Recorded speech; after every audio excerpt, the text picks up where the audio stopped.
Tantor Audio, a division of Recorded Books, presents Captive by C.M. Sutter. Narrated by Nicole Zanzarella. Chapter 1. They sat around the fire pit they'd built behind the farmhouse. 10 large field stones placed side by side created a perfect ring for the blaze. Fireflies flitted in the distance, causing the field beyond them to come alive and twinkle. A half-dozen empty beer cans lay at their feet, some smashed and others saved. The brothers talked quietly and planned their next move. The fire mesmerized them. It was soothing and warm against their skin. Jeremy poked at the logs with a stick, causing sparks to crackle and float up into the night sky, where stars hung like diamonds suspended on invisible strings. In the distance, a fog croaked from the pond at the back of the property.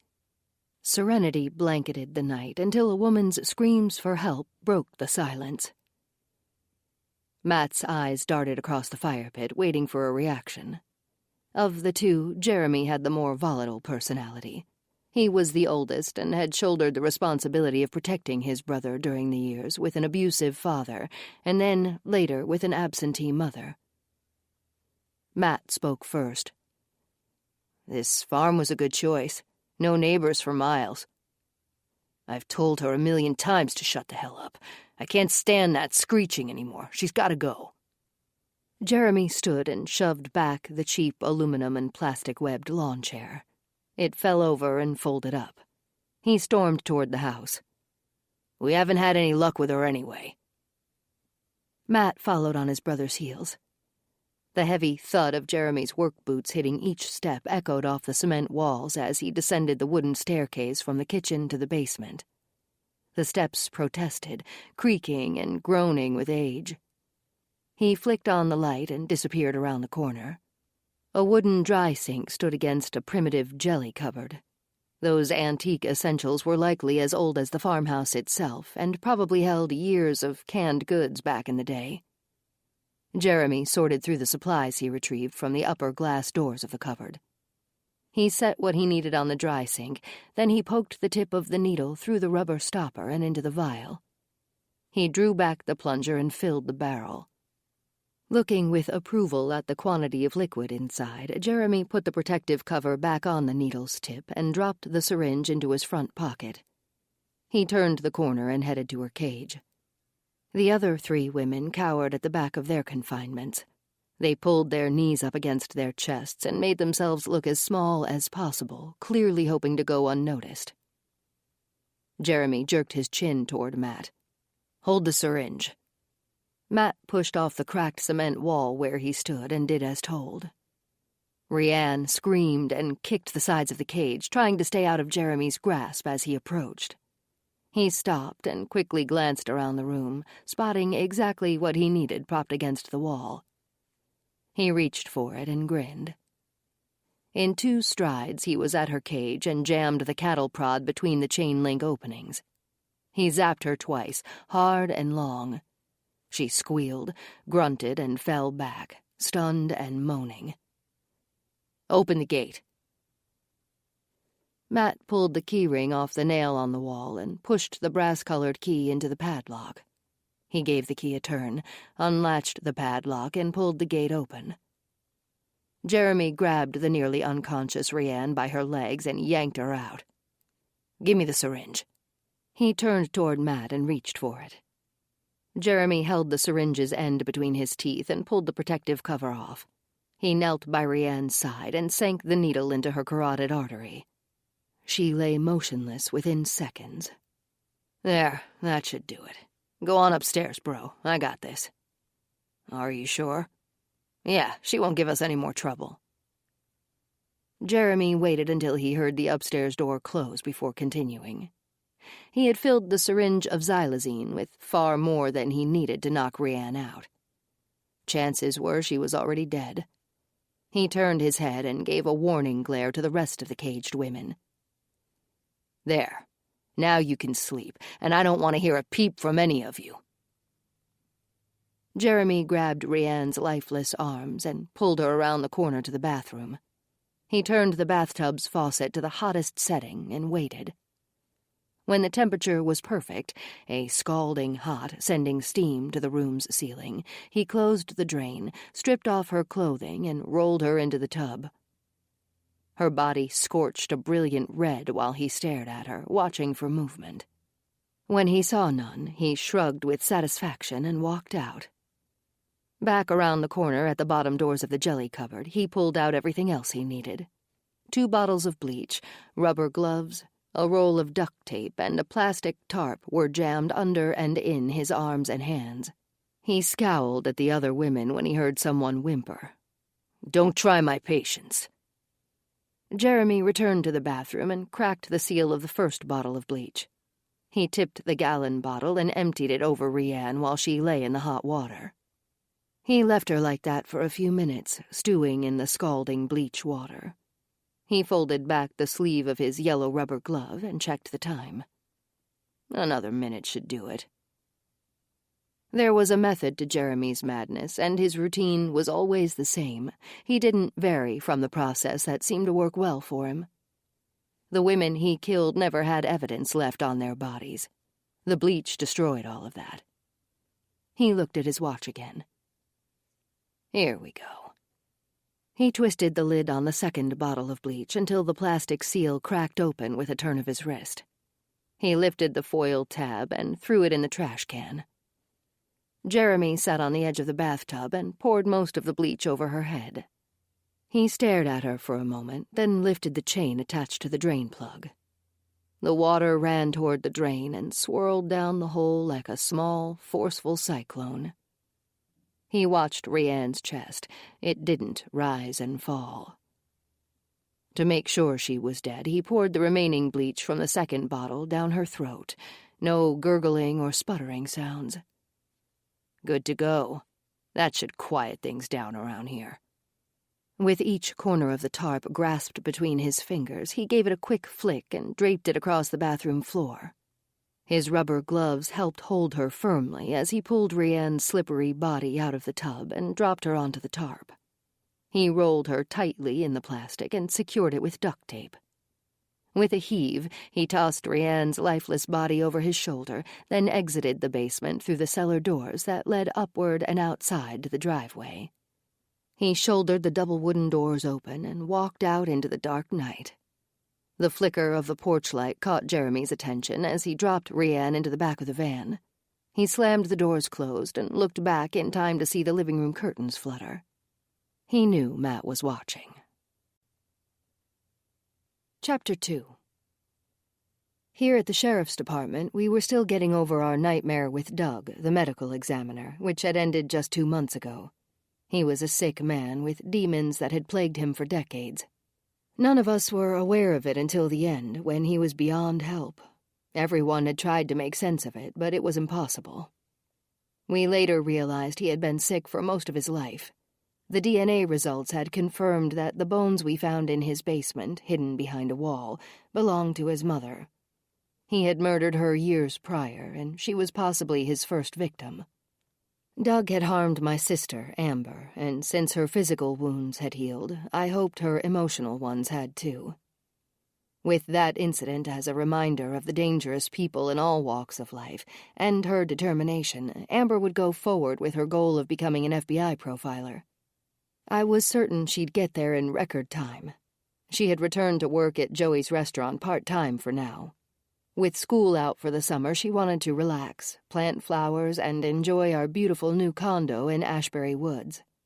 Daily life at the sheriff's department was getting back to normal, too, and we were moving forward with renewed optimism.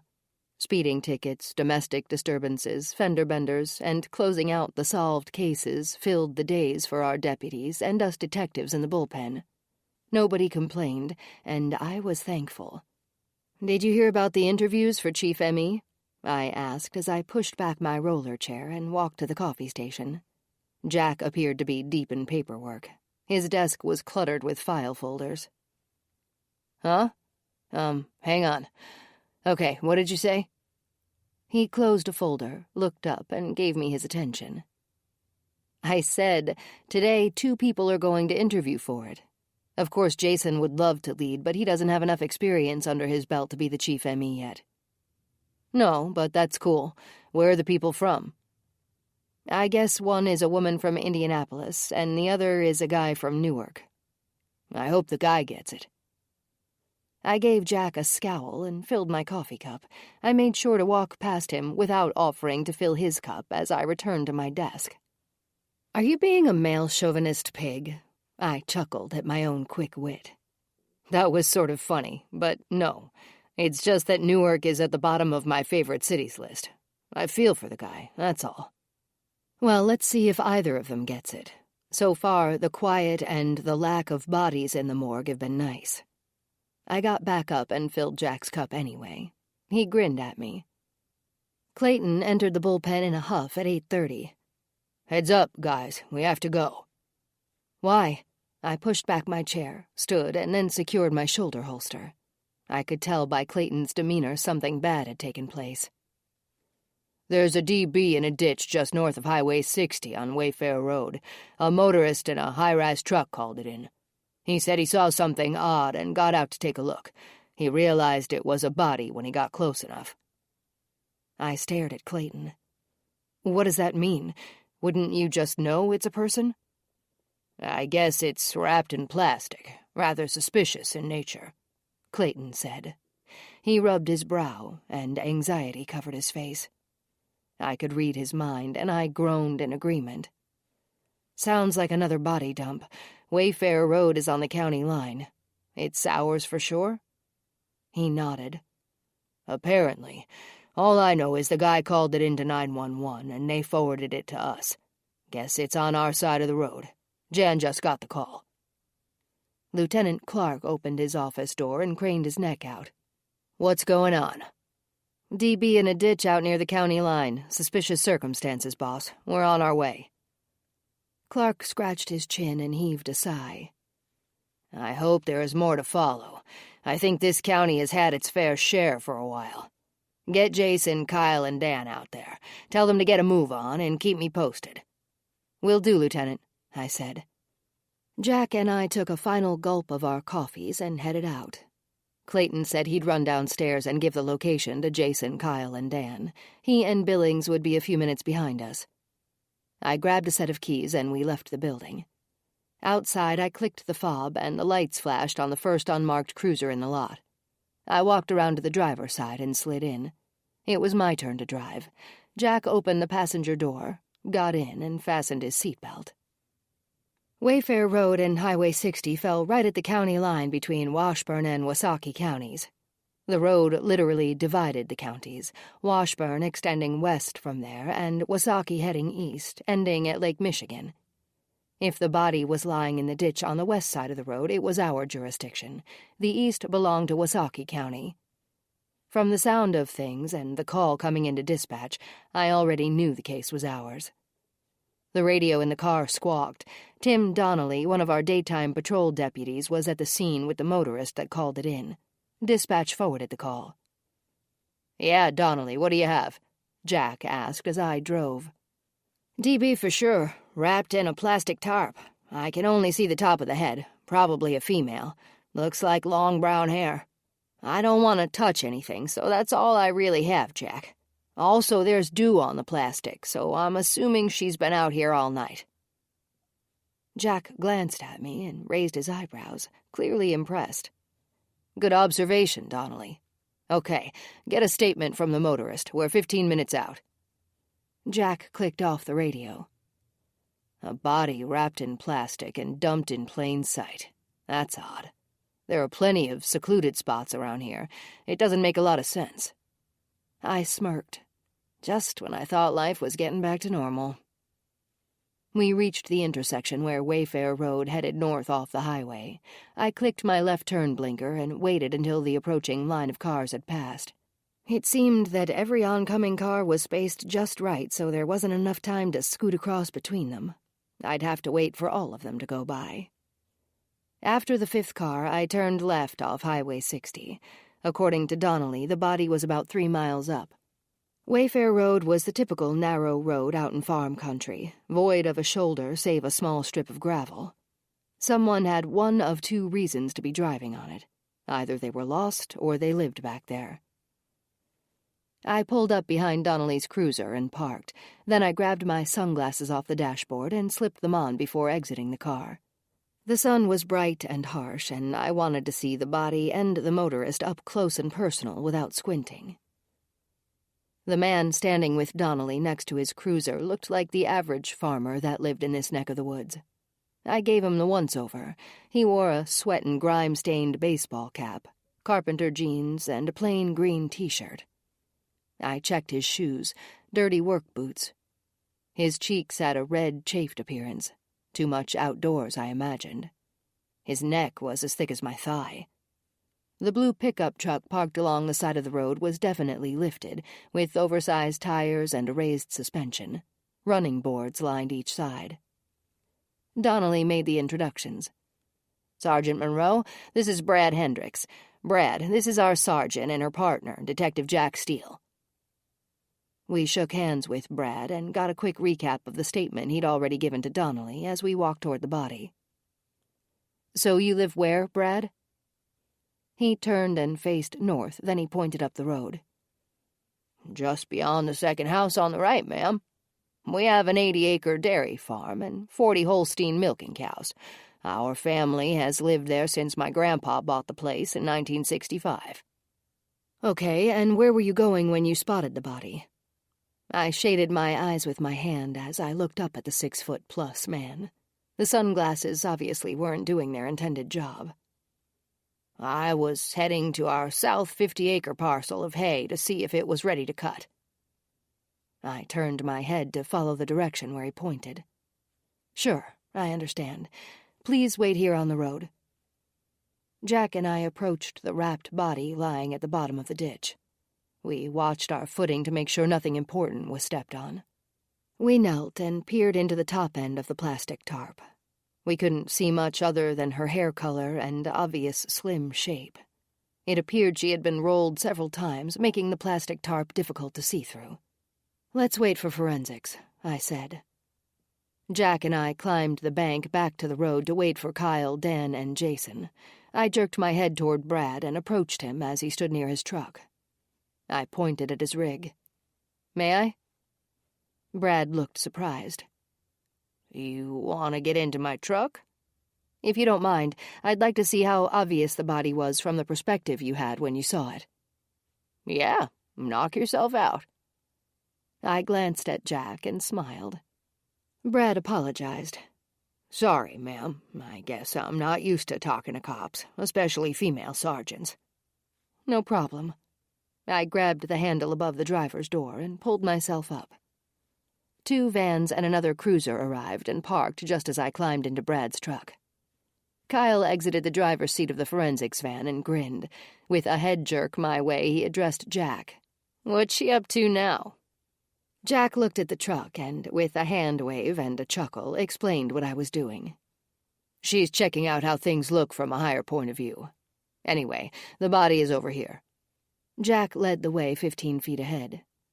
Kyle and Dan from forensics and Jason McMillan, the only acting ME we had right now, stepped down into the ditch to take a look. I exited the truck by way of the driver's side running board and a 2-foot jump, then I got up with the guys. "I'll have to cut this plastic open," Jason said. "Do you want me to go ahead, Sergeant, or take her back to the office wrapped like this?" "Hang on. Dan, snap a few pictures exactly as she is right now, then we'll proceed." "Yep, sure thing, Jade." I nodded for Jack to join me over by Brad. We spoke to him for a few minutes more and handed him our cards. "If you can think of anything else, please contact either one of us. Thank you for calling it in." We took down his information, shook his hand, and sent him on his way. I asked Donnelly to call a few more deputies to come out and block off the road with their cruisers. We had to search the area thoroughly before we'd open up the road to vehicles again. "Are we good to go?" I asked as we walked back to the body. Dan responded, "Yep, I have photos from every angle and the ground in the immediate area." I nodded for Jason to proceed. He cut the plastic and duct tape, then he exposed the nude woman that lay inside. Geez, she's telling me quite a story. Jason said. Jack and I knelt down next to our victim's exposed body. Holy cow, she can't be more than 20 or so. Okay, talk to me, Jason, I said. He studied her closely. She has obvious abrasions on her elbows and knees, and her muscles look seriously atrophied. She's nearly skin and bones. He leaned in next to her head and looked at each side of her neck. It appears that she's been hit with a stun gun numerous times, and likely a cattle prod, too. He pointed at every spot. See these repetitive eraser-sized marks all over her neck and the burns on her body? I looked at the obvious burns. Jack peered over my shoulder. Yep, I see them. They sure look like stun gun burns. And those? I pointed at the others. They're from a cattle prod? Oh, they definitely are. I took a deep whiff. Bleach. Yes, she's been doused. It eliminates trace, but we'll check anyway. She's been scalded, too. Her skin is loose, blistered and red. Hopefully she was dead before she went through all of that. Kyle? I have the bags right here. Kyle stepped down and covered the victim's hands with paper bags to protect any trace evidence she might have under her nails. Do you see any defensive wounds? Jack asked. Jason shook his head. Doesn't appear so, but that's understandable. Either she was incapacitated with the stun gun or cattle prod, or she was already too weak to resist. I looked around. Chances of finding anything out here are slim. No clothes, no ID. Kyle agreed. We'll do a thorough search of the area anyway. Yeah, we'll pitch in too. I turned back to Jason. TOD? Jason tried to move her joints, but she was stiff. She's in full rigor. Rough estimate, I'd say probably around midnight. Check in with me later. I'll know more then. Cause of death? Does anything stand out? Other than the repetitive burns and obvious scalding, we hadn't seen anything yet. Jason rolled her over to check her back. Wow, I wasn't expecting that. I'll be damned. That ought to help us identify her. The entire back of our Jane Doe was covered with a large Chinese dragon that went from her right shoulder to her left buttock. The colors were still vibrant, and the work was intricate. This tattoo was done by the best of the best, and not long ago. We should be able to narrow things down by giving that to the media. Dan, get some pictures. Okay. Cause of death? Not sure, Jade.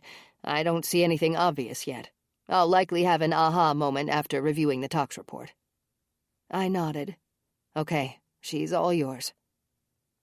Jason wheeled the gurney to where the edge of the road met the gravel. Then he retracted the legs to carry it down to the ditch. He and Kyle lifted our Jane Doe up and placed her on the board. Then they secured her with the straps. On the road, Jason dropped the gurney's legs and wheeled it to the back of his van, slid it inside, and left. Kyle and Dan took over searching the immediate area where her body was found, while the rest of us spent the next hour walking the edges of the road and the ditches, checking for anything that might seem out of place. Chapter 3. Jeremy sat at the kitchen table, waiting. He finally heard the sound of his brother stumbling down the stairs from his bedroom. He watched as Matt entered the kitchen. Matt gave Jeremy a long look as he walked across the room. He ran his fingertips through the messy brown hair he often wore in a ponytail since it hung below his shoulders. He stretched and stuck his head in the refrigerator to see if anything interested him. A carton of orange juice behind the milk and a loaf of raisin bread caught his eye. He reached in and pulled it out. Jeremy frowned at Matt and smirked. Sleeping Beauty finally woke up, huh? It's 10 o'clock, for God's sake. So, who gives a crap? I do. And I've been doing some thinking. These girls aren't selling fast enough. We signed a 6-month lease, and we need to take advantage of our time here. We have to get as many girls as we can, get them into the auction site, and make some serious money. Matt grinned. I like that idea, and the new mall just out of town would be perfect. There's bound to be a lot of women that shop there. Plus, I read the place has a few outdoor cafes. It's supposed to be pretty upscale. We can watch for the right girls from the parking lot. I agree, but that's better done at night. We'd have to be super careful. Parking lot cameras, you know. We could park off to the side somewhere and watch as girls go back to their cars, distracted with arms full of shopping bags. We'll pull up alongside them and shove them through the sliding side door opposite the cameras." He paused to give the idea deeper thought. "We do need to be more particular, though. Nobody wants a woman with a tattoo like Rianne's. They're too easy to trace unless they're sold out of the country. I'd much rather make money than kill women because nobody wants them. Sorry about Rianne, but she had to go. She was driving me nuts." Matt gave Jeremy a long, questioning stare. "So what did you do with her?" "I dumped her along a farm road about 10 miles from here. Don't worry, I bleached her down in the bathtub first. We don't hang on to anyone more than 3 months. If they don't sell, they die. That's the rules, bro. You know the drill." Matt interrupted. "Yeah, I know the drill. They're just a commodity. It's like selling a car, so don't get attached to any of them. Rianne was a pain in the ass anyway, and nobody ever bid on her once they saw that tattoo. You like the big bucks, don't you?" "Yeah, I like the money." Matt poured a tall glass of juice and guzzled it. He poured a second one and sat down at the table opposite Jeremy. "So where do you want to go when our lease is up?" Jeremy unfolded the map that was jammed into the napkin holder. He spread it across the table. "I'm thinking Vegas. There's plenty of open space just outside the city. With the amount of hot babes there, we can cherry-pick from the cream of the crop. We'd only need to sell 8 high-quality girls, then we'll be set for a year. We'll go to Europe for a while. We're due for a ski trip again." Matt's eyes lit up. "Yeah, skiing sounds great. Anyway, we have 3 women left. Let's grab as many more as we can and get them sold. When we leave here, we'll hit Vegas with plenty of fun money, too." Jeremy poured himself a cup of coffee while a new idea popped into his head. "I think we should check out a beach somewhere. Any tattoo a chick has that fits under a swimsuit should be okay. We have 4 months here. I'll even extend my rules by an extra month. Any new chick we can't sell in 4 months dies. Then we leave for Vegas.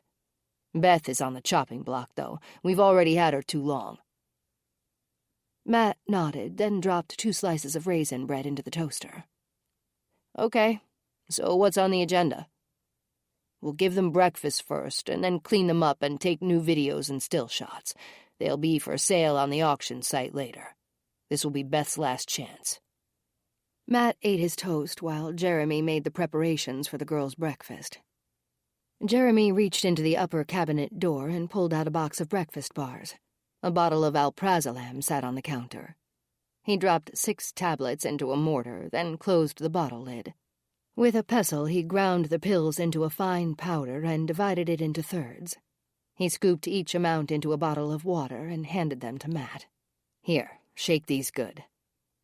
Jeremy pulled out 2 chewy bars for each woman and headed to the basement. Matt shoved the rest of his toast into his mouth and followed Jeremy with the water. 10 cages lined the basement wall, but only 3 were occupied. The whimpering began. "Shut the hell up," Matt said. He set the water bottles on a table and waited as Jeremy tossed 2 breakfast bars into each cage. They watched the women eat. Matt spoke up. "Back up so I can put the bottles inside.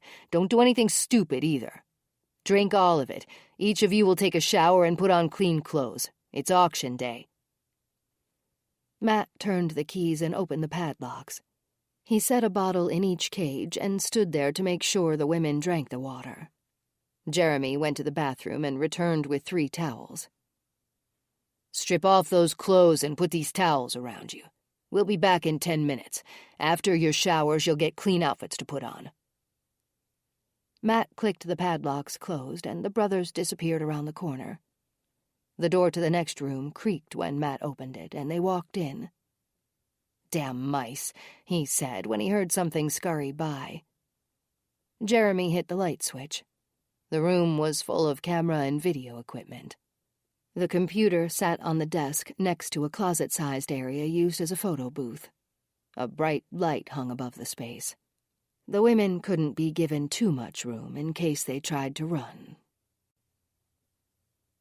Chapter 4. The hour-long search through the brush in the ditches and along the roadside produced nothing. Our killer was careful and thorough, even down to the bleaching and scalding the body to remove trace evidence.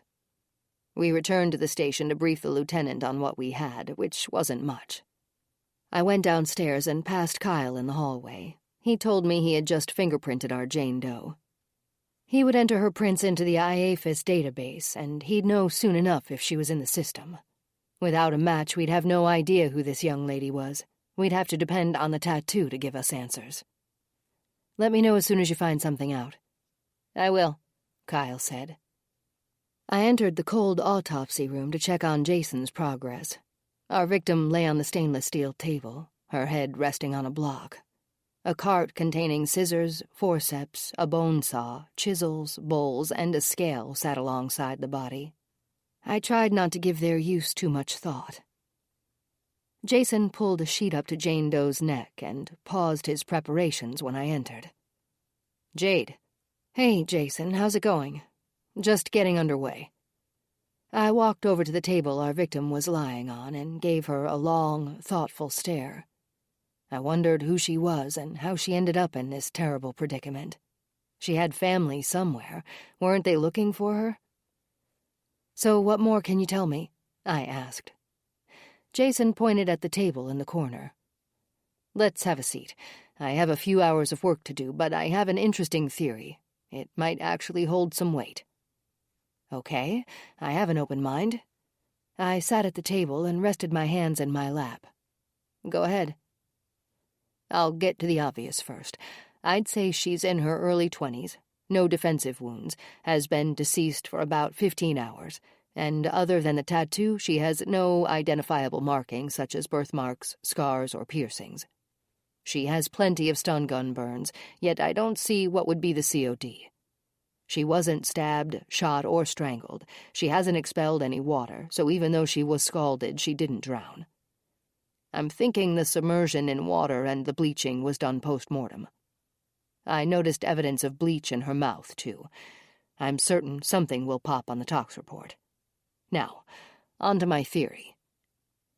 I took a deep breath and pulled out my notepad to jot down what Jason was about to tell me. I think this young woman was caged, as in held prisoner. I dug my fingertips into my temples and groaned. Okay, why did you come to that conclusion? I began writing as he talked. Her elbows and knees were scuffed raw, as if she was confined in a tight space. I did a scraping of the scuffed areas and took a look under the microscope. There are very minute traces of metal dust, likely from bars or a chain-link cage embedded in the tissue. Also, she wasn't getting any exercise, hence the atrophied muscles. Couldn't that come from lack of food? Sure, in conjunction with no exercise. Her skin is unusually pale for summertime, like she never went outside. Maybe bedridden? I don't think so. That wouldn't explain the scuffed elbows and knees. Have you ever heard of incidents like this? I sighed and let my breath out slowly. Sure, I've heard of it, but never witnessed anything remotely similar. I wouldn't even know of a particular case to cite. So you think it could be black market human trafficking? It's possible, but if that's the case, there are likely more women out there. I've seen TV documentaries where women are sold via darknet auction houses. The search engines go from surface web to deep web and then dark web, which ensures anonymity. The dark web conducts the searches, and the dark net is the networking platform. The location where these women are held captive isn't important. These auctions are online and can take place in the most remote areas or right next door. You never know who is running them. Anyone, anywhere, with an account and the knowledge of how to access these sites can buy a woman from the dark net. I'm just throwing it out there, Jade. Let's see what the tox report tells us. No matter what, I doubt if the bleach killed her, but I do think she was overdosed with something. I closed my notepad and slid it into my pants pocket. Is there any way to put a rush on the tox results? I'll see what I can do. Okay, I'm going to see if Kyle got a hit on the prints yet. Thanks, Jason. He nodded and walked back over to our victim where he continued his prep work. The forensics lab was the first room on the right nearest the staircase to the upper levels. I went down the hall and entered through the glass double doors. Kyle was sitting at his computer and Dan was checking the duct tape under the microscope. I walked over and stood at Kyle's back. "Please tell me you got a hit." "Sorry, Jade, nothing yet. Want some coffee?" "I'd love some, thanks." I walked over to Dan. "Find any fingerprints on the tape?" "Sorry, but no. It's been rolled over itself deliberately." I smirked. Our guy is pretty smart. He wants to hide potential fingerprints. How about freezing it? Dan grinned. "That's just what I was about to do. I'll get that started and move on to the tarp." I nodded a thank you to Kyle when he poured several cups of coffee and handed me one. I sat down at the table with the guys to brainstorm for a minute. "So unless her prints come up, we have nothing other than looking through the missing persons database. We don't know if she's local or not. If she isn't in the system, we'll move forward locally with the tattoo first, then the nationwide missing persons database. We'll get the media involved and release a sketch of her face, too, if necessary. How much longer, Kyle?" "I'd say an hour at the most. I'll call your desk phone when I'm done." "Thanks. Dan, will you print out 10 pictures of her tattoo for me?" "Sure thing. I'll bring them upstairs when they're ready." I headed back to the bullpen with my styrofoam cup of coffee to tell the guys Jason's theory. I pulled out the notepad and sat at my desk. Lieutenant Clark came out of his office and joined us. He grabbed an empty chair and sat down. "What's the word on our Vic?" he asked. "Kyle is still scanning IAFIS for her prints. If she isn't in the system, we'll go back to the old-school method. A lot of phone calls and letting the media help us out. I'd like to go through the missing persons database, too, and see if any descriptions pop for someone with a large dragon tattoo on their back. She could be from anywhere, boss, but we'll check within the state first. Nobody has been reported missing in Washburn County as of..." I looked up at the clock. 30 minutes ago. "Is there more? It looks like something is weighing heavily on your mind." "It's a theory that Jason presented." I tapped on the desk with my pen. "Uh-oh, her nervous energy is kicking in," Jack said. I smiled. Jack knew me well. "Jason thinks our Jane Doe might have been caged." The lieutenant wrung his hands. "What the hell? That's something we haven't had to deal with yet. Get busy, guys, and come up with a plan of action. I'm going downstairs to talk to Jason." "All right, everyone, you heard the lieutenant. Let's start going through the DOJ database. Start with Wisconsin and type in her approximate age, height, weight, hair color, and the keywords dragon tattoo." I turned in my chair. "Jack, call North Bend PD first and see if anyone local has been reported missing in the last 48 hours. Maybe the system hasn't been updated." "Got it." I went to the whiteboard and wrote down our Jane Doe's vital statistics according to Jason, so everyone had the information in front of them. "Clayton, will you make a fresh pot of coffee, please?" "Sure, Jade." He got up and went to the coffee station. 2 hours and 2 pots of coffee later, and with no luck searching the Wisconsin database, we had moved on to the nationwide database. I stretched and rolled my neck. My shoulders were stiff from leaning forward over the desk, staring at my computer. "Anybody find anything remotely promising?" I looked from face to face. They groaned their response. Nobody matched Jane's description with a large dragon tattoo so far, and Kyle had come upstairs an hour ago and informed us that her prints weren't in the system. "This is too time-consuming. Even if there is a photo in the database, she might have gone missing as a child, and the description won't match. We have to go with the media." I called downstairs to Jason. "Hey, Jason, can you take a picture of our Jane Doe? Something that is suitable to put on the air?" "Doubt it. Her color is off and her eyes are closed. People aren't easily recognized when their eyes are closed. I think a drawing and description would be better. I'll call Marie and see if she can stop in. If she comes in now, we'll have it ready for you in a few hours. The photo of the tattoo should help, too." "Thanks, I appreciate it. We haven't had to use a sketch artist for so long I almost forgot we had access to her. How about a break, guys? My eyeballs are beginning to blur." We sat in the lunchroom and discussed Jason's theory. "What do any of you know about human trafficking?" Billings huffed as he fed a handful of change into the vending machine and pushed button A2. A second later, a bag of potato chips fell to the hinged door below. I don't know a damn thing, Jade. This town is too small for something like that to be going on right under our noses. Yeah, I thought the same thing, but a lot of new faces have popped up in the last year. North Bend is a desirable community, maybe for criminals, too. I've certainly never dealt with anything like this. That is, if she actually was caged. I looked at Jack. I wonder if Lindstrom or Colgate ever has. We can sure ask if we have to. Milwaukee is a big city, and Chicago is only 90 minutes further. It isn't impossible. I agreed. It's something we can chew on. Let's get the description, drawing, and the photo of the tattoo ready for the media first. Jason pushed the tox report. He said he'd have it back tomorrow. I'm sure that's going to tell us more. Chapter 5.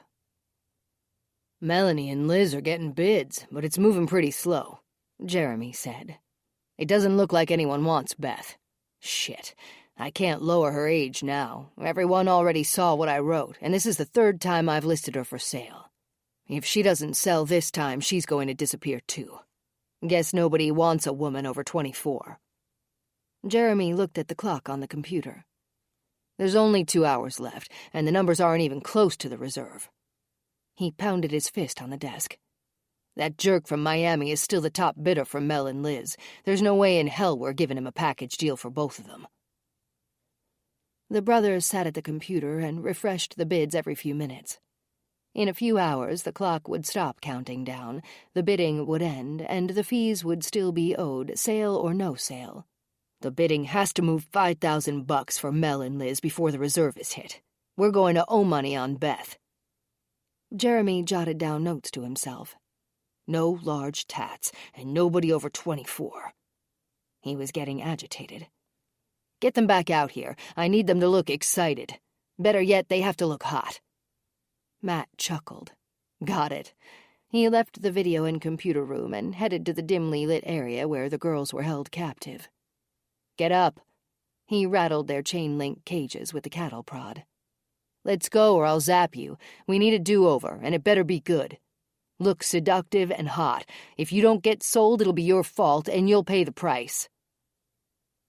He opened the first cage and pushed Melanie out with the prod. He held the stun gun in his other hand. Get out there and act sexy, he barked. Your life depends on it. Now move. Melanie stood in the small picture booth Matt had made, wearing the same blouse and skirt she had on earlier. Keep those 2 top buttons open, Matt instructed. He tied a red scarf around her neck to hide the stun gun burns and brushed her hair. That's better, he said with a look of approval. She shook with fear, and tears streaked her cheeks. Hold on, Jeremy said just before Matt began taking pictures. He walked out and grabbed a wet washcloth from the bathroom. He turned and threw it at Melanie. Fix your damn face and look happy. Now, start over and smile seductively. Matt began clicking the camera, and Melanie forced a sexy smile. She knew what was in store for her if she didn't. Jeremy nodded. Yeah, that's much better. Okay, put Mel back in her box. Don't bother with Beth, she's a waste of time. Get Liz in here. It's her turn. Jeremy uploaded Mel's new pictures to the auction site, then went back to hitting the refresh button. By 3 o'clock, both women had new photos on the site, were back in their cages, and the auction had ended.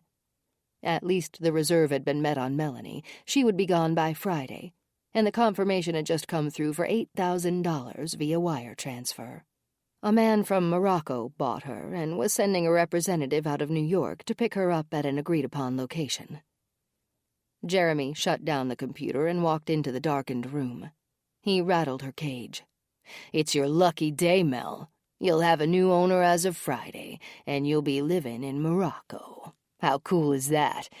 Jeremy laughed at the thought of $8,000. The instant transfer had already confirmed the money was in their joint account under fictitious names. Melanie's fear of the unknown came through in small sobs. She knew better than to cry out loud. Rianne's screams had gotten her killed. Mel tried squeezing her hand through the chain links to reach for Liz in the next cage. "Get your hand back in the cage before I break it." She hadn't realized that Jeremy was still standing in the doorway watching her. She quickly pulled her hand back, scraping the skin off her wrist in the process. She lay down in the cage and kept quiet. Jeremy shut off the lights and went upstairs. His fingers wrapped around the handle of the refrigerator, and he yanked it open. A cold beer would be good. He pulled out 2 cans and followed the sound of the TV playing in the living room. Matt sat on a chair with his feet propped on the ottoman and watched a crime thriller. Their dog, Cage, lay at the end of the couch. Jeremy handed his brother a beer, then plopped down with a heave on the opposite end of the sofa. The dog lifted his head, looked at him, and moaned. With a curled fist, Jeremy punched the cushions and grabbed a few pillows, trying to create a comfortable spot to watch TV. The same routine occurred every time they turned on that crime thriller series. Jeremy watched the program, then he paused the TV during commercials and jotted down notes for future reference. As usual, a ring of condensation formed below Jeremy's beer can. He'd watch the water run down the sides of the can for a few seconds, then turn his focus back to the TV when the commercial was over. This time he watched the program for 5 minutes, then he paused the TV before the commercial, breaking their routine. Matt sat up straight. "Hey, what are you doing, man? It isn't a commercial yet, and it was just getting to the good part." "Plan on the beach tomorrow. We need 2 new girls. We'll do the model photographer ruse, and this time we need to know their age before we grab them. I don't want anyone over 24. No noticeable tats, either. The business cards, camera, and xylazine have to be ready to go." "Yeah, no problem. I'll get everything ready. 2 syringes, then?" "Bring extra, just in case. I don't want anything to go wrong. We have to come up with a plan for how to grab them, too. We can only do 2 at a time." Chapter 6. "I think this sketch will do the trick, Marie. Appreciate it." I held the drawing next to the face of our unidentified female victim, and the likeness was spot on. With the photo of the tattoo on her back and the sketch of her face, if this Jane Doe was local to our TV viewing area, somebody would recognize her. I rapped on the lieutenant's office door. He looked up from his paperwork and waved me through. Jack joined me. "Jade, Jack, anything new?" "No, boss, but I wanted to get this composite and photograph on TV before the evening news. Just wanted you to take a look and give us the okay." Lieutenant Clark closed the folder he had lying on his desk and slipped on his reading glasses. He extended his hands, and I gave him the 2 pictures. We waited for his opinion. "The sketch looks remarkably like her. You have her vital statistics to add to the broadcast?" Jack spoke up. "We sure do, boss. Her height, weight, hair and eye color, approximate age, and the general location where she was found will be added to the newscast. I can notify the local stations right away so it gets on the 6 o'clock news. We just need your go-ahead." Clark scratched his forearm. "There aren't any missing women with her description in Wasaki or Washburn counties?" I responded. "No, sir. Even if we looked over every photo in the statewide database, she may look entirely different than when she went missing. We don't know how long that's been. Also, as Jason pointed out, her muscles are atrophied. She may have lost significant weight since she was last seen. I think putting the sketch and dragon tattoo photo on TV will give us something more definitive." "Okay, get it out there. I want to see it on the news in—" He looked at his watch. "Less than an hour." "Thanks, boss. We'll get right on it." Jack closed the lieutenant's office door at his back and returned to his desk. I headed to the coffee station and felt the side of the stainless steel coffee pot. Cold. I started a fresh pot. "I'll call the local NBC and CBS stations, and you call ABC and Fox." Jack looked up and acknowledged me. "You got it, partner. The sooner the news stations can squeeze our segment in, the better." We sat down and called the station managers for each TV channel that broadcast in southeast Wisconsin. We explained as much of the situation as we could and faxed over the sketch, the description of our Jane Doe, and the photograph of the dragon tattoo to every news channel. I hung up, sighed, and waited for the brewing coffee to beep. I needed to be revived. Okay, let's take a break. We'll see if anything shakes out after the news bulletin. I have a feeling we're going to be pulling late hours if the calls actually start coming in. We should think about dinner while we still have time. Billings stood and offered to go out and pick up the food. I need a dose of fresh air anyway, he said. I'm going to Jimmy's, so here's the menu. Write down what you want. I'll call it in and pick it up. They're pretty fast. Billings started at my desk and handed me the menu. I browsed the 3 pages and decided on a large Caesar salad with strips of broiled chicken. I didn't eat as healthy as I should when I worked late, and salad seemed like the best choice for a guilt-free meal.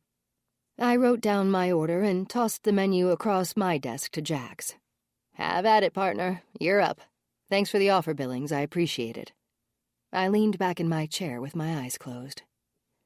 Somebody tell me when 10 minutes has passed. I need a power nap. Then I have to call Amber. Jade. Hey, partner, wake up. I opened my eyes and squinted at him. I gave Jack a scowl. What the hell are you doing? He laughed. I'm kicking your desk. You didn't wake up when I called your name. Clayton added, Yeah, and you were sawing some serious logs, too. I was not. I stretched and yawned. I'm going to make a quick call to Amber. Thanks for waking me up, guys. I walked into the lunchroom to clear my head and get my bearings. I needed blood flow to my extremities, too. I tapped Amber's name on my contact list and waited. She answered on the second ring. Hi, Jade. When are you coming home? I'm not sure, sis. I wanted to let you know that I may be late. We have a missing persons bulletin going out on the 6 o'clock news on all the channels. With any luck, the phones will start ringing. As much as I don't want to stay too long, we have to see if any viable leads come in. I yawned again. You sound really tired.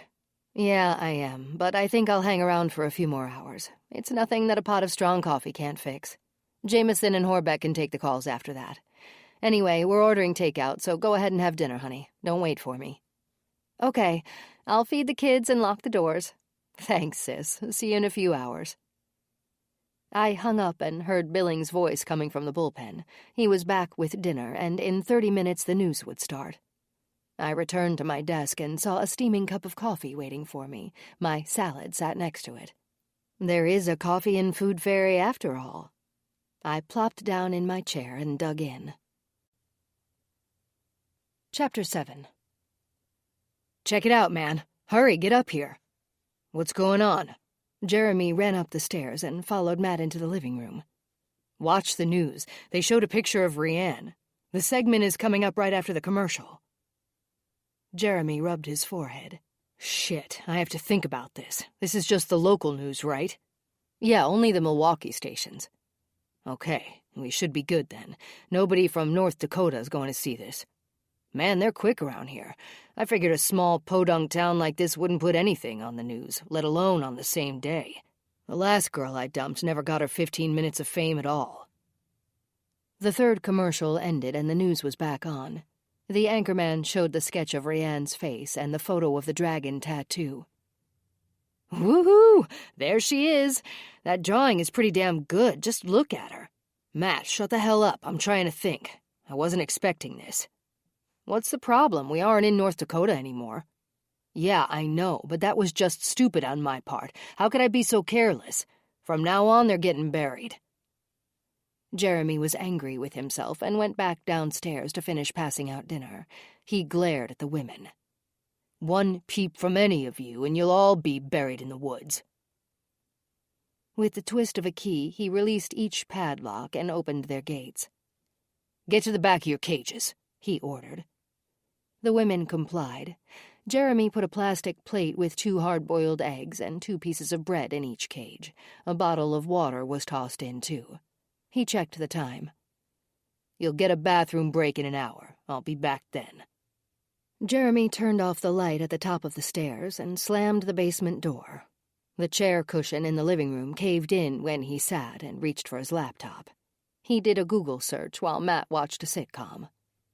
Okay, shut that thing off. I want your full attention. Matt reluctantly turned off the TV and tossed the remote back on the coffee table. It skidded across the surface and fell to the floor on the other side. He huffed. Yeah, now what? The sooner we get these chicks sold, the better. I'll admit we've been lazy. I've checked this out. Tomorrow we're gonna hit Bradenton Beach. According to the information online, that seems to be the most popular beach in the Milwaukee area. Google images show a lot of babes out there. It's our best bet. So where is it?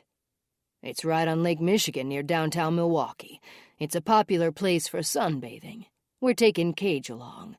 He knows how to charm the ladies. Chapter 8. We watched the segment about our victim on the TV in the lunchroom. The news stations did a good job of broadcasting the information and pictures just as we asked them to. The phone number at the bottom of the screen came directly into the bullpen. Each news station was given a different phone number that rang at one of our desks since we didn't want to miss any calls. 15 minutes later, the phones began to ring. For the next hour, we were taking calls from every mother, father, sibling, and neighbor of this girl, and none of the calls seemed legitimate. We wrote down the information and recorded the calls anyway. Horbeck and Jameson came in at 7 o'clock and took up some of the slack. I pressed my temples as I looked over what I had written down from the callers, from tips about our Jane Doe being somebody's pastor's wife to the neighbor's babysitter, then on to someone's son's 4th-grade science teacher. I didn't know if any of the calls would pan out. Jack's desk phone rang and he picked it up. I watched the expression that crept across his face. He seemed interested in whatever this caller was saying. He scribbled information in his notepad, thanked the caller, and hung up. "This may be legit," he said. "The caller is from Pleasant Prairie, near Kenosha. She said the sketch looks just like her niece from Grand Forks, North Dakota, who went missing 3 months ago. She doesn't know anything about a dragon tattoo, but she was going to call her sister and ask. The niece's name is Rianne Orth, and she's 21 years old." I perked up. "Is she going to call us back?" "Yeah, she said in 5 minutes." "Okay, Jameson, log on to the missing persons database from North Dakota and check if anyone named Rianne Orth is listed. If you find her, see if the dragon tattoo is also listed with her description." "I'm on it, Jade." Jameson went to work, and within a few minutes he had something. "I found her, but the picture doesn't look like the same girl." He hit the print button on the computer screen, and the printer in the bullpen sprang to life. We gathered around the monitor and leaned in. "I'm printing out 10 copies, he said. I nodded. "Thanks, Jameson." "Let's see what the description says. They have her listed as 132 pounds with blonde hair. No wonder we didn't notice her in the database earlier. This poor girl barely weighs 100 pounds, according to Jason, and her hair color is different. I wonder how the aunt even recognized her. She told me she wasn't absolutely sure, that's why she hesitated to call. Her husband finally convinced her it was Rianne," Jack said. Horbeck maximized the screen. "That's our girl, but it's weird that the tattoo wasn't even mentioned. No wonder that keyword didn't help us locate her in the system." I poured coffee for everyone. "We might be on our way to North Dakota in the morning." Jack's phone rang again. He picked up before it had a chance to ring twice. "Hello, Detective Jack Steele speaking." He seemed to be listening intently. "Yes. Okay." He nodded and gave us the thumbs up. "I completely understand, and we'll tread lightly. We'll need the parents' names." "Uh-huh. Thank you. Phone number and address?" "Okay, Mrs. White. I think that should do it for now. Yes, I have all of your information as well. Washburn County Sheriff's Department thanks you, and our condolences go out to your family. Yes, good night." What did she say? I turned my chair to face Jack as I sipped my coffee. "Well, I have the parents' info. I guess the mom has been a basket case ever since Rianne went missing. Apparently she's anti-law enforcement since the local cops didn't pursue the case. They said she was over 18 and could do as she pleased. Rianne had a few minor run-ins with the law in Grand Forks, so they chalked her up as a runaway." "Was that the tread lightly part?" I asked. Jack nodded. "They have a point, though. Maybe Rianne did leave town on her own volition and got into trouble with a stranger she met along the way. She could have been picked up hitchhiking, or even left and assaulted by someone she knew. Either way, somebody still killed her, and they tortured her before she died. Jack, make the call to her folks. I'll call the lieutenant and update him. We'll likely be flying out tomorrow." Get a feel from the mom and see what she says. Yep, I'm on it. I tapped the buttons on my desk phone to call Lieutenant Clark's home number. I had it programmed. I glanced at the clock, 8:30. At least I wouldn't be waking him up. Jade, what have you got? I saw the news. They did a great job on our Jane Doe segment. I agree. We found her, boss. Her name is Rianne Orth, and she's from North Dakota. I'll be damned. Who called it in? Her aunt lives in Pleasant Prairie and thankfully recognized the sketch of her face. I had Jameson track Rianne down in the North Dakota Missing Persons database, and he found the listing. It's her, boss. Minus 30 pounds and with a different hair color. No wonder we missed her in the database. And the tattoo? Funny thing, it wasn't mentioned in the description. One would think that the tattoo would be an important key element to put in a missing person's description. Unless... Unless what? Unless she got it in the last 3 months. But a tat that size takes time. Maybe she had it all along and her folks never knew about it. Either way, you and Jack are on the first flight to what city tomorrow? She lived with her parents in Grand Forks. All right, book it for both of you. Keep me posted. Jade. Yes, Lieutenant. Tell everyone good job for me. Will do, boss. Good night. I clicked off and went back to work on my computer. As I waited for Jack to end his phone call, I checked the flights going into Grand Forks. He hung up after 10 minutes. Well? I told the mom, Charlene, we found Rianne and had her here at the ME's office. I wasn't going to give her details, but she did ask how she died. I only said it looked like foul play. She had a hard time talking. Apparently, Mrs. Orth is a homemaker, and her husband is a parts driver for car dealerships. She said she'll be expecting us tomorrow. She broke down, and the husband, Jeff, had to finish the conversation. I can only imagine how heart-wrenching that call had to be for both of them. Jack agreed. So, what did the boss say? He said to take the earliest flight out. I'm checking on availability now. It looks like there's a 9:45 flight with 6 seats left. What do you think? Sounds fine with me. We'll grab breakfast on the go. Okay, I'm booking it now. With the tickets purchased, boarding passes printed, and the rental car reserved, I called downstairs and left a message for Jason. Hey, Jason, it's Jade. Jack and I are flying to Grand Forks, North Dakota in the morning. We found out our girl's identity. Billings and Clayton can give you the details when you come in tomorrow. Anyway, I'd like a call as soon as you get that tox report back. Thanks. I looked at everyone in the bullpen and gave them a thumbs up. Clark said good job. I'm out of here. Tomorrow is going to be a busy day. I put away the clutter on my desk, grabbed everything I needed, and headed out. Night, guys. The guys waved, and I left. As I pulled out of the parking lot, I wrapped my Bluetooth earpiece around my left ear and called Amber. I glanced at the time. It was still early enough to sit down, relax with my sister on our deck, and have a glass of wine. First, I'd give Polly and Porky a little bit of love. Spaz, too. I arrived at the condo I recently began to call home. Every time I pulled into the driveway, I smiled. Amber already had 2 glasses of wine waiting on the deck out back. The low-watt floodlights illuminated the woods beyond the deck just a little. Now and then we'd see a raccoon skitter by, and on occasion, if we were lucky, we'd see a deer. After relaxing with the wine and a decent amount of girl talk, I went to bed and hoped for at least 5 hours of sleep. Chapter 9. Got everything we need? Jeremy asked as they loaded the van. Yeah, it looks like it. Matt opened the passenger side door and reached in. He popped the glove box and made sure the ice pick was still in there. He yelled to Jeremy at the back of the van. The tire puncturing device is on board, sir. Real funny.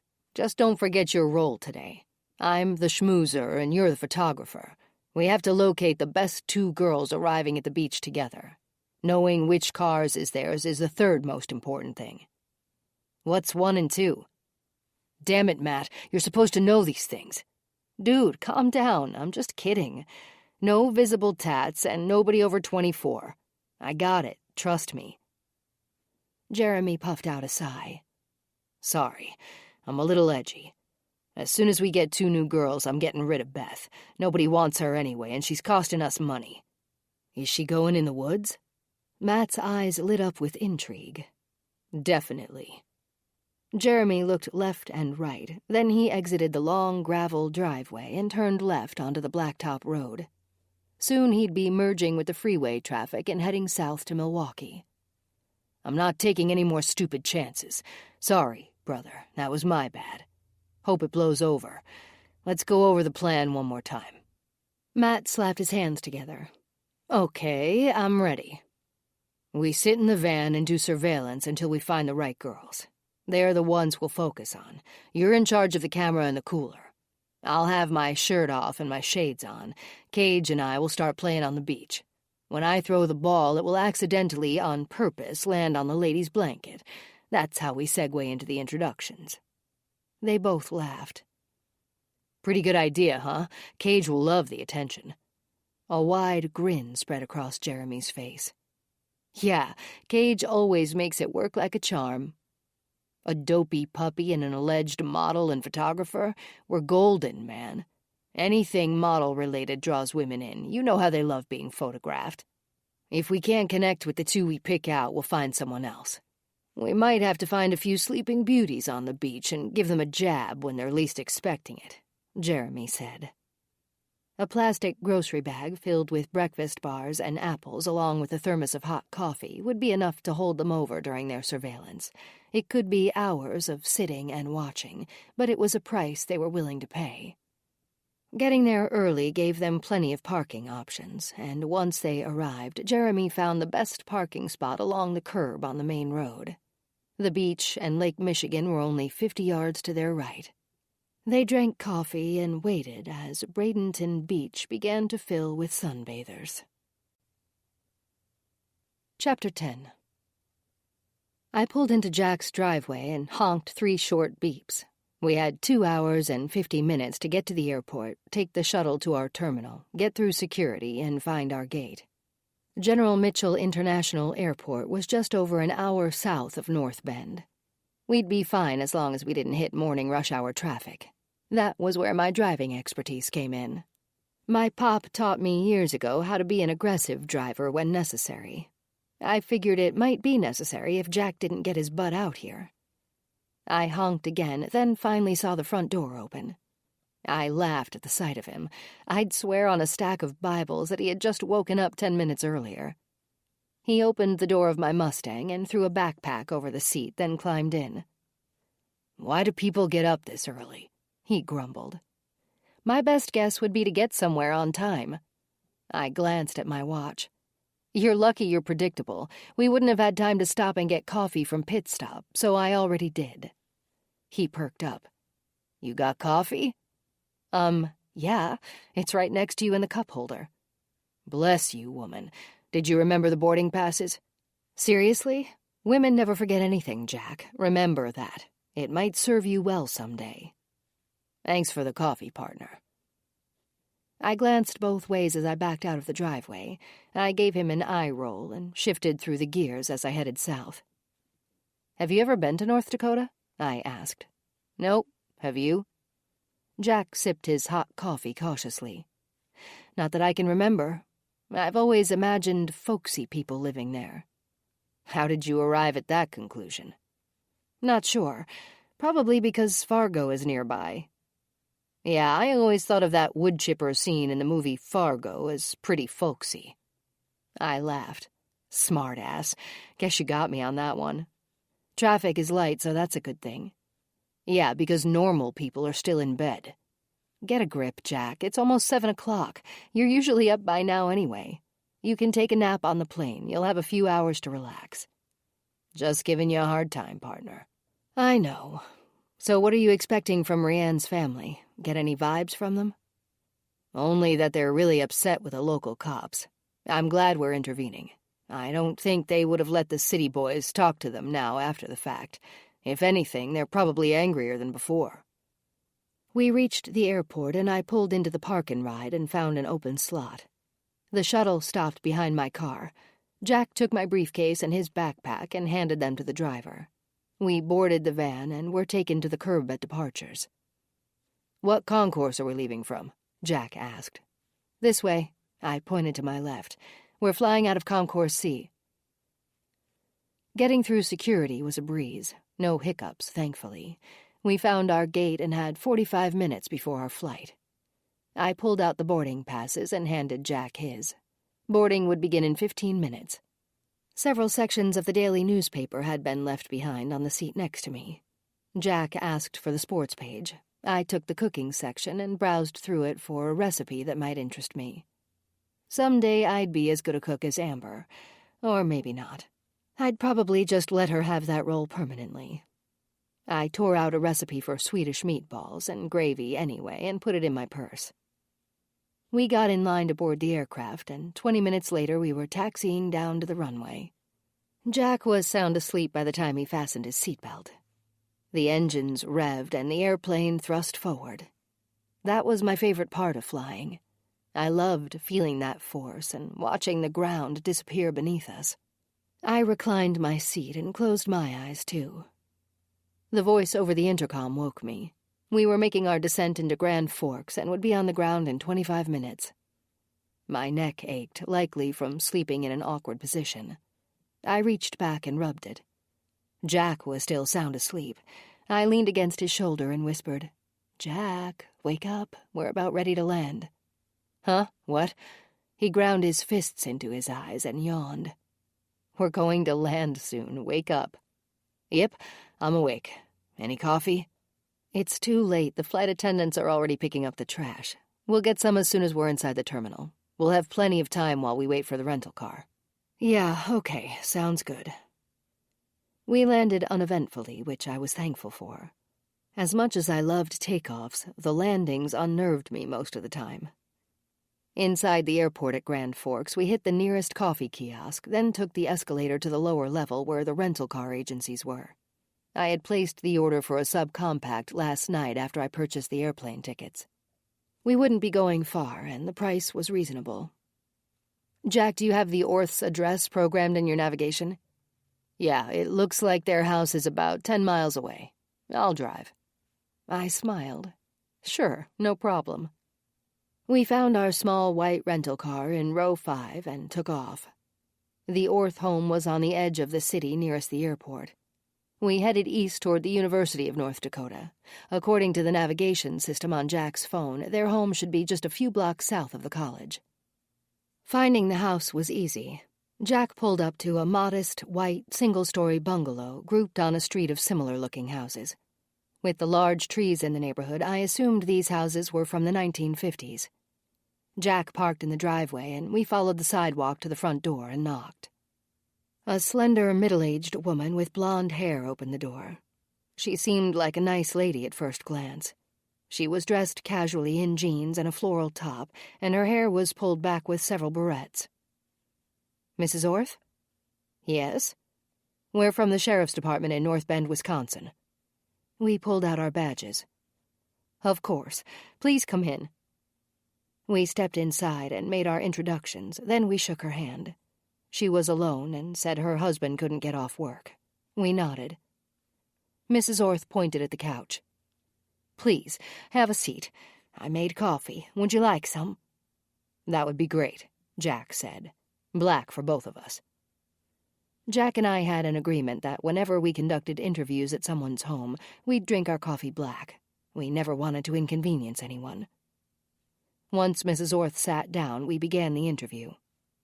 Jack pulled out his notepad, flipped to a blank page, and wrote as I asked the questions. "Ma'am, did you get a chance to review the email I sent you last night?" I asked. "Yes, and that was helpful. Trying to think of all Rianne's friends' names and contact numbers would have taken time." She handed me the sheet of paper where she had written the information. "Thank you." I continued on. "Did Rianne have a job?" "She worked at Black Label Tattoos downtown. I've already spoken to them. Heck, I've spoken to everyone she ever knew or had contact with. The local cops weren't any help at all. My husband and I did everything on our own." "Did Rianne hang out with anyone that seemed shady? Maybe people it might not have been in her best interest to associate with? Hang out with? I'm not sure. She had her usual group of friends, but in a tattoo parlor you'll likely find some undesirables. What was Rianne's role there? Jack asked. She took the phone calls, set up appointments, and showed albums to people that weren't quite sure what they wanted.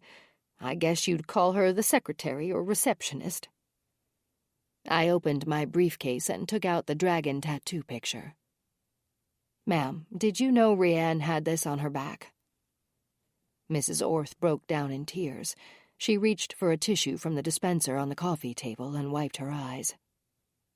I found out, and we argued about it. I wondered where her paycheck was going.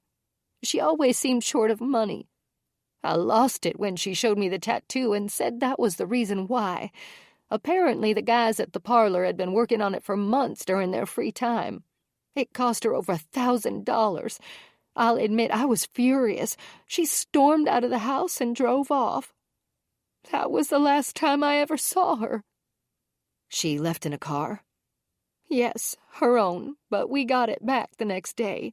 It was found abandoned with a flat back passenger tire about 5 miles from here at a swimming lake all the kids go to. We assumed she didn't have the money to repair or replace the tire. We figured a friend picked her up and she just needed a day or two to blow off steam. She never came home and never answered her phone after that day. So the car was never checked over by law enforcement? No, we didn't know a crime had been committed. Mrs. Orth stole a glance at Jack, then she stared at the floor. I'm sorry. If only we had known. Maybe there was evidence in the car. We took the car in and had all the tires replaced. They were due anyway. The man at the garage said the flat tire looked like a nail puncture, but nothing was in the tire. I patted the back of her hand. It's okay, really. Mrs. Orth, had Rianne seemed different, depressed, agitated, or worried about anything? Nothing that I noticed, but she was 21. Kids do weird things. Mrs. Orth continued looking at the floor. I meant to say she was 21. How did she end up in Wisconsin, officers? Well, ma'am, that's what we're trying to find out. Have you contacted a funeral home yet? I asked. Not yet. We're grieving and still trying to process this. We understand, ma'am. I have a forensic artist's sketch of Rianne. We'll need you to confirm it's her. I took the sketch out of my briefcase and turned it toward Mrs. Orth. It's her. My sister and brother-in-law were certain of it when they saw that local news broadcast last night. I trusted their opinion. Ma'am, is there anything else you want us to know about her? She was a good kid. Everyone that age fights with their parents, you know. We nodded. But all in all, she was sweet and didn't give us any trouble. She wasn't into the drug scene and didn't smoke. She went out on Friday nights with her friends, usually to Boomer's Bar on 5th Avenue, the typical thing young adults do. Thank you, Mrs. Orth. We handed her our cards. We'll be in Grand Forks for most of the day, checking out some of these places and names. Please call if there's anything else you'd like to discuss. We shook her hand. We're sorry for your loss. We'll be in touch to let you know how soon we can release Rianne's body. She escorted us to the door, and we left. We heard the door close at our backs. Jack climbed in behind the steering wheel and looked over at me. Who do you want to check out first? Let's go with the tattoo parlor, then Boomer's. My cell rang, and I looked at the screen. Jason was calling. Hey, Jason, what have you got?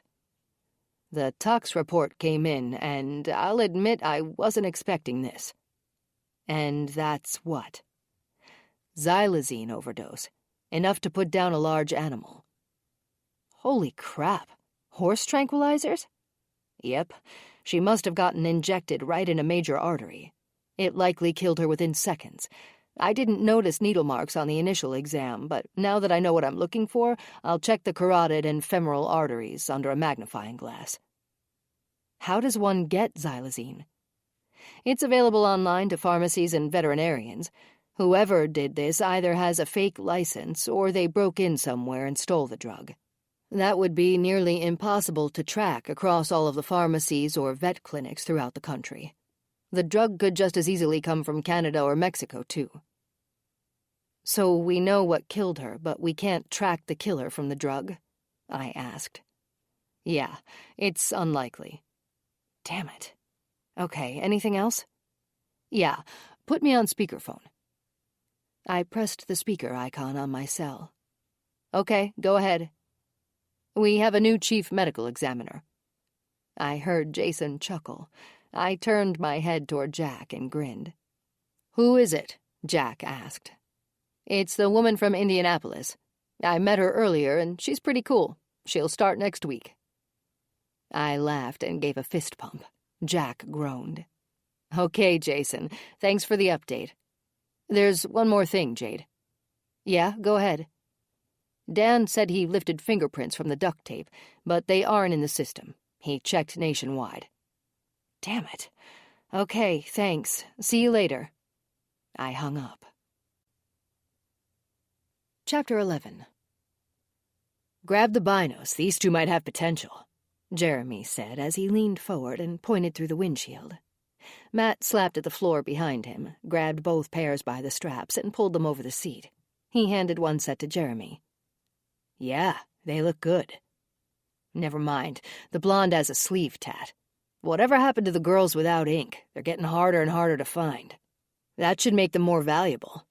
Matt shook the thermos. There was still coffee sloshing around inside. Want some more? Yeah, sure. Another hour and this beach will be packed. There's no way we're going home empty-handed, Jeremy said. Matt poured the last 2 cups from the thermos, screwed the lid back on, and set it on the floor. He leaned back in his seat with the cup in his hand. The coffee was tepid at best. When are you going to get rid of Beth? If we snag a couple of girls to take home with us, Beth will definitely meet her maker in the next few days. Maybe we'll do it when Melanie leaves. Liz will be the only one left since we began this road trip and grabbed Rianne in Grand Forks. I'll admit, Matt, your suggestion of getting them as we go was brilliant. It's easier and there isn't a breadcrumb trail. None of the girls are from the same town. These next 2 will be the exception, but the cops will look for them in Milwaukee, not out in podunk farm country. Matt sat up straight in his seat and put his cup on the dash. Hey, check those babes 3 cars up. I don't see tats on either of them. He adjusted the focus on the binos. Jeremy did too. They watched as 2 young women exited a green car and opened the trunk. They pulled out a cooler and a large blanket, then headed for the beach. Yeah, I'm liking the looks of it so far. I like the fact that they parked under that big tree, too. It darkens the area a bit so they won't notice the flat tire right away. Plus the curb helps. I think they're perfect. A sly smile crept across Jeremy's face. I agree, bro. Let's wait until they're settled on the beach. We have to make sure no boyfriends show up. Jeremy checked the time. 12:15. If nobody else shows up in an hour, we'll get started. You walk out with the camera strap around your neck and the blanket on the cooler. Spread the blanket out and start taking pictures right away. Take shots of the lake and harbor first so you don't seem invasive. Get a couple of beach shots after that. Then I'll show up with the pooch and a ball. Make sure you lay the blanket right next to the women so we can strike up a conversation. Matt grinned. He was ready to get the sham started.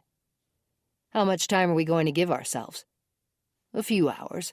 If it doesn't seem like they're ready to leave by 4 o'clock, we'll hit them with the needle. They'll just seem like they had too much to drink, and we'll walk them to the van.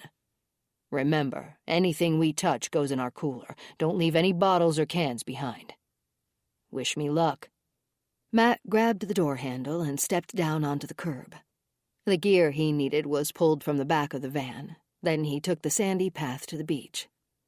With the binos pressed against his eyes, Jeremy watched Matt get closer to the women they chose. He saw Matt spread out the blanket and place the cooler on it. Then he exchanged a greeting with the ladies. Good job, bro. Work it. Jeremy continued watching as Matt lifted the camera hanging from the leather strap around his neck and started shooting toward the water. Still watching through the binos, Jeremy saw Matt turn and talk to the women some more. They were already intrigued. No sense in prolonging this. It's time. Come on, Cage, we have work to do.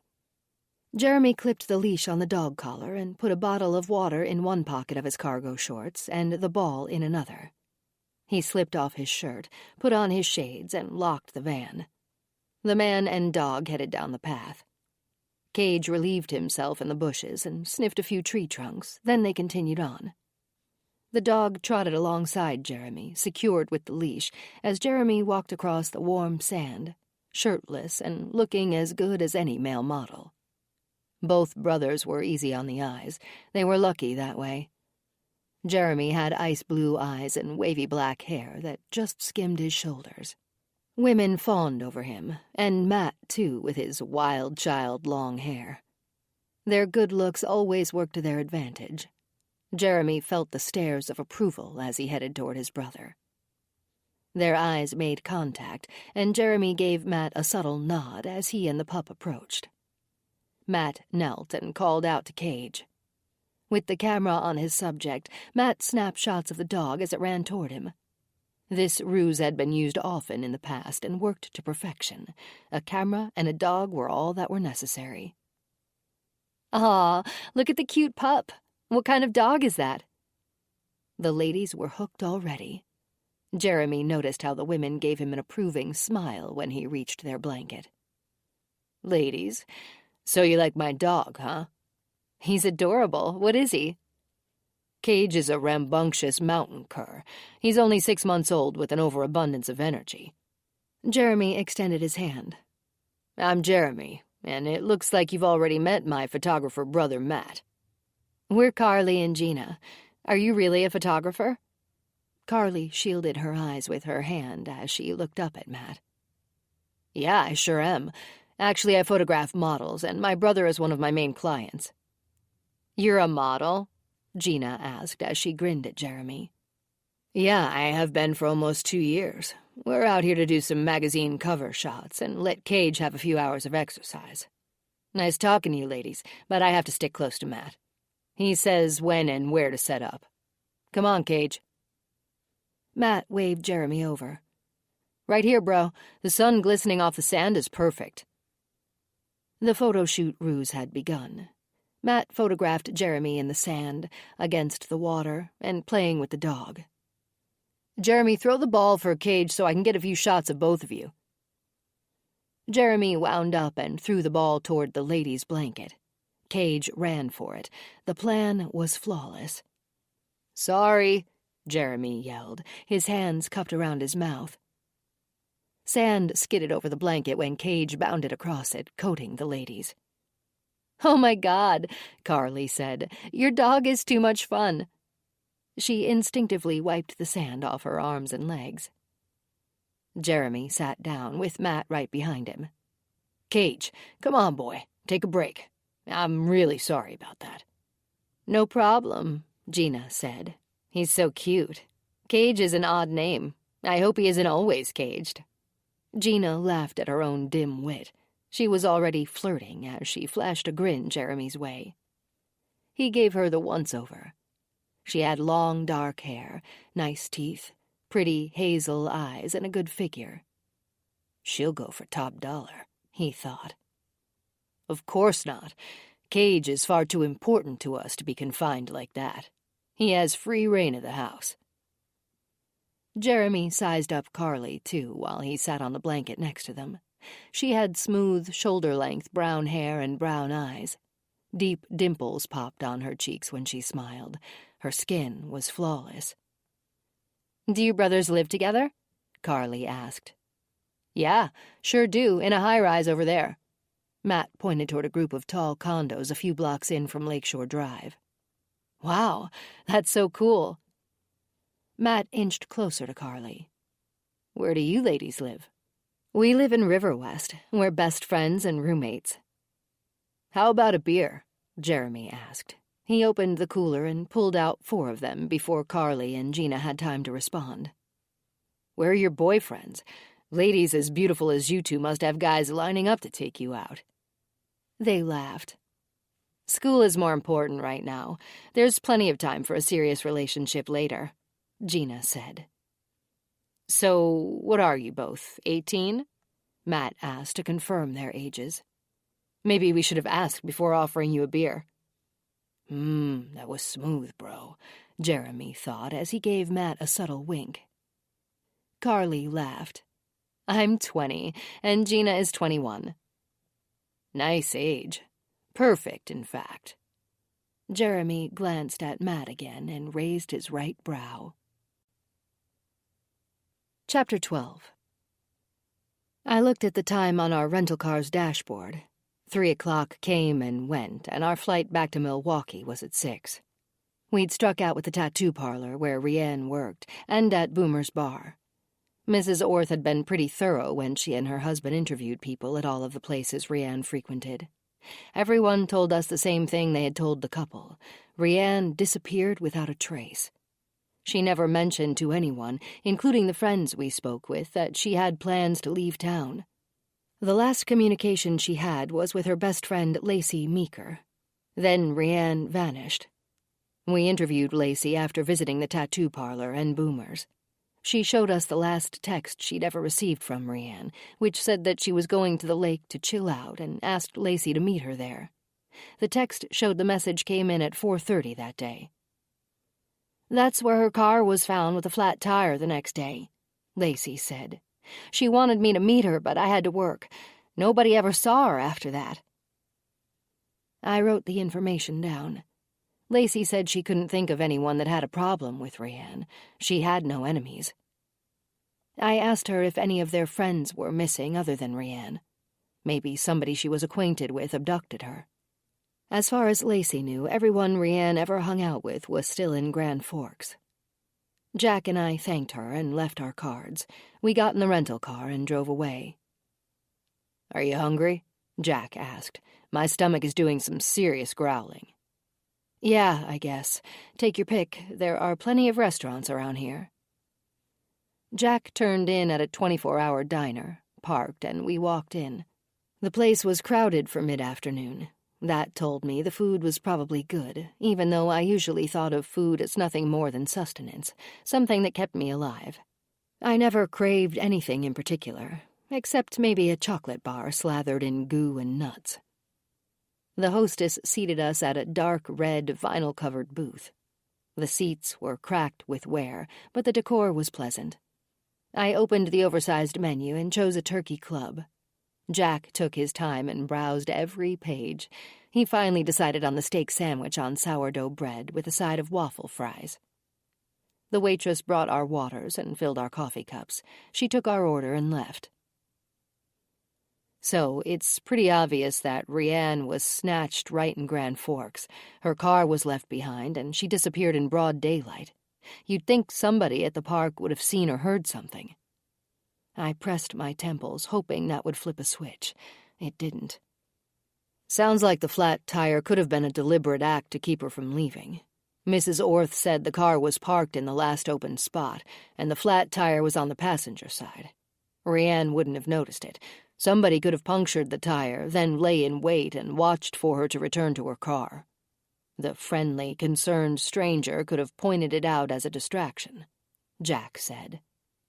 "That certainly makes sense, but he must have seen her arrive to choose her as his victim. I mean, he wouldn't have picked a car with a family in it." I shrugged and took a gulp of coffee. "The guy saw her early on, then waited for her to return to her car. That's when he pointed out the flat tire. She probably looked down at the tire, and he clubbed her from behind." "No, that would be too noticeable, but he had to do something to disorient her enough to get her in his vehicle without attracting attention." "Shit." I looked around, hoping nobody other than Jack had heard my exuberance. "What?" Jack leaned across the booth, his eyebrows raised so high they almost touched his hairline. I whispered, "I know how he did it. The xylazine." The guy pointed out the flat tire. Rianne walked around the car to check it out, and he jabbed her in the neck. All he needed to use was enough to throw her for a loop. She'd be too messed up to yell for help. Chances are he parked right next to her. Grab and go. He'd be out of there in seconds. I jerked my head toward the approaching waitress. Our conversation would be silenced until she came and went. "Here you go, folks. Can I get you more coffee?" "No, thanks. We still have plenty in the carafe," I said. "Okay, well, enjoy your meal. Just give me a holler if you need anything else." Jack smiled. "Will do." I whispered again. "I'm calling Jason back to ask him if he's noticed a needle puncture in her neck or anywhere else yet. So, a small amount of xylazine was likely used to incapacitate her. Then he used it again when he killed her. If it went down the way I think, the flat tire scenario is the ruse. Then she got nailed in the carotid artery. My question is, if she was picked up in Grand Forks and dumped in Washburn County, did our killer pick up more women on the way? And why come to our area at all?" "Valid questions, Jade. Knowing the method isn't going to give us the killer, but it might be a way to figure out what locations are easy grab-and-go spots where plenty of women hang out. The killer obviously took Rianne from a park. Popular swimming areas and parks would be a good place to start. Mall parking lots would be primo, but there are cameras. He'd have to be more careful there." Jack leaned across the table. "Wouldn't you think there's a nationwide database of pharmacies and veterinarians that have had dangerous drugs stolen?" "I'm not sure, but call Billy and Todd. If anyone knows, they will. Jason thought it would be hard to track, but see what they say. I'll give Jason a call." We ate, paid the bill, and left. We had to start making our way to the airport to return the rental car. I called Jason as Jack drove and told him to be extra thorough when checking for needle marks. Chances were, she could have evidence of more. Chapter 13. "What do you think, Gina? Should we head out?" Carly checked the time on her cell phone. "Yeah, I suppose. This has been fun, guys, but if we don't get going, we'll be too drunk to drive." Gina laughed. "I think we've both had too much beer already, and I'm the only one that's legal to drink. I guess I'm driving." "How far do you live from here? We could give you a ride home, and you could pick up your car tomorrow," Jeremy said, trying to encourage the women to agree. "No, we're good. Too much of a hassle. We'd have to get a ride back tomorrow. Plus, it isn't far," Carly said. A hiccup popped out of her mouth as she spoke. She chuckled. "Hang on. Don't leave yet. I'm going to put Cage in the van, then we'll help you ladies carry your things to your car," Matt said. Jeremy gave him the go-ahead look and nodded. "What a gentleman," Gina said. "I guess chivalry isn't dead after all." Jeremy grinned. "But you might be if you don't sell quickly." He watched as his brother left with Cage. Jeremy took in the surroundings. The number of people on the beach had thinned. Matt shouldn't have any trouble puncturing the tire without being noticed. He had become quick and efficient at it. Matt returned in less than 10 minutes. Jeremy watched his brother's face for a sign. Matt tipped his head. All was good. He whispered to Jeremy as the girls gathered their belongings. "There was an empty parking spot in front of their car. I pulled the van in there. It's going to make loading them much easier." "Perfect. This should be a piece of cake." Matt handed Jeremy one of the syringes he had pulled out of the glove box when he returned Cage to the van. Jeremy dropped it in the front pocket of his cargo shorts. "Let us give you a hand," Jeremy said. He reached for the ladies' cooler and picked it up with their own. Matt helped Carly shake the sand out of the blankets and fold them. He wedged them under his arm, and the four took the path back to the road. "We're right up here," Carly said as she pointed at a green Toyota. She clicked the key fob and popped the trunk. Jeremy sat his cooler down on the curb and put the ladies' cooler in their trunk. Matt dropped his blanket next to the cooler. The flat tire would be hidden from view with those items until it was time for the women to see it. Jeremy scanned the street and the beach to make sure nobody was in their immediate area. The limbs of the large tree Carly had parked under kept the car somewhat hidden. Jeremy nodded at Matt. The coast was clear. Gina leaned back against the trunk and twirled the key ring around her index finger. "This was really fun. She openly flirted with Jeremy as she talked. "Maybe we can do it again sometime." "Maybe. That's weird. The car is leaning toward the curb." "What?" Gina turned her head to where Jeremy had pointed. "Looks like a problem with that back tire," he said. Jeremy had already popped the protective cover off the syringe in his pocket. Matt nodded, indicating that he had too. Gina walked around the car. "Damn it, Carly, your back tire is flat." Carly came around the car to take a look. The ladies knelt cautiously at the back tire, apparently to avoid scraping their bare knees on the curb. With his head on a swivel, Jeremy did a final check in every direction. A second was all they needed. The brothers crowded behind the girls and sank the needles into each of their necks. Short yelps of pain, mixed with surprise, came from Gina and Carly. That was the typical response. They slapped at their necks and wobbled. The xylazine took effect quickly and rendered them unresponsive. They were dumbstruck, gurgling, and nearing unconsciousness. "Hurry, open the back of the van," Jeremy instructed, jerking his head toward the vehicle. Matt ran ahead, opened the back doors, and put Cage in the front seat. He came back around the car and lifted Carly. She was dead weight and limp.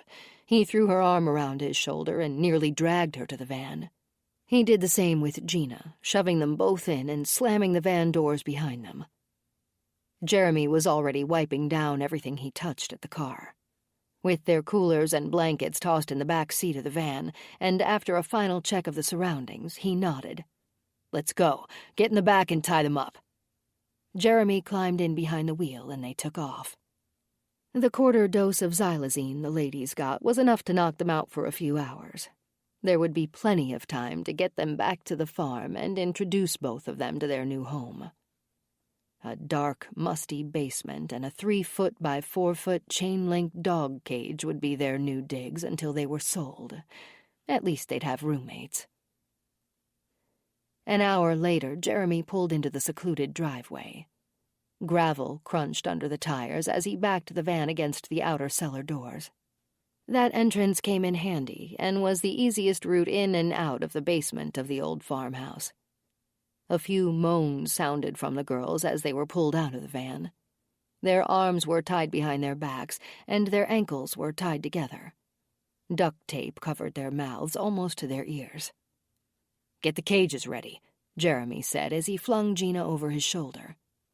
Matt unlocked the cellar door, flipped the wall switch to light the steps, and ran down before Jeremy to ready 2 vacant cages. "Go ahead," he said as he came back up the steps to grab Carly. Both brothers were strong and capable. Matt flung Carly over his shoulder and followed Jeremy downstairs. 3 caged women cried out when they saw 2 more women being carried to the empty enclosures. "Shut the hell up over there," Matt said with a threatening glare. "You should be happy to have new roommates. There's so much to talk about, and you better do it while you can, Mel. You're out of here tomorrow." The brothers smirked as they shoved Gina and Carly into their individual cages and secured the padlocks. They took the cellar steps out and slammed the heavy double doors behind them. Jeremy headed toward the barn. "Where are you going?" "We have work to do, and there's only a few hours of daylight left. Come on, give me a hand." The faded, warped barn doors weren't opened often, but Jeremy knew what he needed would be inside. He grabbed the old iron handles and pulled. The doors resisted, but spread open with a creak. "What are we looking for?" "I know there are a couple of shovels in here. I saw them when Old Man Miller's son showed us the place. Push those doors open wider so we can see." Matt entered the barn and turned to face the doors. With a strong kick from his work boot, he got them to spread farther apart. "How's that?" "Better. Here we go. There's plenty of tools back here." Jeremy walked halfway through the barn and found the rakes, sledgehammers, and hoes propped against a sidewall. Several shovels were mixed in with the rest of the tools. "Here, take one and come with me."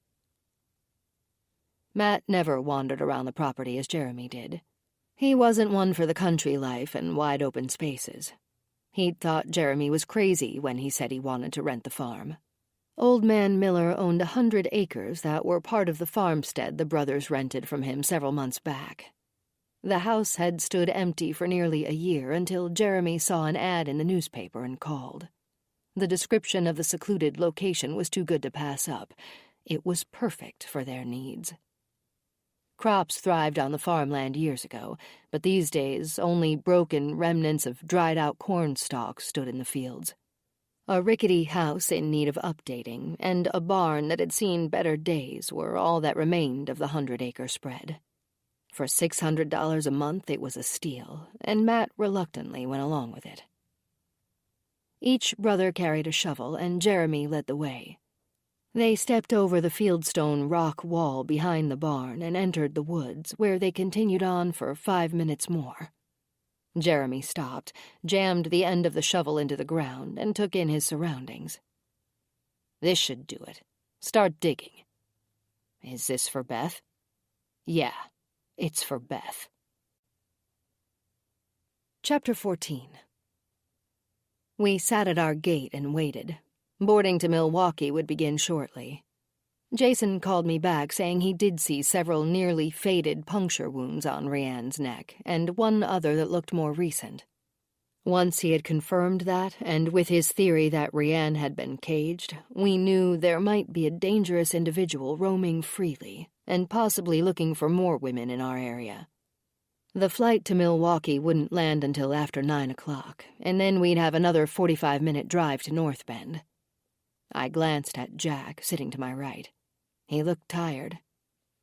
"Let's call it a night when we get back and start fresh in the morning," I suggested. He agreed. "Sounds like a good idea to me." It didn't take long to settle in once we boarded the airplane.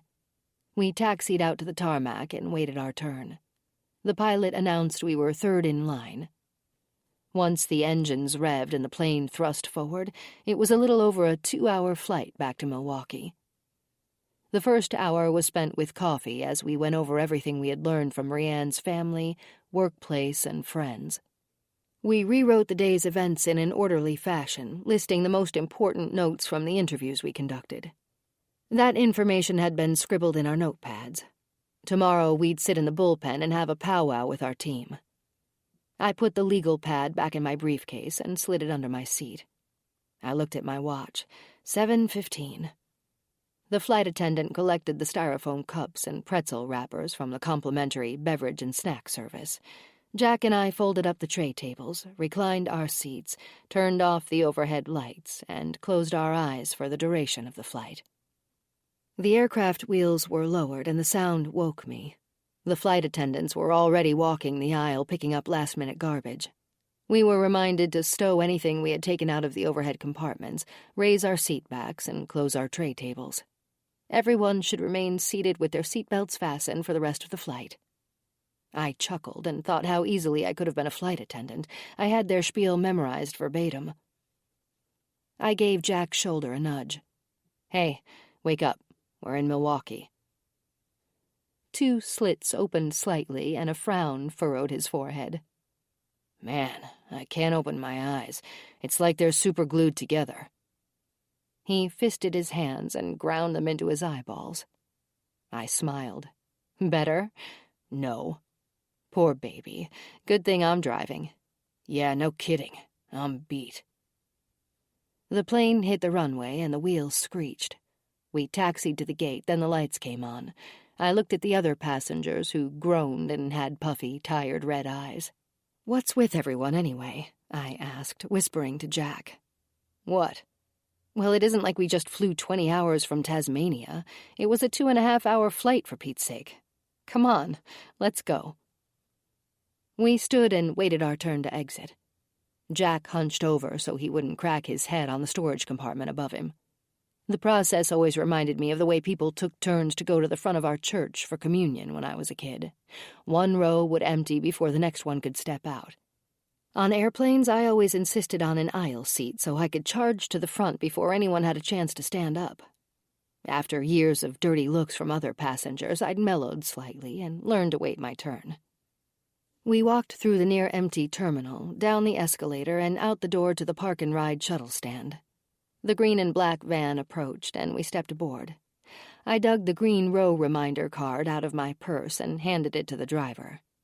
Jack pulled a few dollars out of his wallet and gave them to the driver when he dropped us off at row A, slot 17, right where my car was parked. "Are you hungry? I can find a quick drive-through and we can eat on our way home. To be honest, I could use another cup of coffee," I said. "Yeah, sure. It's on me, though. You choose. I'm cool with anywhere that's convenient for you," Jack said. "How's this?" I asked as we came up on a fast food restaurant a block from the freeway entrance. "It works for me." We ate in silence as I drove. We each chose a chicken wrap, easy to manage and not too messy. The coffee was hot and strong, just the way I liked it. It perked me up a little, too. "Jack?" "Yep." We have no idea if the perp just passed through and dumped Rianne along the road, or if he's made himself at home in our area. I'm leaning toward the latter. "Okay, I'm listening." "I could see a dump as he's passing through if Rianne was found just off Highway 60, but she was 3 miles up a narrow farm road. He'd have to get off the interstate, go to Highway 60, and then find a backwood, secluded farm road somewhere. It seems like too much work if he was just passing through." "That's true, but the tarp and tape, isn't that telling us he stopped and shopped somewhere? Unless he just carries those supplies in his vehicle. Maybe he's an opportunist and doesn't plan who his victims are or when he's going to grab them. That would tell us he does carry those supplies with him." I turned to check Jack's temperature on my theory. What if he's a cross-country killer and the marks on Rianne's elbows and knees are from cages inside his vehicle? Maybe it's just what the women are transported in once he snatches them. Jack nodded. "Good point. But what about the bleach and the scald marks on the body? Wouldn't he need a private place like a house with a bathtub to do that? He certainly couldn't take a risk like that in a hotel room." "Yeah, those are all valid concerns to run past everyone in the morning. I think I'll let it go until then. The gerbil on the wheel needs a rest." "We're almost home, partner. So, when are you and Amber going to invite me to dinner? You do have a party-sized deck, you know. I sort of recall helping you carry your lawn furniture out there." "You're right. How about after this case is solved? I'll have Amber give me a work schedule, and we'll make a definite plan. Now that I think of it, I did just buy a new grill. You guys can break it in with brats and burgers while I supervise and set the table. When we plan a date, have your folks come too, and I'll invite Mom and Bruce. I'll get my first party out of the way, hopefully sooner rather than later." Jack agreed. "Okay, you've got a deal. I'll be the grill master, and all you have to do is make sure there's plenty of beer." I grinned. "See you in the morning," Jack said as I pulled into his driveway. I watched him walk up the sidewalk with his backpack slung over his shoulder. He turned back and waved when he reached the front door. I waved back, then drove home. The overhead garage door lifted and creaked as I waited in the driveway to pull in. The condo was dark. Amber was closing Joey's tonight. Spaz lay on the couch and lifted his head when I walked in. He wasn't quite interested enough to get up and greet me properly, but I gave him a head scratch anyway. He purred. Polly and Porky were sleeping soundly on their perch, so I left them alone. I didn't need to hear birds chirping anyway when I was dead tired and going to bed. We'd start the brainstorming, hopefully rested and refreshed first thing in the morning. Chapter 15. Jeremy got an early start. He'd have to take Melanie to the designated location later where the buyer's representative would pick her up. He wrote down the address and programmed it into his GPS. Neither of the brothers was familiar with the area. From what Jeremy had been told, the rep would be flying into O'Hare on a private plane and would meet him near the state line. Jeremy calculated the distance was about 90 miles from the farm. The sun had been up for only an hour, but he was already hard at work. His body glistened with sweat, even in the shade cast by the overhead tree limbs. Jeremy had to finish digging the hole for Beth. He left a note on the table for Matt to feed the girls and to make sure Melanie showered. She needed to look nice for her new owner. If the buyer was pleased with her, the chances of future sales would be good. He had 2 more feet to go. Jeremy wiped his brow with his forearm and rubbed his watch against his cargo shorts. The crystal was coated with dirt. 8 o'clock. There was still plenty of time. He speared the ground with the shovel head and cracked open the water bottle that was in his oversized pocket. He sat down against a tree and took a deep swallow. A mosquito buzzed on the back of his hand. He watched as it filled its belly with his blood. He smashed it with his other hand, then smeared the blood across his shorts. He took another swallow of water, got up, and began digging again. An hour later, the hole was finally deep enough for a body. Jeremy headed inside to see if Matt had gotten up yet. Matt's sleeping habits annoyed him. His younger brother needed to be a bit more ambitious. Jeremy didn't like carrying the brunt of the responsibility all the time.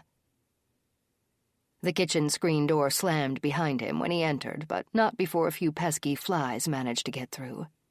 He slapped at them as he walked toward the living room. Jeremy peeked around the doorway. Nobody there. He heard voices coming from the basement. At least Matt was up. He opened the door and descended the creaking stairs. What sounded like distant voices from upstairs were now clearly panicked cries for help. Jeremy rounded the corner at the bottom of the stairs and entered the large room with the caged women. What the hell is with all this noise? He saw Matt sitting on a chair 5 feet from the cages. Lying next to him on the floor were the stun gun and cattle prod.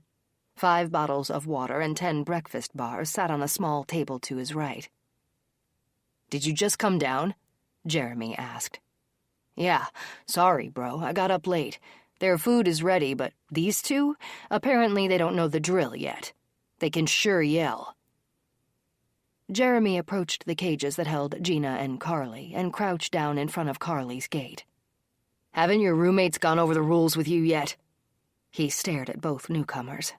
I bet you weren't expecting this yesterday, were you? He grinned at his brother. Your throats must be parched from all the yelling you're doing. Water would taste good right now, wouldn't it? Carly spat through her pen, just missing Jeremy's face. Jeremy turned to Matt and laughed. That was close. I guess Carly needs to be taught some manners. He stood and winced at the pop that came from his knee. Memories of his own childhood abuse entered his mind for a second. He dismissed them and walked toward his brother, his hand outstretched. Matt picked up the stun gun and cattle prod and handed them to Jeremy. Then he sat back in his chair and rubbed his hands together with anticipation. Pay attention, ladies, and watch how this is done. You see these bottles of water? I want to give each of you water to drink, but you have to do as you're told. Watch Beth over here. She'll be the guinea pig for this demonstration. Jeremy approached Beth's cage. She cowered toward the back and whimpered.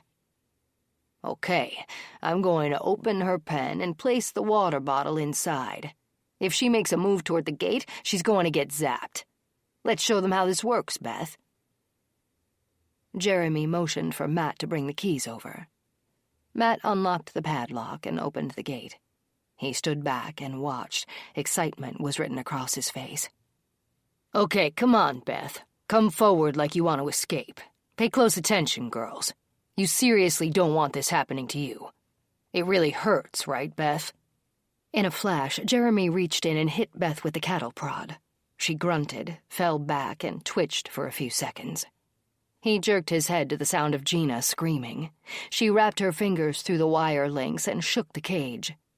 Jeremy slammed Beth's gate and walked over to Gina's pen. "Let us out of here! I want to go home!" she screamed. That's a big no-no, Gina. I thought I just made it clear to you what the consequences were for misbehaving. Besides, you're never going home.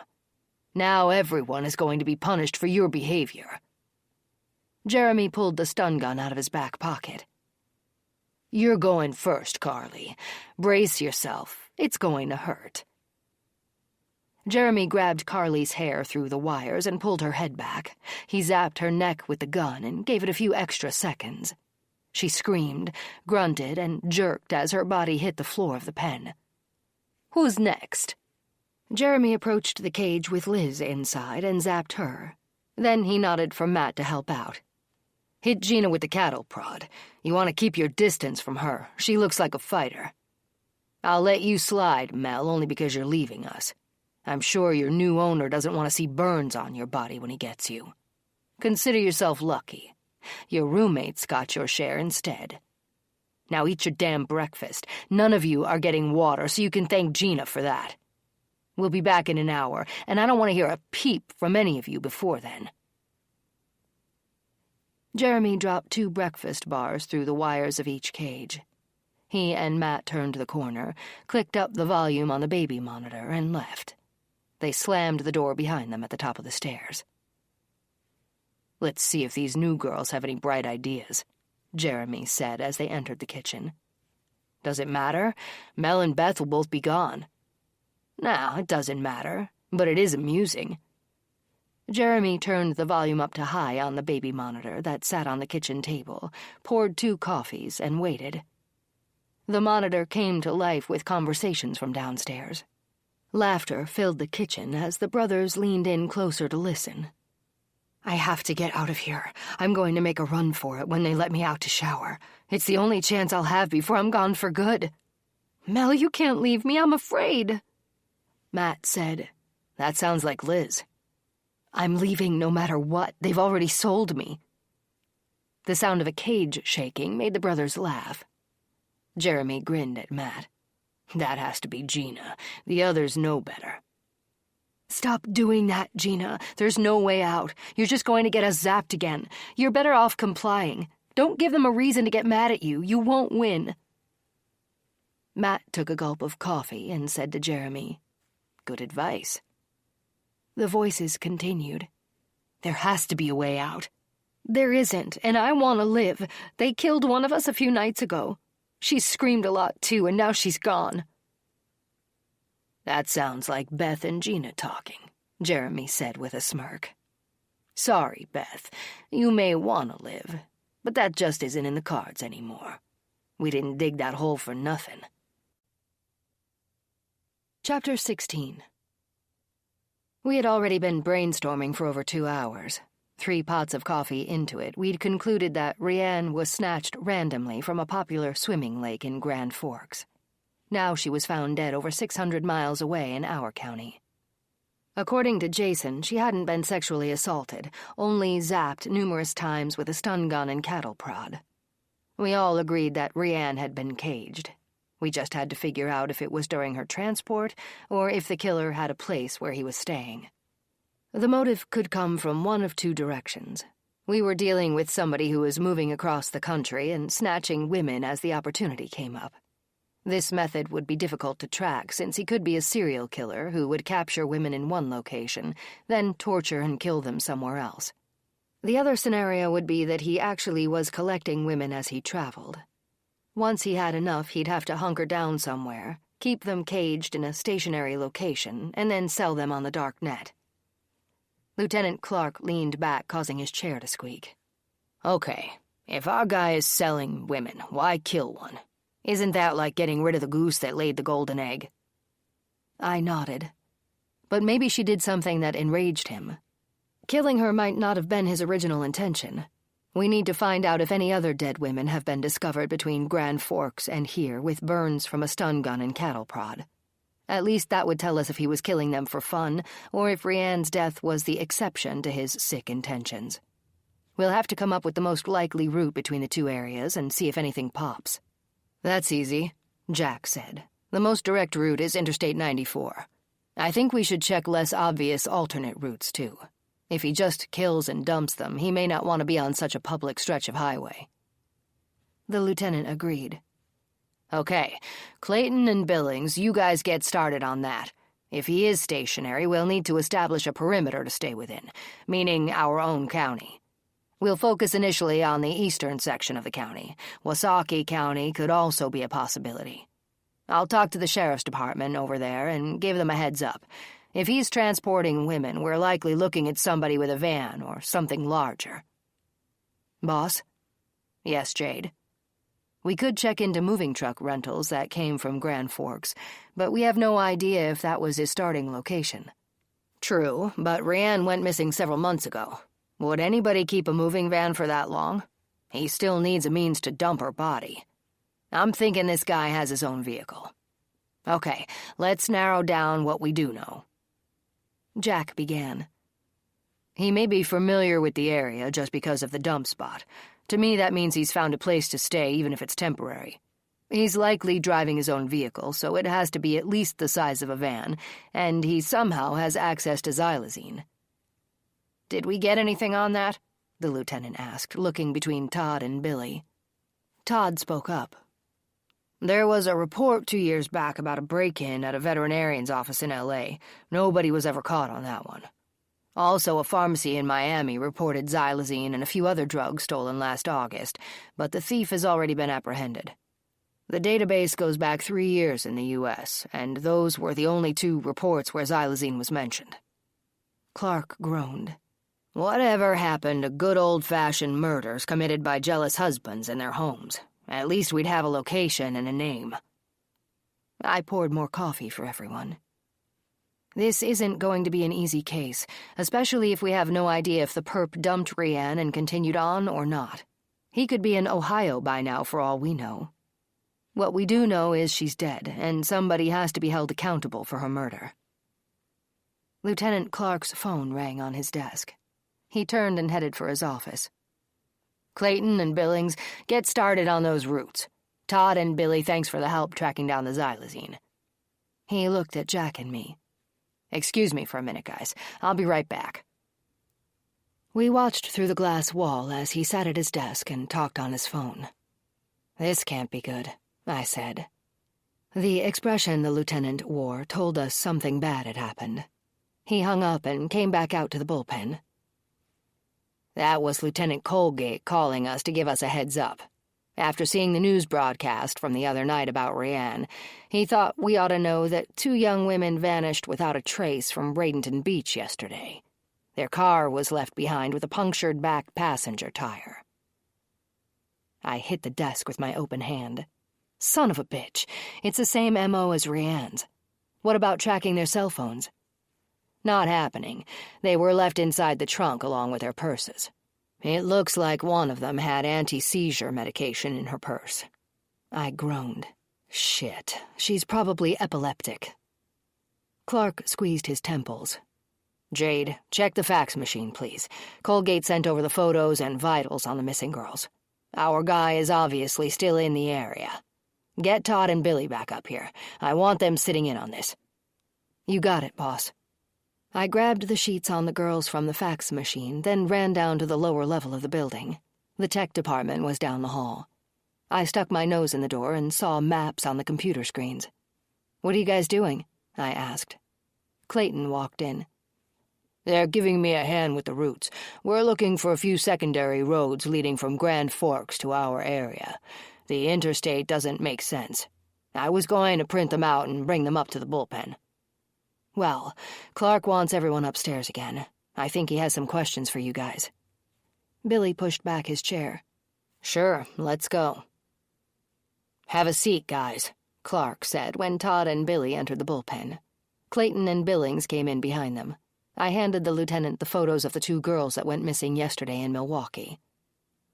Normally this wouldn't be an issue for us, but because Jack and Jade went to Grand Forks and found out more, I'm thinking it's related. Apparently, Rianne's car was found with the back passenger tire punctured. Clark pointed at the photos he had pinned to the corkboard beside him. These 2 ladies went missing at Bradenton Beach yesterday, according to the Milwaukee PD.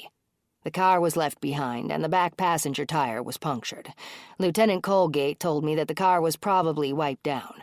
There weren't any fingerprints on the vehicle other than the owner's. He looked at the sheet with the girl's information on it. Carly Donovan, 20 years old, and her friend Gina Sansone, 21. The 4th District PD has already interviewed the families and friends. So far, they have nothing. Billy, Todd, how do we access the dark net without our IP address coming up as the location of the Washburn County Sheriff's Department?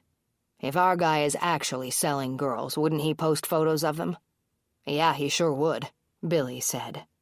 Well, we know what these latest missing girls look like. We also know that Rianne had scrapes on her elbows and knees that had traces of metal in them, right, Jason? That's correct, Lieutenant. Okay, for now we're going with that theory. We need to get to the dark net so we can gain access to these auction sites. Is that possible? We can definitely hide our IP addresses, Lieutenant, but finding their site, if it's actually out there, is tricky. Something as vile as human trafficking is likely found in the dark web, which we'd have to access first. The darknet auction sites move around a lot to avoid detection. You have to be one of them to get in and bid on women. Is there a way to see what's going on without being detected or without logging in? Todd looked at Billy and scratched his head. Maybe, but it depends on if they show teasers on their homepages.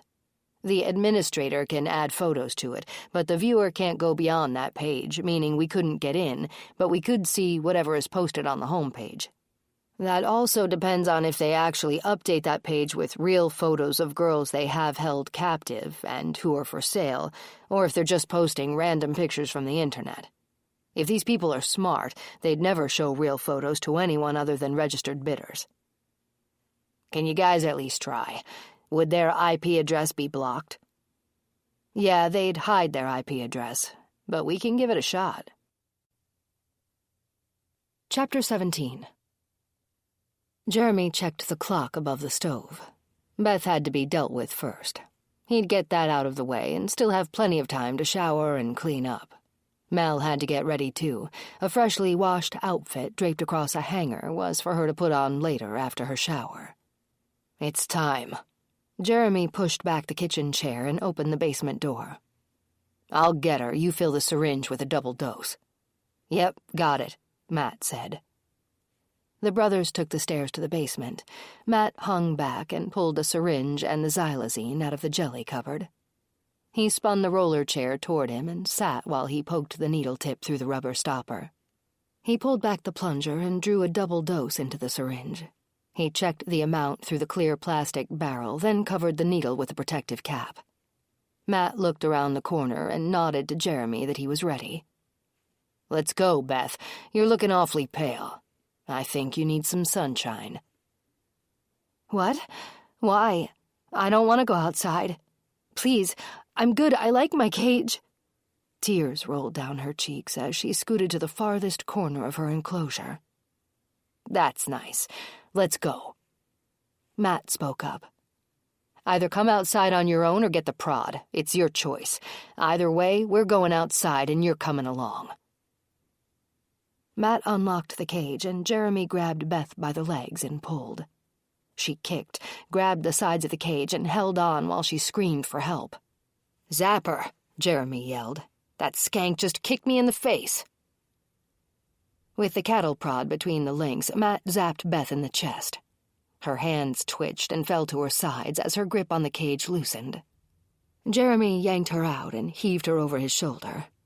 With a nod toward the cellar door, Jeremy motioned to Matt to open it, and the outer wooden ones at the top, too. If she wakes up, nail her again. I don't want to look scratched and bruised up later when we dump off Melanie. Matt followed Jeremy into the woods, with the cattle prod centered at the base of Beth's neck. She moaned and began to squirm. "Hit the bitch again before I drop her," Jeremy yelled. Matt zapped Beth in the neck. Her body arched unnaturally, then slumped back over Jeremy's shoulder. The grave lay straight ahead where the mound of dirt and shovels interrupted the flat forest floor. Jeremy dropped Beth to the ground. He straightened his shoulders and cracked his neck. "Got the needle ready?" Matt nodded. "Yeah." "Okay, do it." As he knelt on one knee, Matt turned Beth's head to expose her carotid artery. He sank the needle into her neck and pushed the plunger in until all of the xylazine was gone. Each brother found a tree trunk to sit against while they waited. Jeremy looked at his watch. "We'll give it another few minutes. She's probably dead already, but it's better to be safe than sorry. Let's strip off her clothes. Somebody else can wear them." "When are we going to take pictures of Gina and Carly?" Matt asked as he pulled the t-shirt over Beth's head. "Probably tomorrow. We have a long drive ahead of us, and I might want to go out and celebrate later. That's $8,000 we just got for Mel. Gina and Carly should bring that much too. Liz, I'm not sure. Maybe 6,000 if that guy from Miami is still interested. Matt put his fingers against Beth's neck and tried to find a pulse. There wasn't any. He nodded at Jeremy. She's gone. Good, let's finish this up. Give me a hand. With a heave, they lifted Beth and threw her in the hole. A thud sounded when her head cracked against a rock. Without missing a beat, they each grabbed a shovel and threw dirt over her face. The deed was done within a half hour. Jeremy patted the grave with the shovel head to flatten it out. He returned the shovels to the barn and set them aside. He wiped his brow and turned to Matt. I'll take a quick shower, then you can. After that, we'll get Mel ready. She might need to get dosed for the drive. I'm not about to listen to her wailing for 2 hours. Get a syringe prepared to go. Sounds good. I'll give them something to eat while you clean up. Matt headed to the house with Jeremy right behind him. Chapter 18. Woo-hoo, don't you look pretty? Jeremy's face lit up as he looked her over. Melanie came out of the bathroom and wore a clean dress. Her hair was glossy and smooth. Jeremy sniffed the air.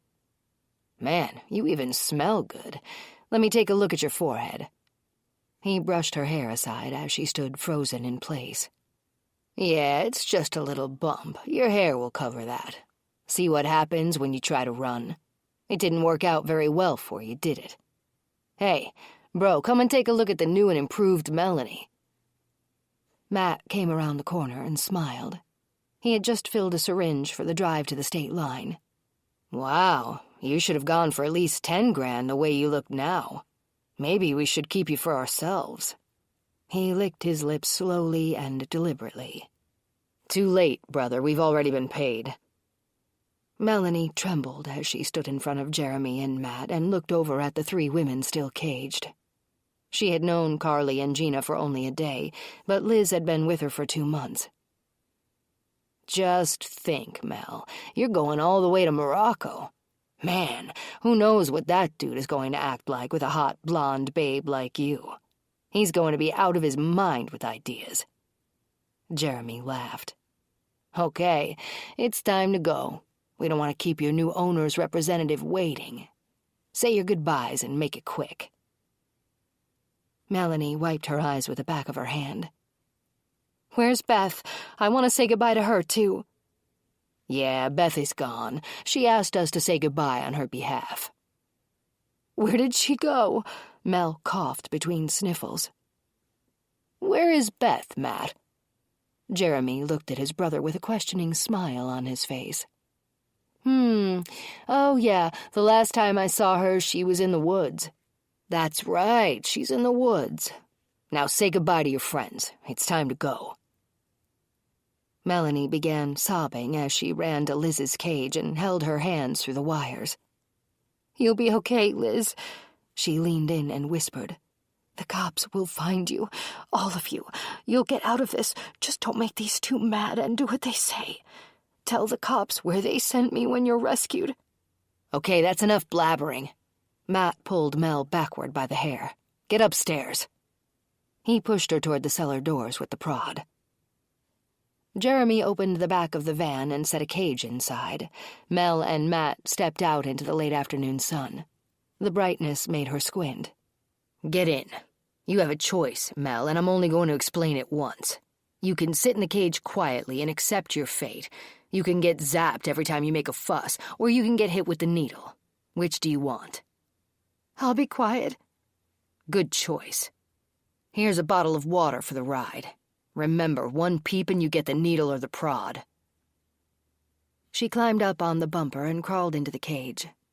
Jeremy handed her the water, closed the gate, and padlocked it.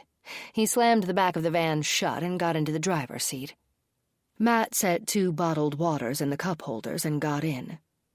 Jeremy exited the long driveway and turned left onto Division Road.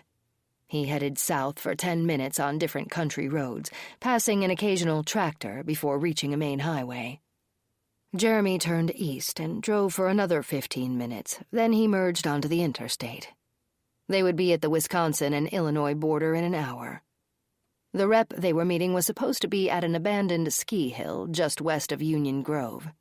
He would be in a black SUV. The syringe of xylazine would be given to him in case he needed it. Just before dusk, Jeremy turned off the frontage road and into the entrance of the long-forgotten ski hill. A broken ski lift and a chalet with most of the windows shattered stood ahead to their left. The thick chain that had been stretched across the weedy driveway and holding a yellow no trespassing sign had been taken down and was lying to the side. A lone black SUV sat idling with its fog lamps on. The gravel crunched under the van's tires as Jeremy pulled up side by side with the other vehicle. A large man in a dark suit exited the SUV. Jeremy killed the engine and he and Matt exited the van. Whimpering sounded from the back. Jeremy heard it just before he closed the door. "Shut the hell up," he said in a snarled whisper. The three men met at the rear of the van, shook hands, and introduced themselves. They talked for a few minutes before Matt opened the back doors. "One moment," the rep said. He excused himself, returned to the SUV, and tapped on the driver's side window. The window came down. The rep spoke to the driver for a few seconds before the SUV started and the driver turned the vehicle around in the driveway. The headlights illuminated the back of the van. Mel squinted and covered her eyes with her hands. "Much better," the rep said. "Put your hands down so we can see your face," Matt instructed. She reluctantly complied. The rep lifted his cell phone and began taking pictures. "These are for the buyer. He wants to make sure she looks the way she did in the auction photos. I'm sure you understand his concern." Jeremy nodded. "Pull her out, Matt, so Mr. Lawrence can get a better look." Matt unlocked the cage and grabbed Mel's arm. "Get out." She crawled out of the cage and slid off the bumper. She stood and smoothed out her dress while more pictures were taken.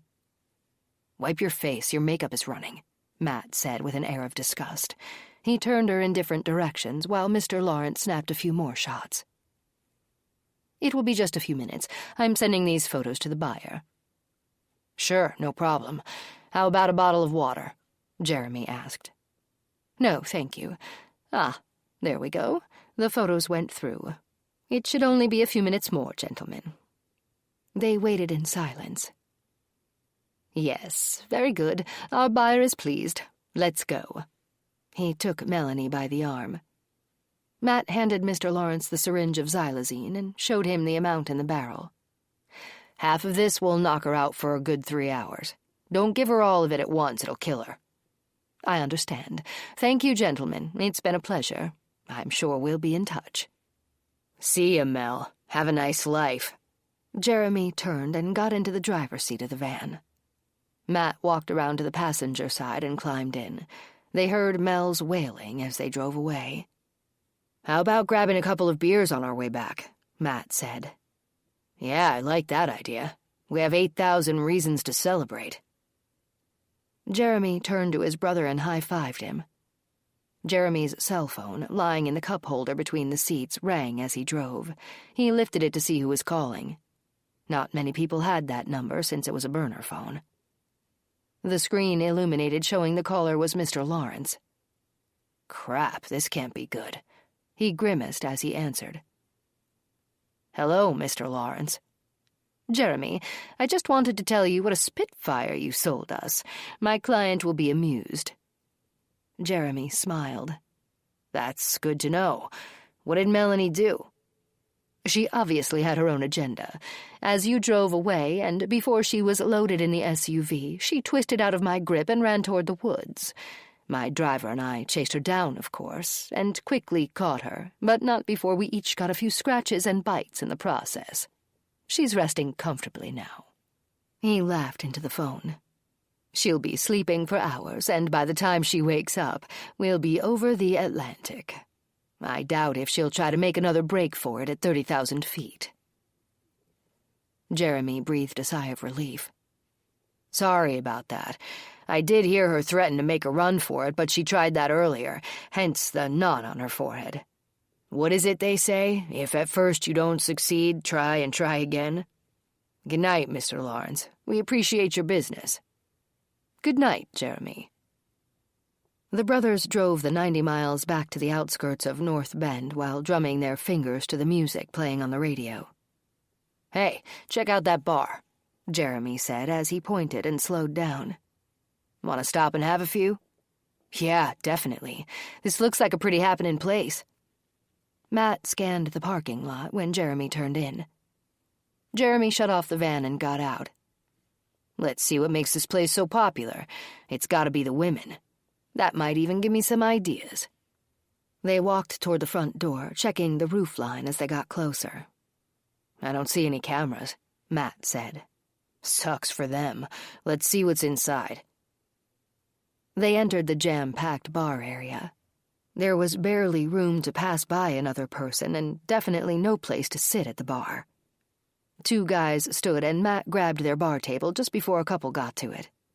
"Sorry, folks. You snooze, you lose," Matt said as he claimed both chairs. He saved one for Jeremy, who was squeezed between other patrons at the bar ordering their beers.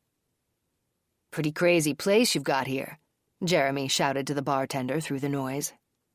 She smiled and nodded while she filled the pints he ordered. "They come here for her." A voice sounded to Jeremy's left. He turned his head and grinned. "Are you talking to me?" He noticed the woman's good looks and gave her the once-over.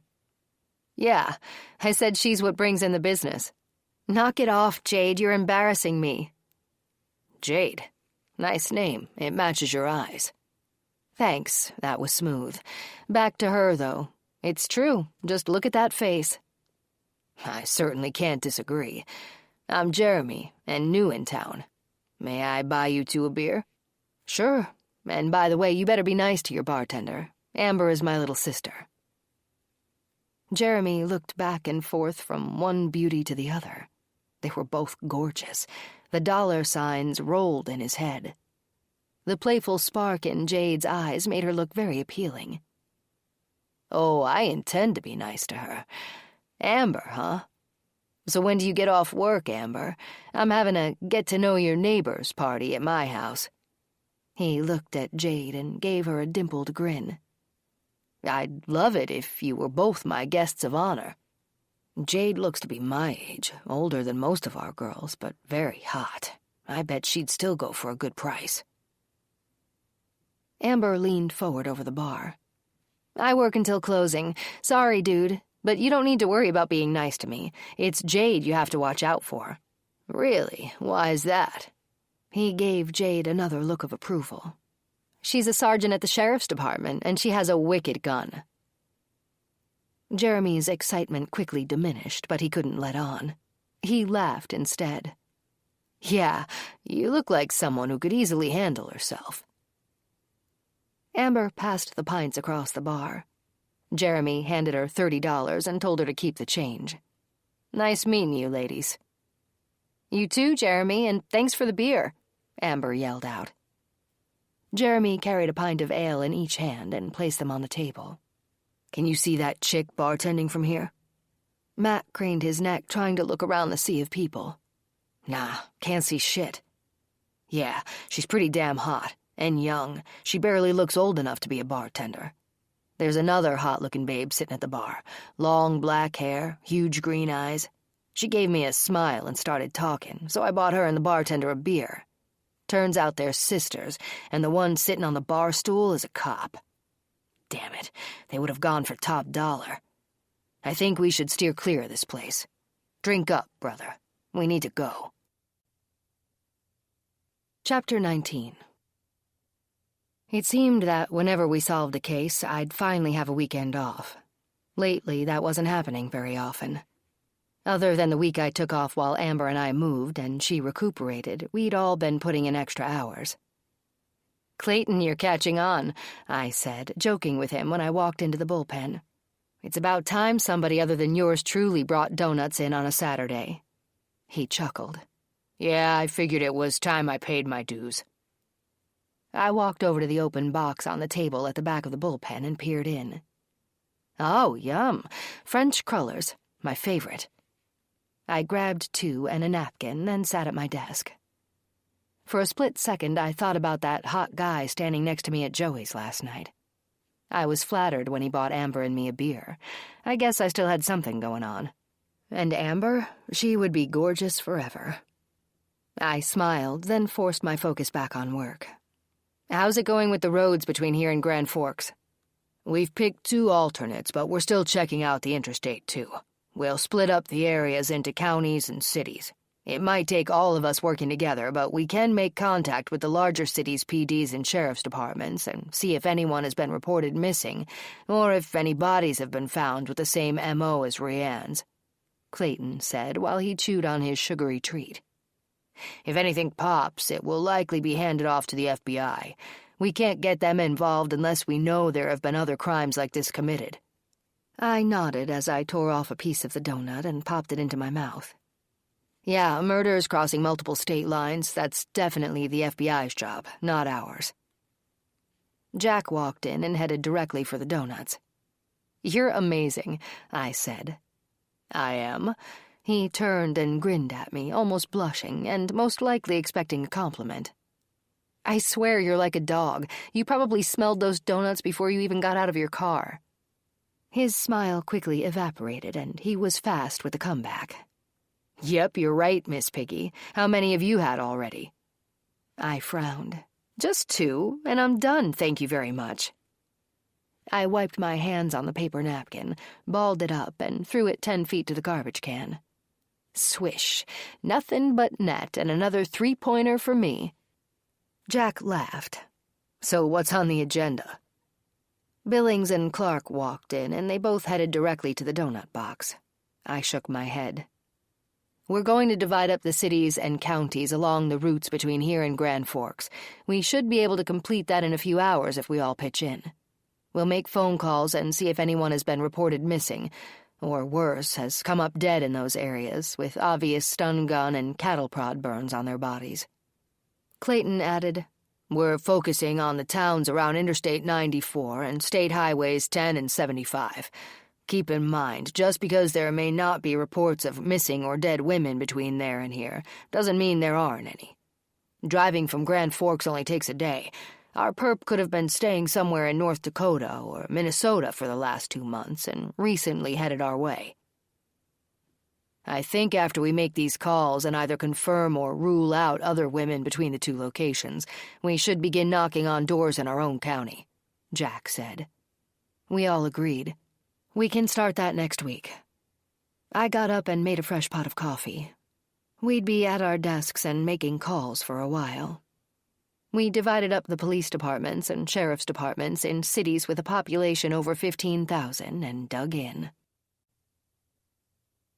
Chapter 20. We need to get Carly and Gina up on the site today. Weekends are always busy. What about Liz? Matt asked as he headed into the kitchen. Maybe later. 2 new girls are going to get more attention right out of the gate.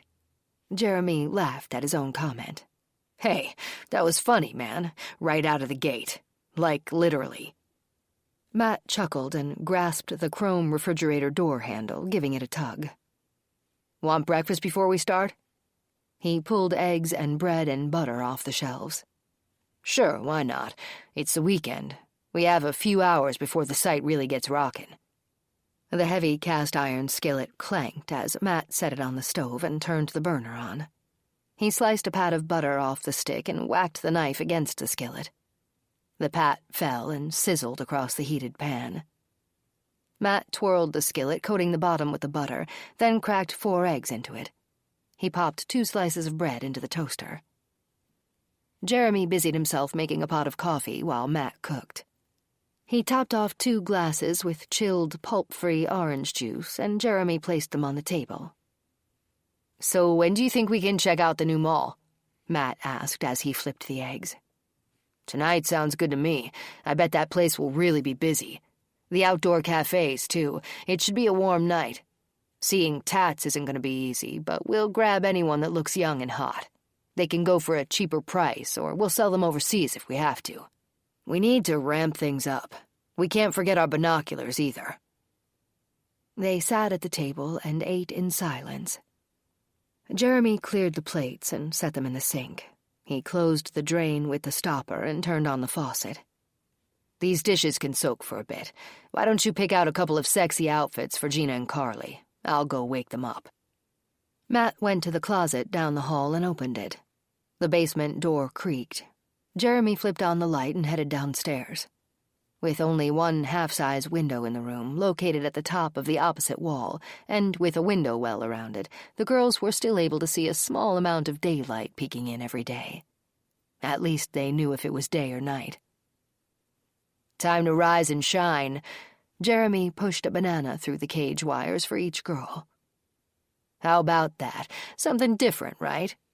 It's Saturday. That means a busy auction day." He pointed at Carly and Gina.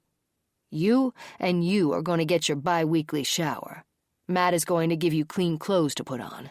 Cool, huh? You're going first, Gina. No funny moves or you're really going to be hurting, understand?" She mumbled something under her breath. "I didn't hear you. What did you say?" "I said I hope you rot in hell." Jeremy laughed and picked up the cattle prod. "I probably will, eventually. But this is going to hurt like hell right now." He was at her cage in 2 strides. The prod, jammed against her side, made her flail and screech as he zapped her with it. She fell back, stunned and groaning. "Are you ready to cooperate now?" She nodded. "Good. I'm going to open the gate. You have 10 minutes to shower and clean up. Got it?" "Yes." "Matt is bringing an outfit downstairs for you to wear for your photo shoot. You'll dress, comb your hair, and come out. Do as you're told and you won't get zapped again. Now move." Jeremy unlocked the gate and opened it. Gina crawled out. He pressed the cattle prod against her back and pushed her into the bathroom. Matt came downstairs with the outfit and threw it at her. He closed the bathroom door and locked it from the outside. After she showered and dressed, Gina knocked on the door. Jeremy unlocked it and pulled it open. She stepped out where they were waiting. "Now that's what I'm talking about," Jeremy whistled. "If you do what you're told and act hot for the video camera, you might get an extra snack." He grinned at Matt. "She's gonna hit 10 grand. I can feel it. Let's get started." He pointed at the door going into the video room. "Over there." Inside, Jeremy had the video equipment ready to go and was logged on to his account on the darknet auction site. He'd upload Gina's still shots and video as soon as Matt was finished working with her. He tapped several buttons and set her reserve at $8,000. He was hoping that once the reserve was hit, a bidding war would begin. They could only be so lucky. Gina's auction would last until 4 p.m. It took Matt 30 minutes to get the perfect shots of her. Several threats of agonizing pain convinced her to put her best foot forward and look sexy for the camera. When Matt finished, Gina was put back in her cage, and he began the same process with Carly. Her reserve was set at $8,000, too. Her auction would end at 5 o'clock. "I don't know, dude. I'm thinking Gina will go for a higher price. It's that Italian look, you know what I mean?" Matt nodded. "Yeah, she's pretty damn hot." Chapter 21. "Any luck so far?" Billings asked as he stretched and coughed into his fist. I pulled off my reading glasses and looked from face to face. Apparently not. Nobody between here and Grand Forks has come up missing in the last few months? Jack answered. "The sheriff's department in Fargo said they had 2 runaways last month, but they both returned home 3 weeks ago. They were siblings. Other than that, nothing stood out on their end." "Anyone else? Clayton?"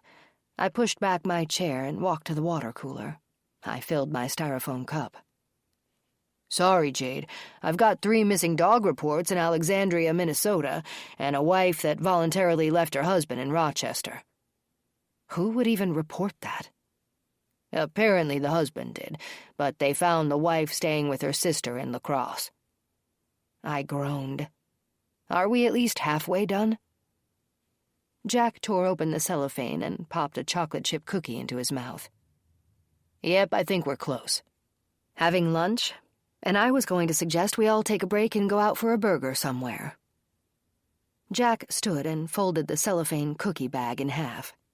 He set it on his desk, the opened side down. I'm ready. Let's go. I rapped on Clark's half-open door.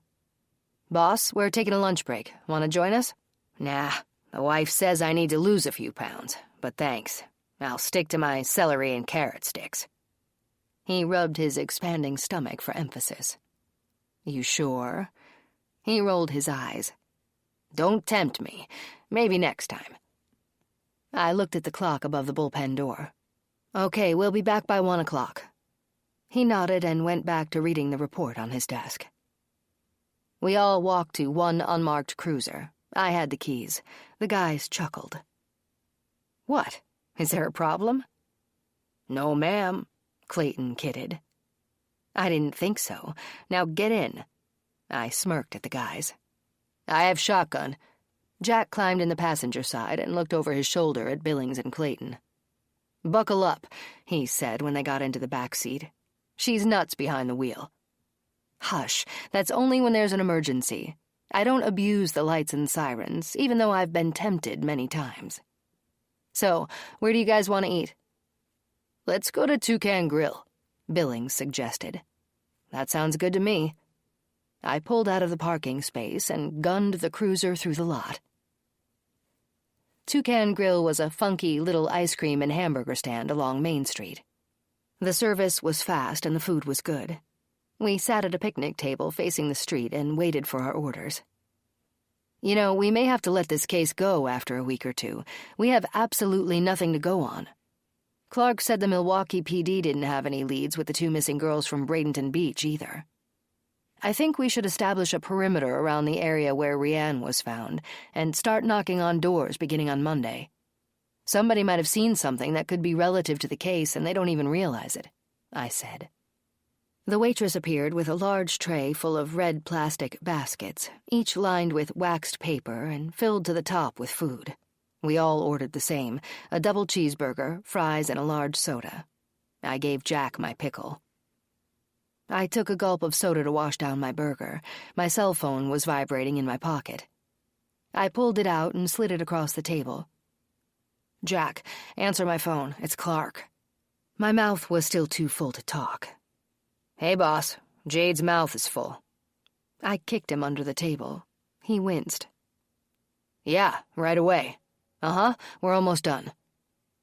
Jack hit the red icon to hang up and passed the phone back to me. Let's go. Milwaukee PD finally got a lead on Gina and Carly. We're having a conference call in 20 minutes with a Lieutenant Gibson from the 4th District Police Department. I threw Jack the car keys. I'll get the bill. Pick me up at the curb. We headed back to the sheriff's department, and I hoped this potential lead could help us apprehend Rianne's killer. The 4 of us entered the bullpen with 10 minutes to spare. Clark rose from his desk when we arrived. He looked at his watch. We're gathering in the conference room in 7 minutes. I've already started the coffee. Thanks, boss. I pulled a thermal carafe and a half-dozen styrofoam cups out of the cabinet above the coffee station. I jerked my head toward Jack. Come here and give me a hand. Grab a tray and take these cups and the sugar and creamer to the conference room. I'll be in with the coffee as soon as it beeps. Should only be a minute or so. Okay, we won't start without you. I walked down the hall to the 3rd door on the left. I entered the room, the gold thermal coffee carafe in hand. Everyone was already seated and waiting. Our conference room was bright and airy with a bank of windows facing the south side of the building. The early afternoon sun still glowed through the last few windows. An hour from now it would disappear from our sight and shine on the west side of the building. Our conference room wasn't used often. The chairs were still comfortable and new-looking, and the long walnut veneered tabletop remained clean and unscratched. I placed the carafe next to the tray Jack had carried in and took my seat. Clark made the introductions once we were live on the conference call.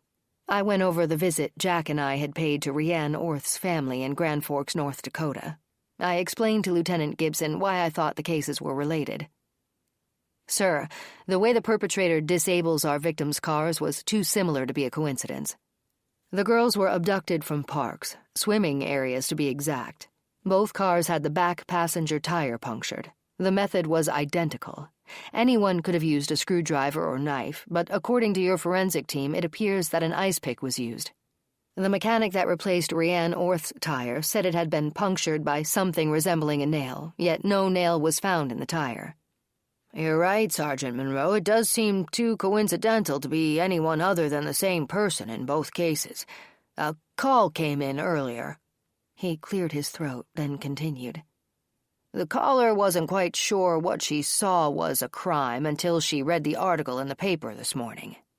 Mrs. Stevens, the caller, lives in a high-rise condo directly across from Bradenton Beach. She said she witnessed an unusual situation a few days back. I interrupted. Excuse me, sir. Yes, go ahead, Sergeant Monroe. Did she say what floor she lives on? The sound of Lieutenant Gibson's chuckle came across the speaker. I can see why you're a sergeant. As a matter of fact, I asked her that very question. I know how tall some of those buildings are. She said she lives on the 6th floor with a large balcony facing the park. Apparently, she was sitting on her balcony that afternoon enjoying an iced tea. Thank you, sir. Sorry for the interruption. I jotted down what floor Mrs. Stevens lived on. No problem. Anyway, she said she saw 2 women and 2 men come up the path from the beach and walk to the trunk of a green car. According to her statement, they all went to the passenger side of the car, disappeared from sight for a few seconds, and then one of the men opened the back of a white van and put both women inside. The van sped off right after that. Did the witness get a make or model of the van, and did the women seem to be struggling? Billings asked. The make and model of the van, no, and as far as the women struggling, I'm guessing that's why Mrs. Stevens didn't realize it was a crime. She said they didn't struggle or make a peep. She assumed they were drunk since one of the men was helping them to the van.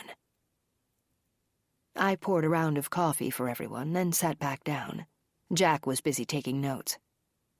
Damn it, that was likely the xylazine, I said. Lieutenant Gibson spoke up. Xylazine? I don't think we were told about that. Sorry, Lieutenant, I said. We only knew of it because of Rianne's autopsy. It came up on the tox report. Since you don't have bodies, you wouldn't know if Carly and Gina were injected with the drug or not. In addition to using the flat tire ruse, these men are apparently injecting the women to suppress them. The lieutenant groaned. This could get out of hand quickly. Once the ladies are in their control, we have no idea if they're being held captive or killed.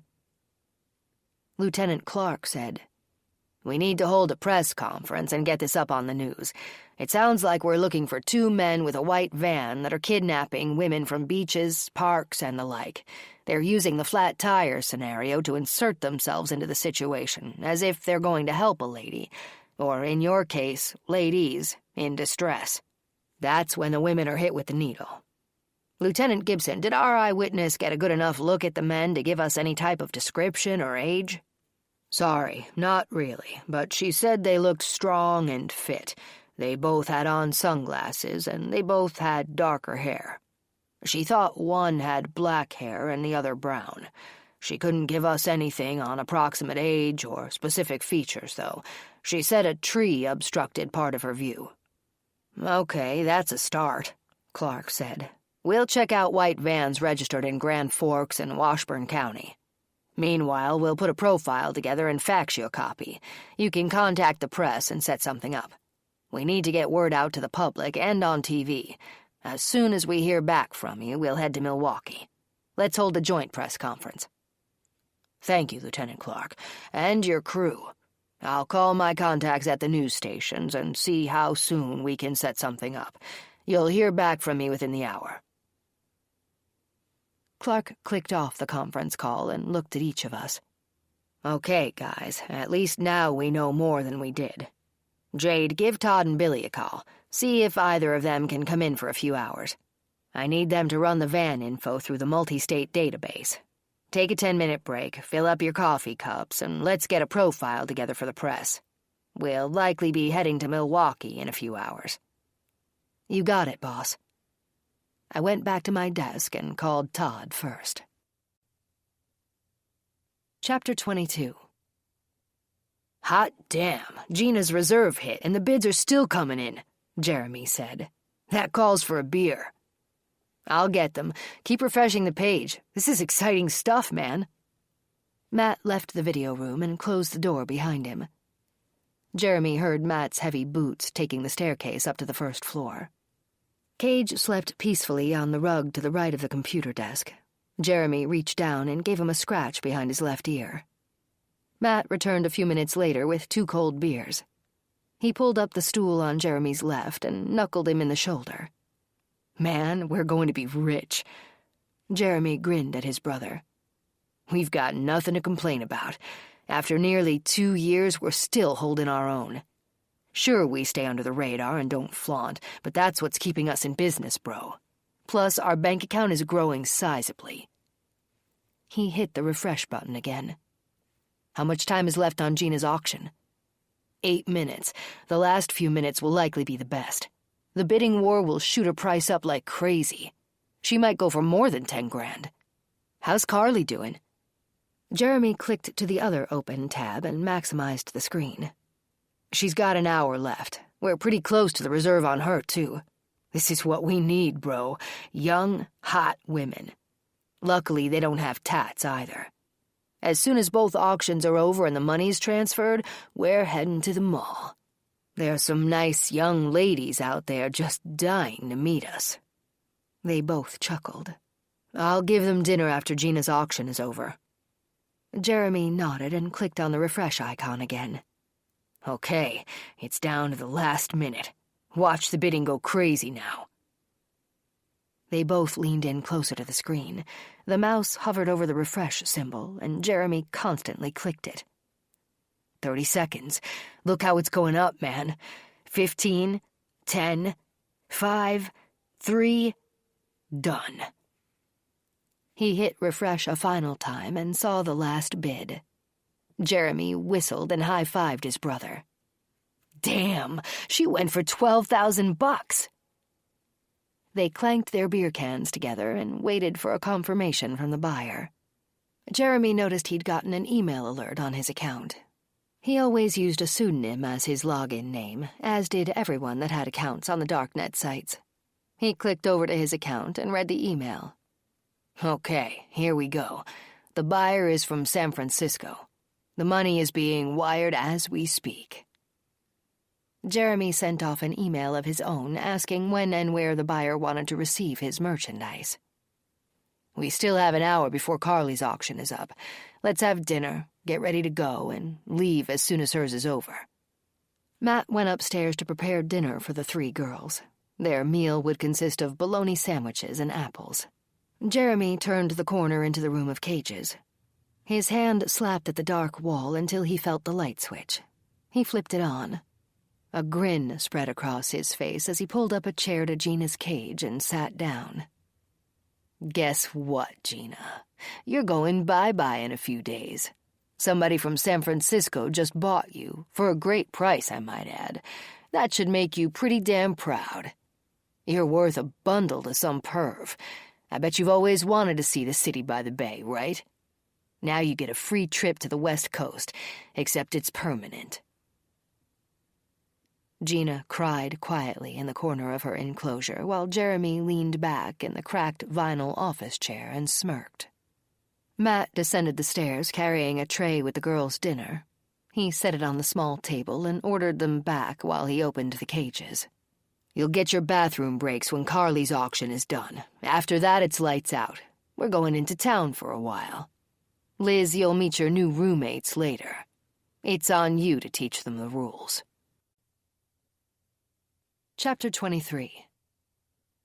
The profile was complete, and the Lieutenant, Jack, and I had just arrived at the 4th District Police Department. Lieutenant Gibson had several TV news stations there, as well as the journalists from several large daily newspapers. They sat on chairs in the police department's press room, waiting for us to begin. Lieutenant Gibson started by thanking the press for attending. He stood behind the podium, introduced each of us, then read the profile we had put together of the individuals in question. At that point, he had said we were certain that an abduction and a murder had taken place. He asked for the public's help in keeping a watchful eye for any white van that might have 2 men in it. Lieutenant Clark stood and took his turn at the podium. Ladies and gentlemen, I want everyone to be aware that our 2 counties are working closely together to try to find these individuals. Anyone that sees a white van, especially in the area of swimming lakes, parks, hiking trails, bike paths, or dog parks, please take down the plate number and call it in to any police or sheriff's department. Do not approach a vehicle with that description. Of course, not every white van you see automatically belongs to the assailant, but it's our responsibility to check that out. Keep in mind, these men use the flat tire ruse to apprehend females. Please do not let anyone approach you offering to help with a flat tire or any type of car trouble. Call somebody you know or a local garage for assistance. There are still 2 missing females that we fear have been kidnapped by these men. Clark held up photographs of Carly and Gina and gave their descriptions and told where they were last seen. With the police and our sheriff's department's joint effort, along with the public's help, these criminals will be apprehended soon. Thank you. Both lieutenants took 15 minutes of questions from the press. The taped coverage would hit the evening news at 6 o'clock with a repeat of the broadcast at 10. After a private sit-down with Lieutenant Gibson in his department where we exchanged our most current information, the lieutenant, Jack, and I headed back to North Bend. I think that went pretty well, Jack said. With a description of the vehicle and the known locations where they strike, the public will be watching closely. The news broadcast will cover all of southeast Wisconsin. Hopefully those 2 are still in the area, and either we or Milwaukee County will get them soon. The noose is going to tighten around their necks pretty quickly with the public's help. Jack rested his left arm across the seat and looked back at me. Don't forget, Gibson said he'd have his police call the places in Milwaukee County that paint cars. We should get someone on that, too, tomorrow. Any white van that comes in for a paint job should trigger a call to law enforcement. I checked the time as the lieutenant drove, 6 o'clock. Once we got back to the station, we'd watch the news broadcast that had been recorded. We walked into the bullpen at 6:45. Jameson and Horbeck were gathered around the small corner table with Todd and Billy. Hey, guys, we were ready to pack it up, but we wanted to touch base with you 3 before we left, Todd said. The lieutenant walked over. What have you got? Billy spoke up. I checked out the number of white vans registered in North Dakota and Wisconsin. Without a make, model, or year, it's pretty overwhelming. What's the count? Clark said. Between the 2 states, it's thousands. We don't know if it's a panel van, a work van, a privately registered van, a cargo van, and so on. You get the picture. Sorting through the owners could take months. Clark groaned. Okay, whatever happened with the darknet human trafficking scenario? I took it upon myself to dig further, and I opened up a fraudulent account just to get beyond the first level. Finding the bad illegal stuff is tough, like going through a maze. The only places that popped up were in Malaysia and Thailand. I saw them for barely a second before they disappeared. If human trafficking sites were that easy to access, they'd be shut down and busted as soon as they started, at least in the United States. Other countries might not be as diligent in monitoring activities like that, Todd said. Clark exhaled a deep sigh. Okay. I could see the frustration on the lieutenant's face. Let's take a few minutes and check out the 6 o'clock news broadcast. We walked down the hall to the lunchroom where Jameson turned on the TV. We each grabbed a seat and waited for the taped news to start. I bought everyone a soda, then the broadcast began. The press conference segment lasted less than 5 minutes. The only thing we had to tell the press was that 2 women were missing and 2 men with a white van were seen putting Carly and Gina inside. The back passenger side tire of Carly's car was flat. That very ruse was used in a previous abduction, too. We didn't have a make, model, or plate number for the van. We didn't know what state the men or vehicle came from prior to abducting Rianne. At least we made the public aware, and hopefully they would keep a close watch on their surroundings. That bit of information was all we had. Anyone up for a beer? I asked. I needed a distraction for an hour or so to wind down. If I went home, I'd be alone and thinking of the case, and at 7:30 I was far too jacked up to doze off on the couch. Everyone was either committed to family time or too worn out for loud music in a crowded bar. They declined my invitation, but I understood the family thing. They had all put in too much overtime lately. It was a Saturday night, and they should be spending it with their loved ones. Jack walked out with me to our cars. "You going to Joey's?" "Yeah, Amber works until closing.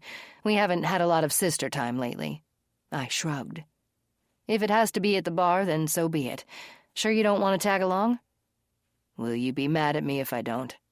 "No, I'm good, and I have a really big gun." I patted my side and grinned. 20 feet away, I hit the button on my key fob. The lights flashed, and my car doors unlocked. "Are you coming in tomorrow?" Jack opened his car door. "Yeah, for a bit. I have plenty of busy work to do. Maybe you haven't noticed, but I can't see my desk anymore. Too much paperwork to file." "Oh, believe me, I've noticed." I climbed into my car. If the news broadcast served its intended purpose, we may have leads to check out. "See you tomorrow, partner." Jack nodded. I took off, ripping through the gears of my Cobra, my pride and joy. I checked the rearview mirror and saw Jack standing with his hands on his hips and shaking his head. Chapter 24.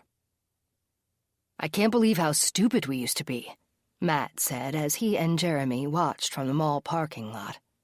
The tall overhead lamps glared down on the cars every 100 feet. Matt leaned back in the passenger seat, his legs crossed against the dash, unworried. A pair of binos rested in his lap. "Between Carly and Gina, we just made over 20 grand. We were lucky to get 8 grand apiece before that. And that was for the best, like Melanie." He laughed at the thought of her. "I wonder where she's at. She's probably entertaining her new owner in Morocco by now. I guess it does pay to be a little more selective, though, given the money we made today." The radio played as background noise, but the brothers weren't listening. Their eyes darted left and right across the lot, looking for prey. Jeremy nodded and pulled the binos up to his face. He followed a few women to their car, then put the binos back down. "We aren't always going to be that lucky, brother. Sometimes we have to take the good with the bad. In the dark, like this, we aren't going to see their features that well. Just like those two." He jerked his chin at the car that was pulling away. "Because they look too old. Tonight, we're going by body language, the way they dress, and, of course, if there's more than one. Once they get to their car and are busy loading their bags, we'll pull up on the sliding door side and grab them. It should only take a few seconds, and the cameras won't see anything. The van will be blocking the view." "That's right. We have to exit on my side. You leap out first, and I'll slide the door open. We'll hit them with the stun guns and throw them in. You jump in behind them, and I'll drive us away. Punch them unconscious if you have to. The whole thing will take less than 30 seconds. Sounds good to me." Matt pulled his binos up and looked around. "I only need to get us out of the parking lot's camera range," Jeremy said. "Then I'll pull over, and we'll give them the needle. That should keep them quiet until they're in their new homes." Matt handed his brother a stick of gum. Jeremy slid the foil out of the wrapper and popped the gum into his mouth. Pinching the wrapper between his fingers, he rolled the foil into a tight ball and flicked it to the floor. They continued to watch the well-lit outdoor cafe directly in front of them on the opposite end of the lot. A mix of couples, families, and a few young single women filled the tables. The theme appeared to be no theme at all, with a little shabby chic thrown in. The tables looked to be different shapes and sizes, obviously repurposed, and the chairs were mismatched. Strings of lights suspended off the aqua-painted pergola lit the area well enough for Jeremy and Matt to see faces and features with their binoculars. "Those 3 sitting together look promising," Matt said. "We've never grabbed 3 at a time. That might be too ambitious. I wouldn't want any of them to get away." "Yeah, you're right. Hey, check out the redhead and the dark-haired chick that were just seated." Jeremy located the table, then he pulled the binoculars up to his eyes and focused on the 2 women that had just sat down. "Yeah, they'll definitely work. And they have plenty of shopping bags, too. Now we just have to wait them out." Jeremy checked the time. 7:45. He watched as the waitress approached the table where the two girls sat. She held the order pad but didn't write anything down. Jeremy moved upward with his binos. He saw her talk, smile, and put the pad back in her apron pocket. Maybe they aren't having dinner after all. That could speed up this process considerably. After a few minutes, the waitress returned with 2 beers and set them down. Perfect, Matt said. This should be an early night. 20 minutes, 4 songs, and 3 commercials later, as they sat patiently in the van, Jeremy and Matt saw the redhead flag the waitress down. I think they're wrapping things up. Jeremy reached behind the seat and grabbed the 2 stun guns. Here, put one in your pocket. Do you have a syringe loaded? Always, brother. You know what they say about never leaving home without one? He chuckled and noticed the waitress carrying the leather check folder to the table. The redhead put her credit card inside, and the waitress walked away with it. You about ready? Jeremy asked. They should be coming out in a few minutes. Matt inhaled deeply and let it out slowly. I'm more than ready. Let's do it. They watched the 2 ladies exit through the wrought iron gate. The walkway was flanked by decorative shrubbery, most likely to hide the fact that the cafe was right next to the parking lot. Matt cracked his window a few inches. The sounds of laughter and conversation became louder as the women crossed the sidewalk and stepped down to the asphalt. The brothers waited and watched, ready to pounce. Looks like their car is parked a good distance out. Jeremy waited until he saw headlights flash twice. That's where you're going? You couldn't have parked in a better spot? He turned the ignition key. Boot heels sounded on the pavement. Clip, clop, clip, clop. Laughter echoed from the left of the van. Jeremy watched the brunette click the key fob again and pop the trunk. He inched closer. Get ready, bro. Matt's hand gripped the cool steel door handle. He'd spring out like an animal released from a cage. Jeremy turned wide with the headlights off. He pulled up along the back quarter panel of the car, blocking the cameras mounted on the building. The young women were clearly unaware of the imminent danger. While busying themselves at the trunk, they didn't look up until the van was on top of them. Then it was too late. Both women were hit in the neck with stun guns. They yelped and dropped to the ground. The women were too far away for anyone to hear them. Matt grabbed the redhead and tossed her into the van. Jeremy slammed the car's trunk with his elbow, making sure not to touch anything, and dragged the brunette to the side door. Matt pulled her in. Let's go. Jeremy slid the door closed and jumped into the van from the passenger side, stepped on the gas, and pulled out onto the street. Hit them with the syringe before they start fighting you. Several sharp turns later, he ended up on a dead-end street and killed the engine. He jumped in the back and pinned the brunette down. Matt nailed her in the neck. Then Jeremy grabbed the redhead. She flailed and kicked him. Hang on a second until I get her to hold still. Jeremy squeezed her face between his hands and turned her head to expose her neck. Just hit her anywhere. It doesn't matter. Matt sank the needle into her neck just below her left ear. Her grasp on Jeremy's arms relaxed, and her hands dropped to the floor of the van. Man, that girl can fight. I guess it's true what they say about redheads having bad tempers. We'll have to keep our distance from her unless we want our eyes gouged out. She gets the cattle prod from now on. Matt watched in his side mirror as Jeremy drove. That went pretty smooth, don't you think? Not too bad, Jeremy said as he rubbed his forehead. Except when Red kicked me with her damn boot. We'll check them out better tomorrow. We may have to take them outside in the daylight to get a good look, but we'll definitely have to dose the redhead first. So far, I think we made a good choice. He glanced at Matt and laughed. Cha-ching! I can hear our bank accounts filling up already.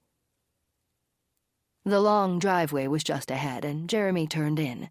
His headlights bounced off the barn behind the house as he hit ruts and potholes. Son of a bitch! What was that? Jeremy backed up and turned slightly to the right.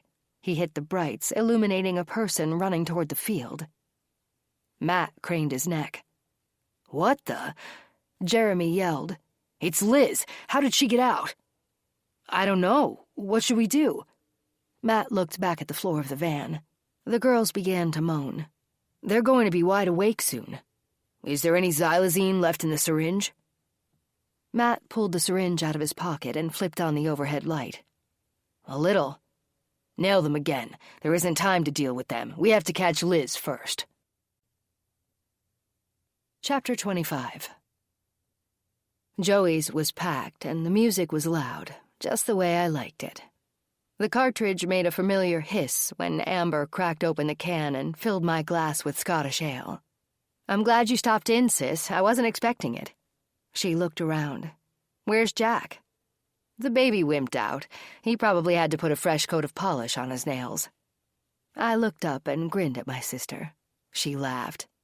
"You're wicked mean, and you better watch out. If he ever heard you diss him like that, he'd kick your butt." "Humph, I seriously doubt that. Want a shot?" "Okay, but only one. What are we having?" "Jägermeister." I took a gulp of my ale and waited for her expression. "Really?" Her nose wrinkled, and she stuck out her tongue as if to gag. "What, now you're wimping out too? Maybe you and Jack should be brother and sister." "Fine, I'll drink both of them." "I'll drink the crap. Just so you know, I'd rather have a shot of Bailey's." "You're such a girl, Amber. Don't forget, Tuesday night is practice at the range." She grinned. "I love my gun, and I'll admit I'm getting pretty good." "Yes, you are, but don't let it go to your head. There's always room for improvement. Are you going to pour those shots or what?" She set 2 shot glasses on the bar and pulled the green bottle from the shelf behind her. She poured. I motioned for her to fill them up. No weak shots here. "Salute," I said as I clinked my glass against hers and we slugged them back. "Ugh, that was so gross." She wiped her mouth with the back of her hand. I smiled. "Wimp. How about a menu?" "Sure thing." Amber turned and pulled a menu from the stack by the cash register. "We're running a special tonight. Steak sandwich on a sourdough bun and German potato salad for under $10. I'll even throw in a dill pickle spear." "Keep the spear, but I'll take the special, medium rare." "You got it." My order was up within 15 minutes. Amber carried the plate over and set it in front of me. She chomped on my dill pickle while she grabbed the utensils that were rolled in a paper napkin and set them on the bar. "Anything else, sis?" "A glass of water would be good." She nodded. I looked at the crowded bar as I ate. Wall-to-wall people were enjoying the night without a care in the world. I wondered what it felt like not taking your work home with you. Amber set the glass of ice water in front of me. "Here's your water." "What's up? You seem distracted." I smiled. "No, I'm fine. Just another case weighing on my mind, that's all." "The one on the 6 o'clock news?" "Yeah. You saw it?" I wiped my mouth with the napkin. "Sure. I recognized the lieutenant on TV, so I turned the volume up. I hope you guys catch those maniacs. If they're still in the area, we will. Hopefully sooner rather than later. How about the check, sis? I think I'll head home." "I got you covered, Jade. Go home, relax, and give Spaz some snuggles." I reached over the bar and kissed my sister's cheek. "Love you." "Love you right back." Chapter 26. Liz dodged and darted every which way, tripping over dirt clods as she ran wildly. The open field was a dangerous place to be, no cover and nowhere to hide. The van was closing in, and the headlights illuminated her. Every time he saw her, Jeremy floored the gas pedal. Their heads bounced off the headliner whenever he hit a rut or gully. Matt turned and looked at the back of the van. The 2 moaning girls rolled back and forth, banging off the side walls as Jeremy gunned the vehicle through the field. "Are you going to run her down or catch her?" "I'm going to hit her. She's nothing but a liability anyway." "Damn it, where did she go?" "I don't see her." Matt frantically searched the horizon for somebody running. The darkened skies didn't help. He saw a flash of movement. "Over there." He pointed toward the barn. "Gotcha. I guess it's your lucky day, Liz. I'm not gonna run you down after all." Jeremy cranked the wheel, gunned the van, and headed toward the barn. He slammed on the brakes, shifted into park, and jumped out. "Stay with these two and give them that dose," he yelled as he chased Liz toward the barn. She squeezed through the barely open double doors and ran into the building, tripping over things as she tried to hide. Jeremy wasn't far behind her. He yanked the doors open wider and stopped, listening for a sound that would give away her location. He needed a moment for his eyes to adjust to the shadowy images of barn beams and equipment that faintly showed up from the floodlight in the yard. "Where are you, Liz? You know it's only going to take me a minute or so to find you, then you're going to be in a world of hurt." He spun at the sound to his left and pulled back just before the board hit him in the head. She screamed and tried to run, but Jeremy leaped forward and caught her by the ankle. Liz fell face first on the barn floor and grunted. "You stupid bitch. You're lucky that board missed me." Her screeching echoed through the night, but only for a split second. Dead silence followed. Jeremy dragged her out of the barn by her leg and headed to the house. He motioned for Matt to follow with the van. Matt backed up to the cellar doors, their usual routine when they brought in new girls. The distance was much shorter, and it was a direct route down the stairs to the cages. "Is she dead?" Matt asked as he jumped out of the van and opened the sliding door. "No, but she'll probably wish she was when she wakes up. It looks like she's already getting a nice knot on her head. I clubbed her pretty good. She's out cold. I'd like to know how the hell she escaped." Jeremy turned her and took her by the wrists. He dragged her down the cement steps to the basement floor. He flicked on the lights. The other girls were awake and staring, wide-eyed. "The first person that tells me how she escaped won't get zapped." Carly spoke up immediately. "She wiggled the links near the bottom of her cage until some broke. She pressed them open with her feet until she could slip through. She said she's been working on those rusty wires for a month." Matt smirked. "Good thing she didn't know where the keys were kept. We might have been chasing down all of you." "You bitch! I can't believe you ratted her out in the blink of an eye," Gina said, staring at Carly. The disgust was written across her face. Jeremy laughed. "Uh-oh, the besties are at each other's throats. I'll take care of that." He grabbed the cattle prod and nailed Gina in the side 3 times. She fell over and twitched. Carly looked away. "All right, let's get the new girls down here. First, grab one of those cages and take it around the corner. Liz can live in there, away from contact and communication with the rest. She'll be alone from now on. We'll get rid of the broken cage tomorrow." Jeremy pulled Liz across the room and jammed her into a cage in the darkest corner of the basement. "There, she can't even see the rest of you. She can sit there by herself and think about her actions. Let's go." They went upstairs and returned a minute later. Each carried a limp, unconscious young woman in his arms. The women's heads hung, bobbing with the movement, and their mouths gaped open. Jeremy and Matt shoved them into new cages, pulled off their boots, and threw them across the room. Matt clicked the padlocks and secured the gates.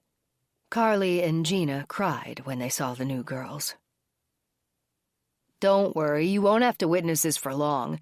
Gina, you're out of here in 2 days, and Carly, you're gone as of Wednesday." "Jeremy, did you even tell Carly where she's going?" "Sure didn't. I totally forgot. Ready for it? It's pretty exciting." Jeremy taunted her. He despised her anyway since she'd spat at him. "Drum roll, please." Matt banged his hands against the tabletop like bongo drums and laughed. "You're going to India, Carly. I've heard there are tons of rats there, kind of like you. It takes one to know one, right? I don't know how well you'll like it there, but you'll figure it out." Jeremy kicked the side of her cage and smirked. "Go to sleep. I don't want to hear a peep coming from this room." "What happens when they wake up? It's going to be them screaming, not us," Carly said. "You better be good at explaining the rules. If not, you all get the stun gun." With his forehead pinched tightly in a frown, Jeremy glared at her. Then he turned and walked upstairs. Matt followed. The lights went out and the room fell into blackness. Then the door slammed at the top of the stairs. Chapter 27. I ran for my phone with nothing more than a towel wrapped around my wet body. I seemed to forget to take my cell phone into the bathroom when I showered, and that's usually when it rang. I looked at the screen. The lieutenant was calling. "Hey, boss, what's up?" "Jade, tell me you're dressed and walking out the door." I could, but I'd be lying. I pulled the towel tighter against my cold, goosebump-covered skin. "I think we have another abduction. Get here as soon as you can. Don't stop for coffee and donuts, either. The coffee is brewing, and I already picked up the donuts. Jack, Billings, and Clayton are on their way. I'm calling Todd and Billy, too." "Roger that, boss. I'll be there in 20. I clicked the red symbol to end the call and threw on a pair of jeans and a long-sleeved t-shirt. As soon as I got a comb through my wet hair, I pulled it back, gave it a few twists around my hand, and secured it with a clip. "Amber, honey, I have to go. I'll call you as soon as I can. I fed Spaz and Polly and Porky." My sister groaned, rolled over to her other side, and snuggled back under the blankets. "Can I have an acknowledgement?" "Yeah, I heard you." "Bye, hun." She waved with a limp hand peeking out of the blankets. With a swat at the darkened garage wall, I hit the button and opened the overhead door. I climbed into my car and took a second to regroup. Got my keys, got my purse, got my phone, and got my gun. Good to go. I backed down the driveway and pressed the button on the passenger side visor to close the garage door. I turned left out of the Ashbury Woods condo neighborhood and gunned my Mustang down the street. Getting to the sheriff's department would take me 7 minutes. I turned onto Schmidt Road, pulled into the parking lot, and saw Jack walking toward the entrance. Billings and Clayton's cars were already parked. Jack turned around just before he reached the doors and waited for me. "Morning, partner. It looks like we're going to be busy.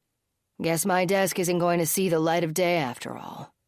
"Do you know any more than I do?" I asked as I rushed up the steps to meet him. Jack grinned. "You know that didn't make any sense, don't you?" I swatted his arm. "Come on, let's see what the lieutenant has to say." We went inside and walked around the reception desk, said hello to Peggy at dispatch, and entered the bullpen through the security door.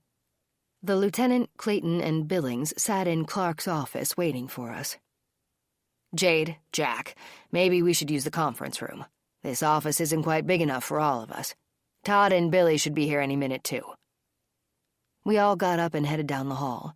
Clayton grabbed the coffee pot and a handful of styrofoam cups when he passed the coffee station.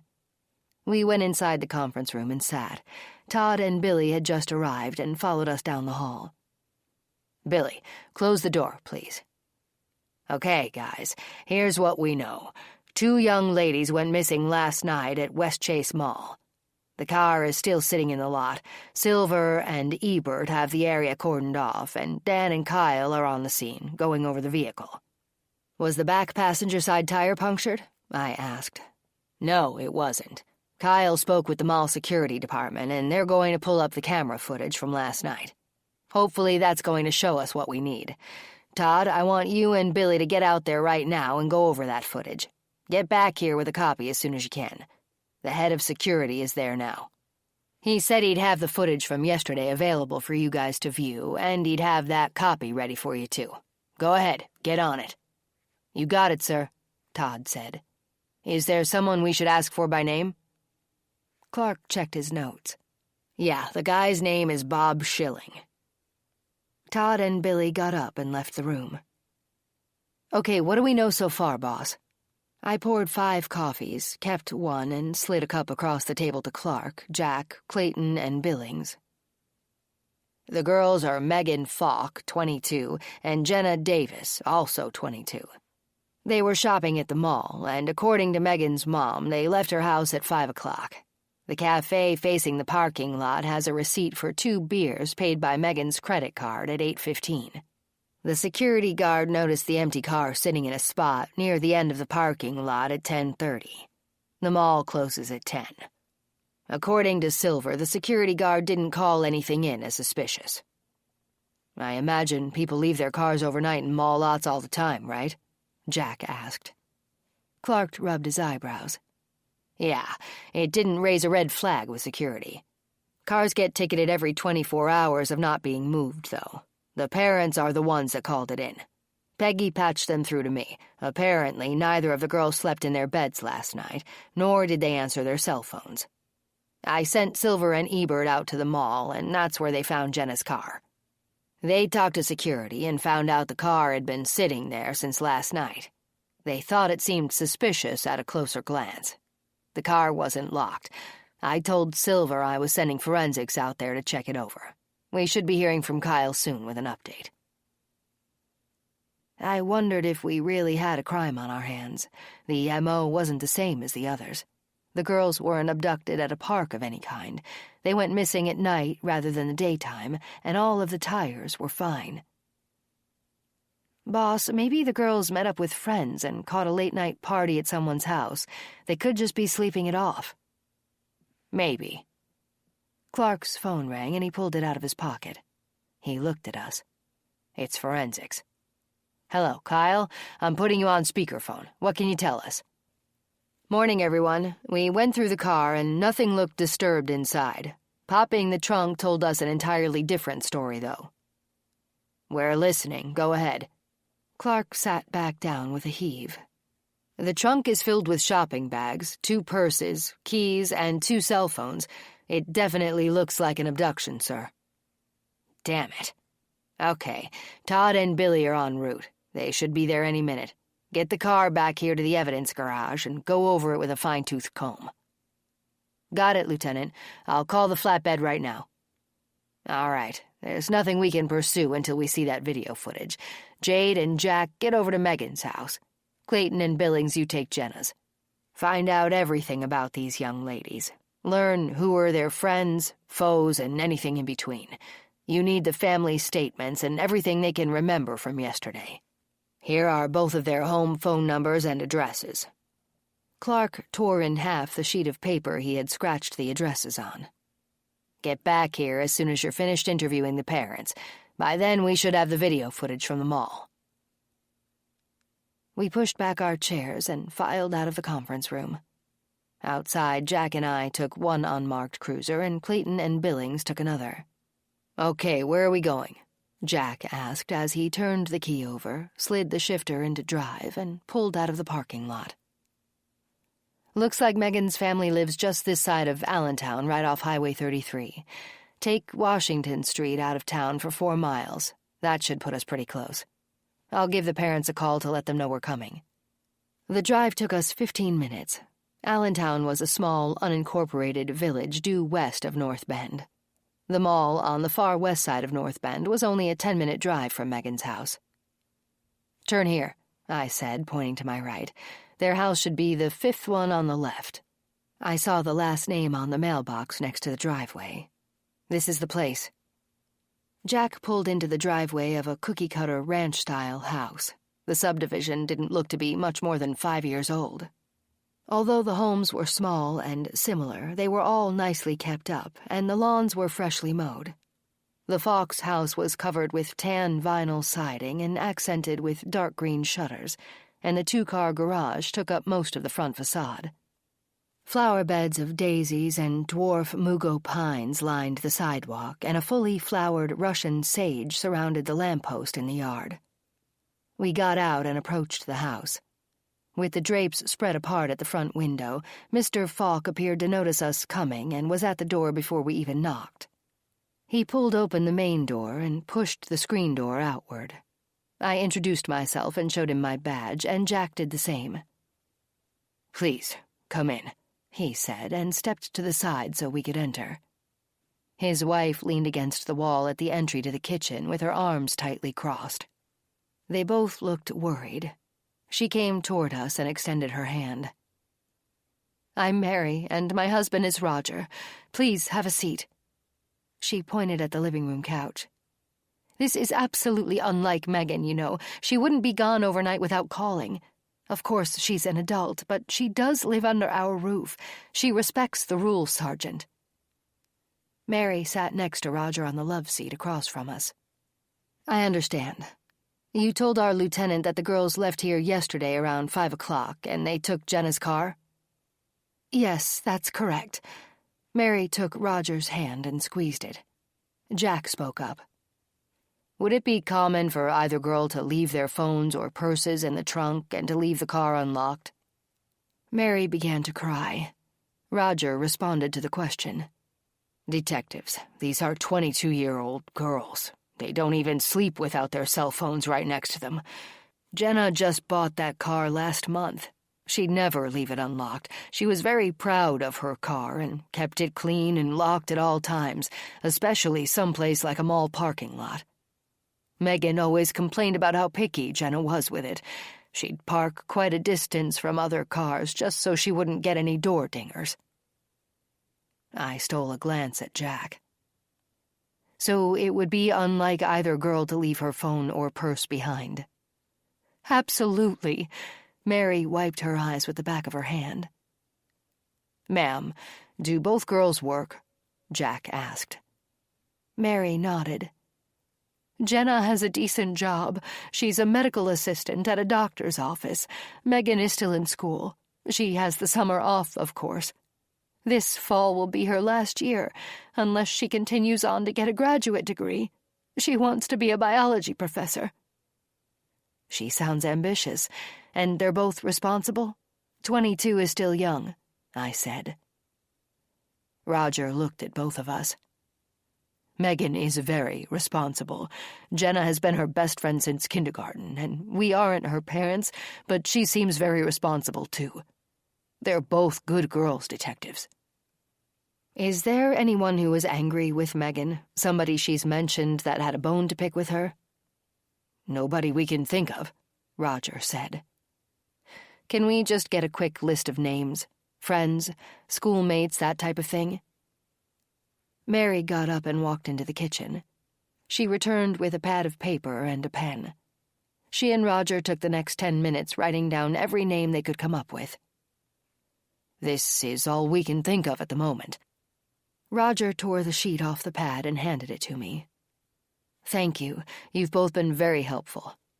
I handed them our cards. "Please call if you think of anything more." We shook their hands and told them we'd be in touch. Mary walked us to the front door, and we left.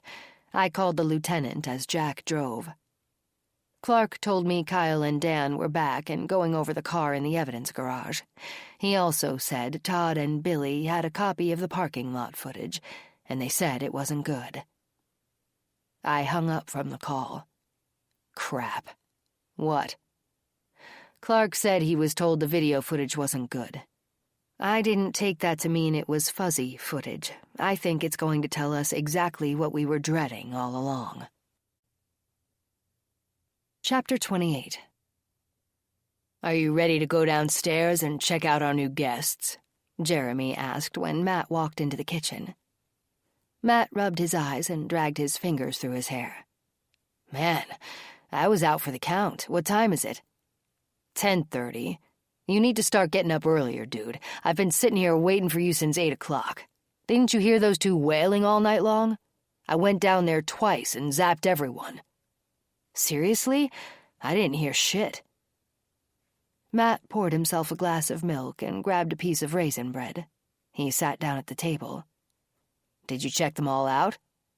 "Yeah, earlier. I took breakfast bars down for all of them at 9.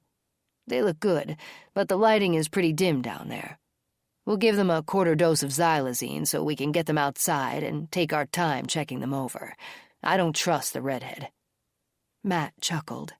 "Yeah, she nailed you good with her boot heel. What did you do with them?" "I threw both of their boots into the burning barrel. Those things are dangerous. Finish your milk. We have work to do. I've got to decide what to do with Liz, too. I think she should go at a cheaper price. It would be a quick way to get rid of her." Jeremy opened the basement door and headed down. Matt guzzled his milk and jammed the bread into his mouth. He followed behind Jeremy and went directly to the cabinet around the corner and pulled out a new vial and a syringe. He poked the needle through the rubber stopper and drew up a quarter dose of xylazine. Each girl would get half of that. It would be enough to knock them out for close to an hour. The screaming echoed off the damp basement walls. Jeremy stuffed 2 spongy earplugs into his ears. Damn noise. We'll take care of that in a second. Ready? Matt nodded. They rounded the corner. Jeremy had the cattle prod in his hand. Gina and Carly sat in their cages, their heads facing down and not making a peep. Liz screeched from around the corner. "I'll be right back." Jeremy set the prod down and got a flashlight out of the cabinet. He walked around the corner, shined the flashlight in Liz's face, and knelt down in front of her cage. "You have quite a lump on your head, Liz. I'll make you a deal. You shut up right now, or I take you outside and crack you across the face with a shovel. That'll really give you a lump. In fact, you'll likely be dead. I can have you in the ground next to Beth in less than an hour. So what's it going to be?" The screeching stopped. That's what I thought. He got up and walked back into the main room. "Now," he cocked his head to the side and smiled, "we have to deal with you two." He picked up the prod and headed for Megan's cage. "You're going first, Red." She screamed and shook the cage violently. Jeremy stuck the prod through the links and gave her an extra hard zap. Her body arched and stiffened. She fell back, momentarily unconscious. "Hurry up and give her the needle." Matt reached through the wires and grabbed a handful of hair. He pulled her closer, then he stuck the needle in her neck and released half of the drug. "She's good." Jeremy turned and headed for Jenna's cage. "What's your name, sweetheart?" "Jenna," she said quietly between muffled sobs. "Well, Jenna, it's nice to meet you." He stuck the prod through her cage and hit her with it. She grunted until she passed out. "Give her the drug."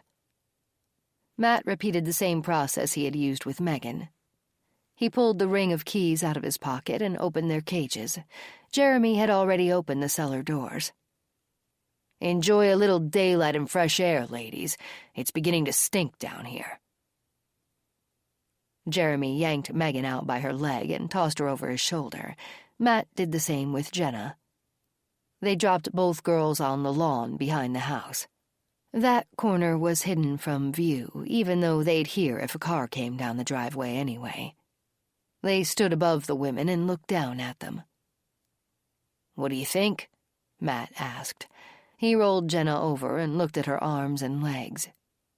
"Don't see any tats, that's a good sign." Jeremy did the same with Megan. "Here's one, but it's a small 4-leaf clover on her ankle. Nothing too serious." Jeremy laughed. "Aren't 4-leaf clovers supposed to be for luck? You know, the luck of the Irish? The red hair, she must really be Irish. Sorry, hun. Today isn't going to be your lucky day." They looked closely at both of their faces, their teeth, and their figures. "I'd say we did pretty well considering it was dark outside," Matt said. "Yeah, maybe that's the best way to go. Blitz attack in the dark. I like it. They should go for a high price, too. We'll be out of here in a month for sure. Vegas, here we come." Jeremy picked up the limp ragdoll redhead and slung her over his shoulder again. "Okay, let's get them back in their pens before they wake up." Chapter 29. We met up with Todd and Billy downstairs in the tech department where they had the video footage ready to go. They sat in roller chairs next to the computer. The lieutenant, Billings, and Clayton were there too. I asked Billings how the interview with Jenna's folks went. He shrugged and suggested we compare notes upstairs later. "Is everyone ready?" Todd asked. "First, I want to say we looked over the mall security footage throughout the common areas. Nobody followed the girls as they shopped. Here's what we have, though, from the cafe camera facing the parking lot." We crowded around the computer monitor. We were able to narrow things down pretty quickly since the cafe had the timestamp on the receipt from Megan. Here we go. Todd pointed out that even though the images were dark, the two women were indeed Megan and Jenna. The footage showed them from the back as they left the cafe and crossed the sidewalk. The clarity faded in and out with the parking lot lighting as they walked to the car with shopping bags in their hands. "Everything looks normal so far. Nobody is following them," the lieutenant said. Todd nodded. "Keep watching." The ladies were almost across the parking lot and the car lights blinked. "That's where Jenna hit her key fob to unlock the car. Watch what happens as they get closer and pop the trunk." My eye caught the image of a vehicle moving slowly into the frame on the right side of the computer screen. It came from a darkened area of the parking lot. Jenna and Megan had just reached her car and were going to the trunk. Shit, it's a white van. I leaned in close to the screen, as did everyone else. What we were witnessing happened a good distance from the cameras. The fuzzy, blurred footage made it impossible to see the make, model, and license plate number of the van. It never came close enough or faced any camera directly so we could zoom in on the plates. "Watch this. The guys are smart, and they know the exact location of the cameras. The van hides everything that's going on. Nobody exits from the camera side of the van, so we don't know how many people are involved. We timed the footage. From the point where the van stops to where it leaves again covers roughly 40 seconds, Todd said. You can't see anything happening. The girls put their bags in the trunk, the van shows up, then leaves less than a minute later, and when the car comes back into camera view, nobody is there, I said. Billy agreed. That pretty much covers it. The only thing we're almost certain of is that this abduction and the Carly and Gina abduction was done by the same crew. I wish there would have been cameras at the beach. We could have compared vans. This is obviously a panel van, no side windows. Did Mrs. Stevens mention that? No side windows? I asked. Clark spoke up. I don't know for sure, but I'll call Gibson and find out. Okay, we know these guys are still somewhere in the area. I'd venture to say they're closer to us than Milwaukee. Rianne was found in Washburn County, and now Megan and Jenna came up missing, and they both live just west of North Bend. Clark stood and paced while he rubbed his forehead. We're going to have to do a county-wide search. Let's get that video footage to the news stations and see if anything pops.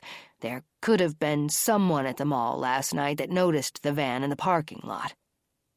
Billings and Clayton, you take care of getting the footage on TV. Clayton pushed back his chair and stood. Got it, boss.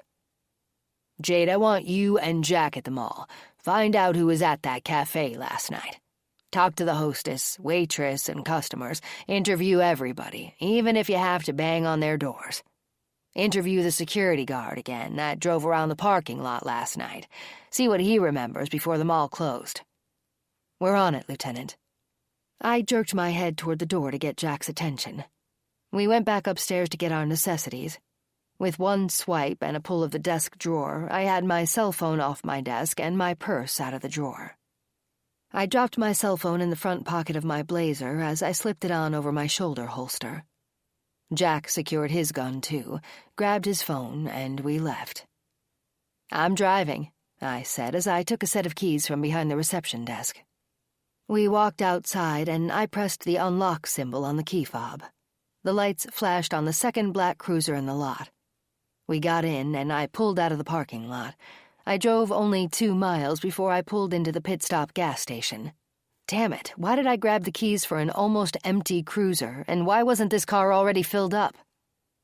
Jack chuckled and got out of the car.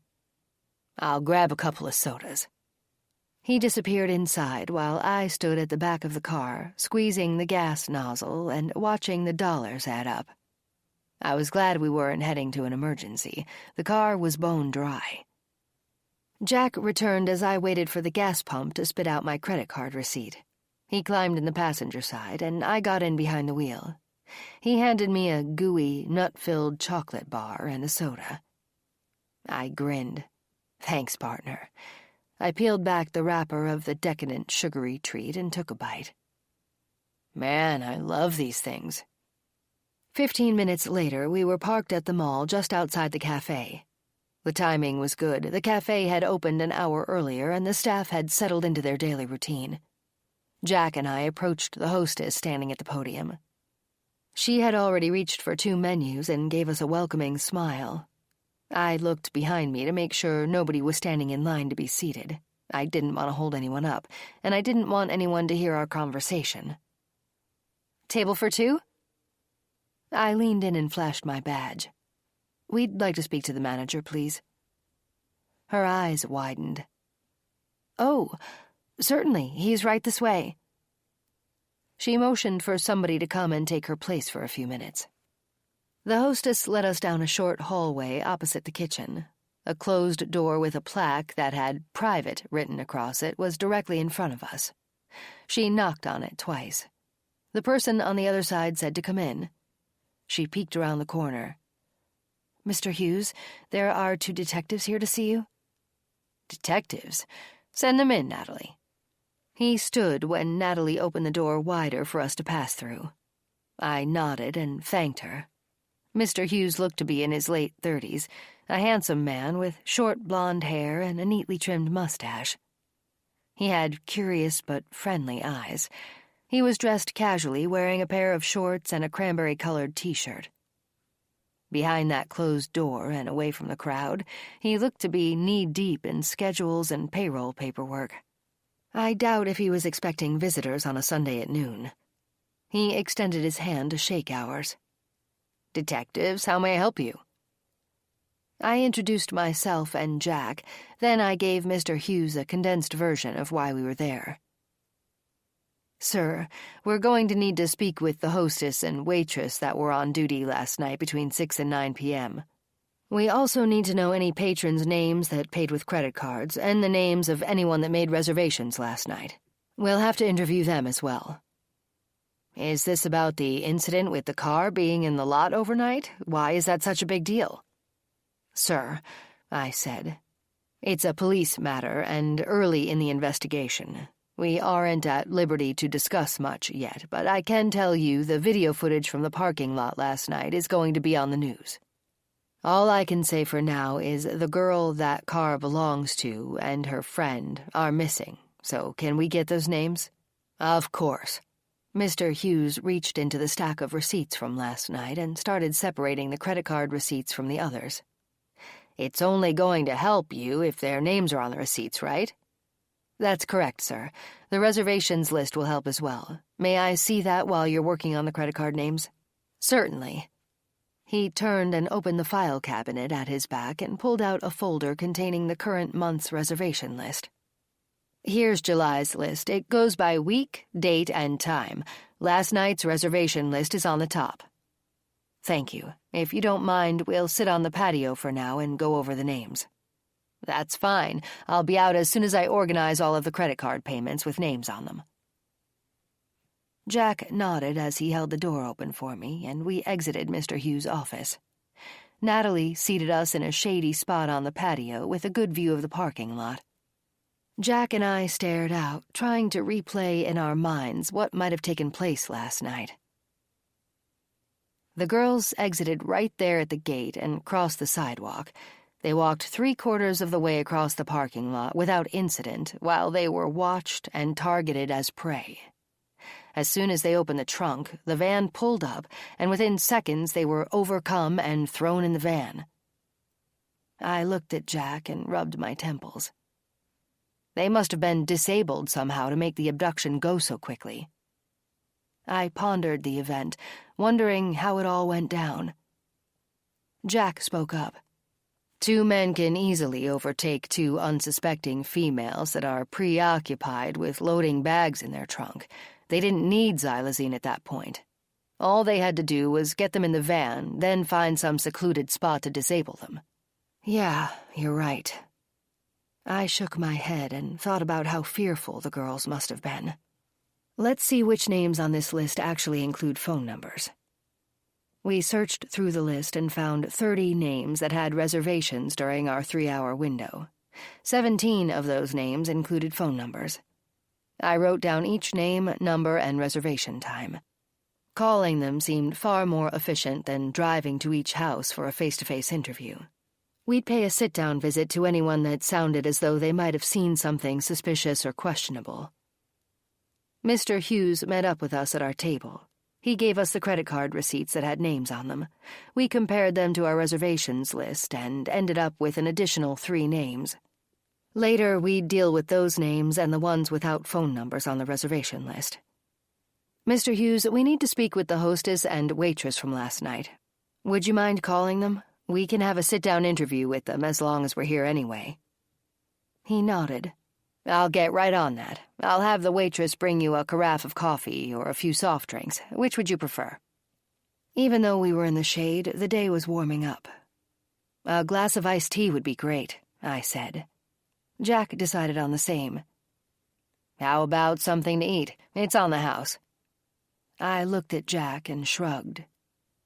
An appetizer would be nice, Jack said. We'll split one. Any type of finger food is fine. Mr. Hughes said he'd have the waitress put an order in, then he excused himself to make the calls.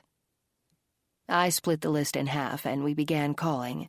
Our approach would be the same with everyone. We'd introduce ourselves, have them acknowledge that they ate at the cafe last night, and ask if they noticed anybody or anything that seemed suspicious during their dinner or afterward. We'd also include the parking lot and ask if anyone had noticed a parked white van. We whittled away at the list of names with nothing helpful yet.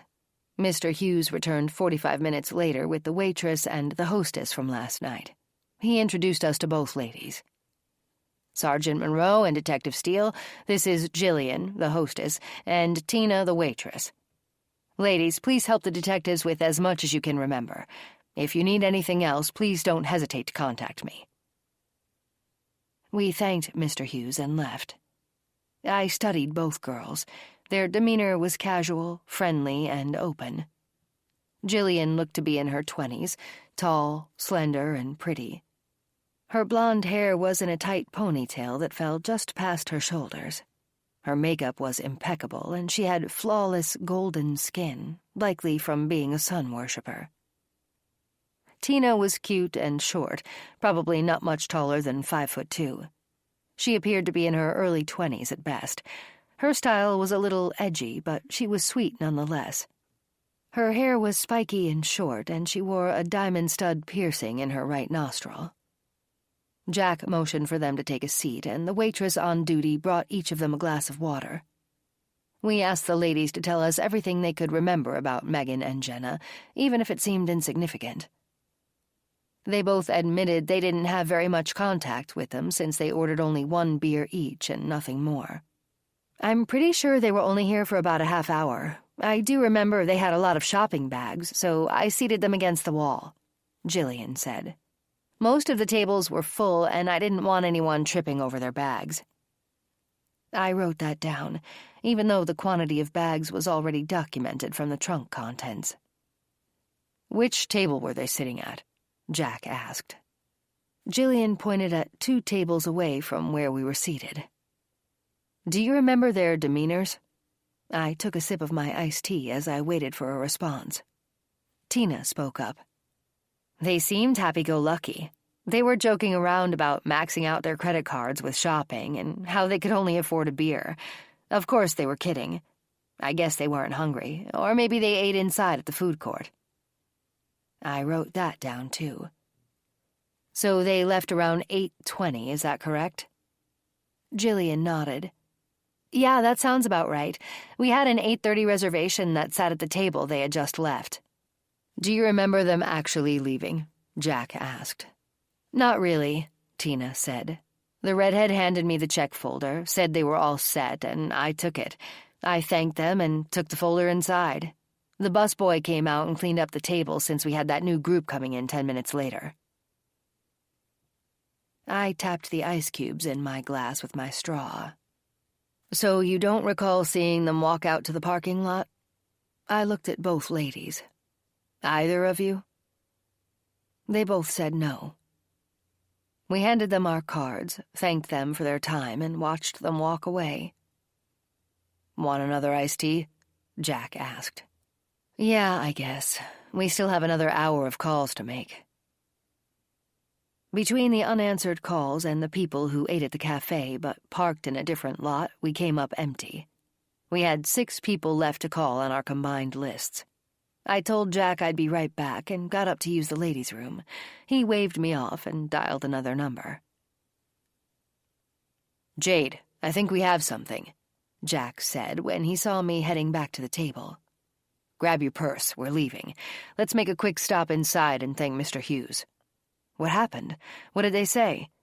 My adrenaline kicked in. I was ready to go. "A woman remembers seeing a white van last night. She just lives a few minutes from here." Thank God. I gave Jack a hopeful sideways glance. "Don't plan a party yet. There's probably more than one white van in the area." I scowled at him. "Did you really say that?" "Sorry. I'm just amped up." Natalie led us down the hallway one more time and knocked on Mr. Hughes' office door. We peeked in to thank him for his help and to say goodbye. Jack handed him our cards, and we left. "Pull up this address on your GPS," Jack said as we climbed into the cruiser. He got in behind the wheel and took off out of the parking lot. Chapter 30. The metallic clinking and rattling sounds woke Liz. In the darkened corner of the room, Jeremy fumbled with her gate. With the flashlight wedged under his arm, he pointed it at the padlock and stuck the key in, giving it a jiggle and a turn. "Get out here and don't do anything stupid," he said as he pulled the gate open. On her scuffed knees, Liz crawled out and stood. Jeremy pushed her toward the bathroom. He handed her a clean outfit and told her she had 15 minutes to shower and freshen up. "There's makeup in the basket on the back of the toilet. Make sure you put plenty on that bruise on your forehead." Liz nodded and went inside. Jeremy latched the bathroom door behind her and snapped the padlock closed. He walked away and gave each caged woman a threatening glance for good measure as he passed by. They were beginning to learn how to keep quiet. Jeremy entered the video room and woke up his computer. He expected several emails to arrive in his inbox. Gina was scheduled to be delivered to her buyer's representative tomorrow, and Carly was leaving her fine abode on Wednesday. Jeremy sat down and scooted in close to the monitor. With his hand on the mouse, he thumbed the roller wheel and checked each email as he went down the list. "There we go," he said, and leaned in to read the first one. The buyer's rep for Gina was flying into Milwaukee tomorrow evening and would arrive at 7 p.m. on a private jet. At 7:30, Jeremy needed to be at Holler Park Lodge, where the transfer would take place. Jeremy clicked the computer keys and sent off an acknowledgement response and a thank you. "Easy as pie," he said, and moved on to the email about Carly. Her buyer's rep was flying into Milwaukee, too, by way of JFK. Since Carly's buyer was in India, they'd have to make several stops along the way for fuel. He also had a private jet. The buyer said to watch for another email on Tuesday with further instructions. Other than driving, a private plane was the only way to transport these women individually. Jeremy heard Matt coming down the stairs. Matt peeked around the doorway. "Is it time for Liz?" He had a bottle of water in his hand. Jeremy checked the bottom right side of the computer screen. "Yeah, she's been in the bathroom long enough. Get her out. Is that water laced?" "Definitely. I don't trust her after that stunt last night." Matt turned and walked away. He was back with Liz a few minutes later. Jeremy had the video and camera equipment set up and ready to go. He gave Liz a long look. "Turn around slowly so I can check you out." She did as she was told. "Yeah, you look okay. Drink that water, then we'll get started." Jeremy had the auction site up on the computer, but the screen was minimized for now. He would log in after they had completed all of the still shots and videos. Liz had 15 minutes to stand, swirl, and move around before she'd be half-looped. Keeping her somewhat sedated was a wise move. Her photos and video, along with her vital statistics, would be uploaded to the site in 20 minutes. "Ready to go?" Jeremy asked. "Yep. Liz, get in that photo booth and start smiling, pouting, and looking hot. You better work it for all it's worth. Matt began taking pictures of Liz. The auction site allowed 5 still shots and a minute-long video. They'd set the reserve, click a button after they gave her information and photos one final review, then the bidding would start. Liz's auction would last for 5 hours, like the rest, but her reserve was set lower. She had been on the auction site several times already without hitting that magic number. This time would be the last. She needed to go. With Liz, Carly, and Gina gone, they'd have only the new girls left. After they were sold, they'd pack up and head southwest. The joint bank account had hit $40,000, and it was still climbing. Jeremy never wanted to stay in one place too long anyway. They were perfecting their craft and learning the best abduction methods. Jeremy kept detailed notes, and the blitz attack at the mall was one of the methods high on his list. "What are you going to set her reserve at?" Matt asked after he returned the stumbling Liz to her cage. He sat down next to Jeremy at the computer as the pictures were being uploaded to the site. "I'm thinking 6,000.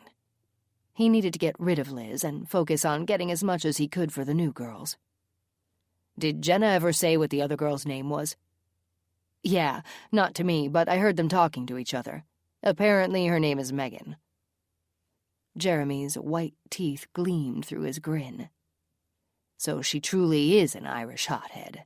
I'll make sure to include that in her listing. Some guys like the fiery, combative type." Chapter 31. The address is right around the next corner on Fairview Street. It should be the 3rd house on the right, I said as I led the way using the GPS. What is the person's name we're meeting with? "I forgot." Jack leaned forward and pulled the notepad out of his back right pocket. "Here, see what I wrote." I paged through his notepad to the last entry. Here we go. We're meeting a Diane Evans? "Yeah, that's right. This looks like the place." Jack slowed, and I double-checked the address. "Yeah, that is it. Pull in." Jack parked, and we exited the cruiser. The neighborhood was nice. The outskirts of town had several newer, master-planned communities with clubhouses, pools, tennis courts, and activity directors. This neighborhood fit right in with that description. Most houses were single-story, standalone, or side-by-side condos, and none looked to be more than a few years old. "I like this area," I said as we walked up the sidewalk. Jack rang the bell. We heard a small dog barking on the other side of the door. I laughed. "Hey, at least this one sounds a little less terrifying than the ones in Terrence King's neighborhood." "You never know," Jack said. "I've always thought it was the ankle-biters that were more vicious." We heard a female voice telling the dog to hush and to go lie down. The door opened slightly, and the woman stuck her leg in the space to block the pup from making a run for it. "I'm so sorry. 1 second." She closed the door and reopened it with the dog in her arms. "Skippy loves to escape any chance he gets. Please, come on in." We already had our badges exposed on the chains around our necks to put her mind at rest. We entered the tiled foyer, and I could see the kitchen and family room just beyond the entryway. Her house looked warm and inviting. We introduced ourselves. Diane led the way to the kitchen and motioned for us to have a seat at the table next to the bay window. "I just made a fresh pot of coffee. Can I fix you each a cup?" She put the dog on the floor. "Okay, sure, thank you," Jack said. He glanced at me, and I nodded. "Black for both of us." Diane set a trivet on the table and placed a thermal carafe on top of it. She brought over 3 brown ceramic mugs. "I drink mine black, too." She reached down to pet Skippy, who was sitting at her side. "What can I help you with, detectives?" Jack started while I pulled out my notepad. "May I call you Diane?" "Sure, that's fine." Sometimes, a simple melody can speak to the heart more than any word. Let it speak to you now. Thank you for supporting this free listening experience.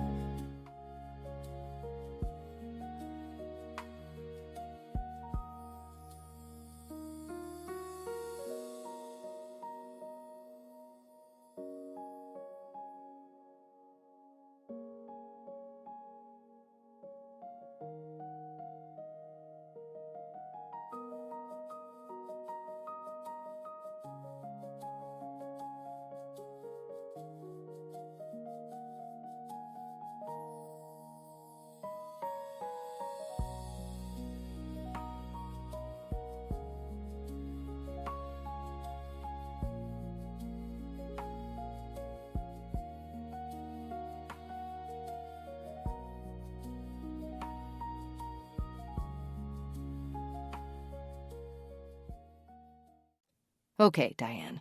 I understand you were at the mall last night. Did you go to Chew, the cafe with the outdoor patio facing the west parking lot? She nodded. I was there with my daughter, but only for ice cream. We were shopping prior to that for a birthday present for her best friend. My daughter Anna is 7. Okay, do you know what time that was? And how do you remember a white van specifically? Diane looked up for a few seconds as if she were thinking. We didn't go to the mall until after dinner and the dishes were cleaned up. It was right around when the news came on, so I'd say 6 o'clock, give or take a few minutes. Great. I wrote that down. And the white van? Well, Anna and I have always played road games. Yesterday we were looking for out-of-state license plates. I told her if she found one, I'd buy her an ice cream cone for dessert. Wouldn't you know it, when we pulled into the parking lot, I was right behind a white van that had his left turn blinker on. He was waiting for the traffic to pass. She grinned. Anyway, Anna noticed the van's plates and yelled out. She was so excited knowing she'd get an ice cream cone out of it. I smiled. Where were the plates from? Montana. They were really cool plates, too, with a ghost town scene. Would you happen to remember any of the numbers or letters on the plates? I looked at her hopefully. Diane rubbed her forehead as if that would spark her memory. Oh, yeah, there was an AE on it because Anna mentioned it was her initials. That's a big help. Do you remember anything about the van itself, like bumper stickers, rust, dents, or even the people in it? I didn't see the people in the van. As far as dents, rust, or bumper stickers? No, I don't think so. No, there wasn't anything like that, or no, you don't remember if there was? Jack asked. Sorry, I don't remember if there was. We commented on the plates, the van turned left, and we went right. Were there back windows that you can recall? I don't think so. I'm pretty sure the back was solid. You didn't see the van again while you were there, did you? Nope. We parked, shopped, and had ice cream. We left for home around 7:45. Okay. You've been very helpful, Diane, Jack said. We handed Diane our cards and asked her to please call if she remembered anything else. Then we left. I got into the passenger seat and called the lieutenant as Jack drove. He picked up on the third ring. Hey, boss, we may have a lead. Good, because we really need one. We just interviewed someone that was at the mall last night. She remembered a white van with a Montana plate that had a ghost town on it, and the letters A and E were in the plate number. That's all she remembers. Oh, and there weren't any windows on the back doors. That's something. I'll get Todd and Billy on it right away and add that information for the news anchor to mention on the broadcast. Anything else? Not so far. Do you want us back, or should we interview the security guard again from last night? Yeah, do that for sure. The head of security is Bob Schilling. He'll have the address and phone number of the guard that patrolled the parking lot last night. Got it, boss. I'll update you after we talk to him. I hung up, and Jack drove us back to the mall. Inside, we headed to the security office and knocked on the glass door. The man behind the first desk looked up and motioned for us to enter when we flashed our badges. Jack pushed the door open, and we entered the room. A bank of computer monitors lined the back wall. Split screens on each one showed them all from the inside, in each corridor, and outside, along the building and the numerous parking lots. A long counter facing the monitors was equipped with computers and 6 roller chairs.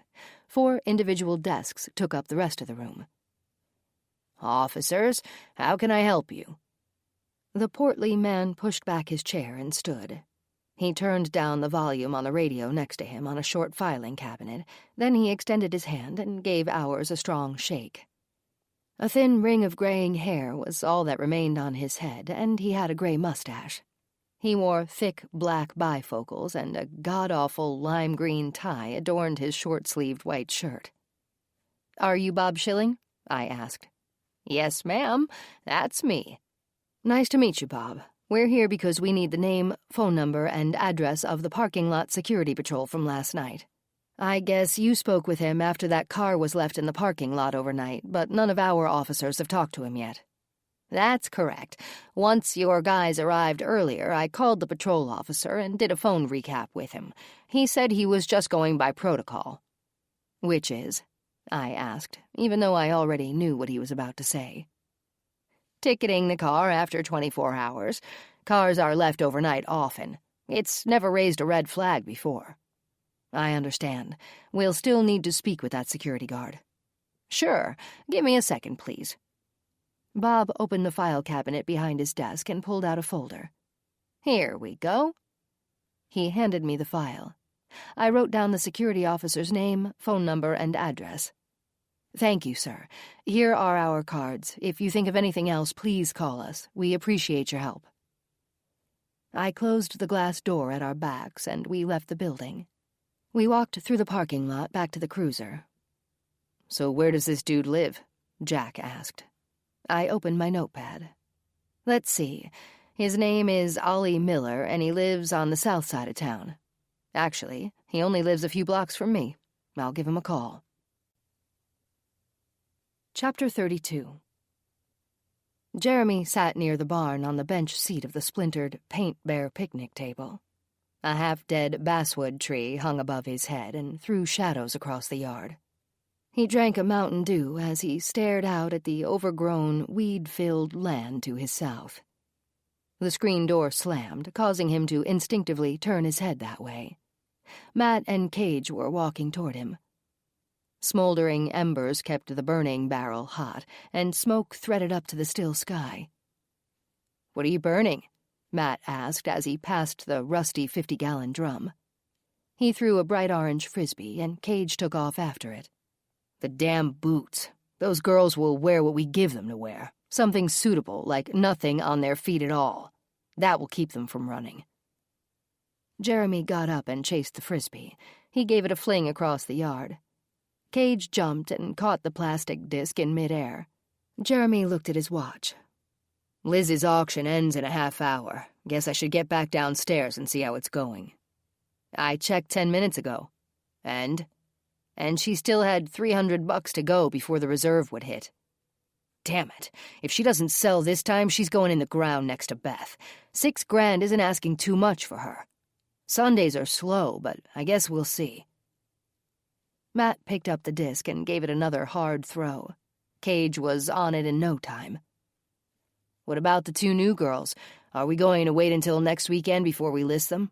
That's a long time." "Nah, I'll put them on a 3-day auction. We'll start it first thing Thursday morning, so it ends Saturday at midnight. They should do well. We'll start packing up after that." Jeremy whistled, and Cage ran toward him. "Come on, boy. Get back in the house." They walked down to the basement, where Matt handed each girl a banana and a bag of chips through the wires of their enclosures. "Back up so I can put water inside." Jeremy leaned against the doorway to the video room and watched as each girl slid to the farthest corner of her cage. Matt opened the gates and passed bottles of water through. "Why are we here? What are you going to do with us?" Megan asked, choking back the tears. Matt looked toward Jeremy and grinned. He sat down on the chair across from the cages and cocked his head. "Really? Come on, Meg. You look like a smart young lady. What do you think we're going to do with you? I'm sure you ladies have had a lot to talk about, haven't you?" Matt got up and walked around the corner. Jeremy handed him the baby monitor from the top of the jelly cupboard.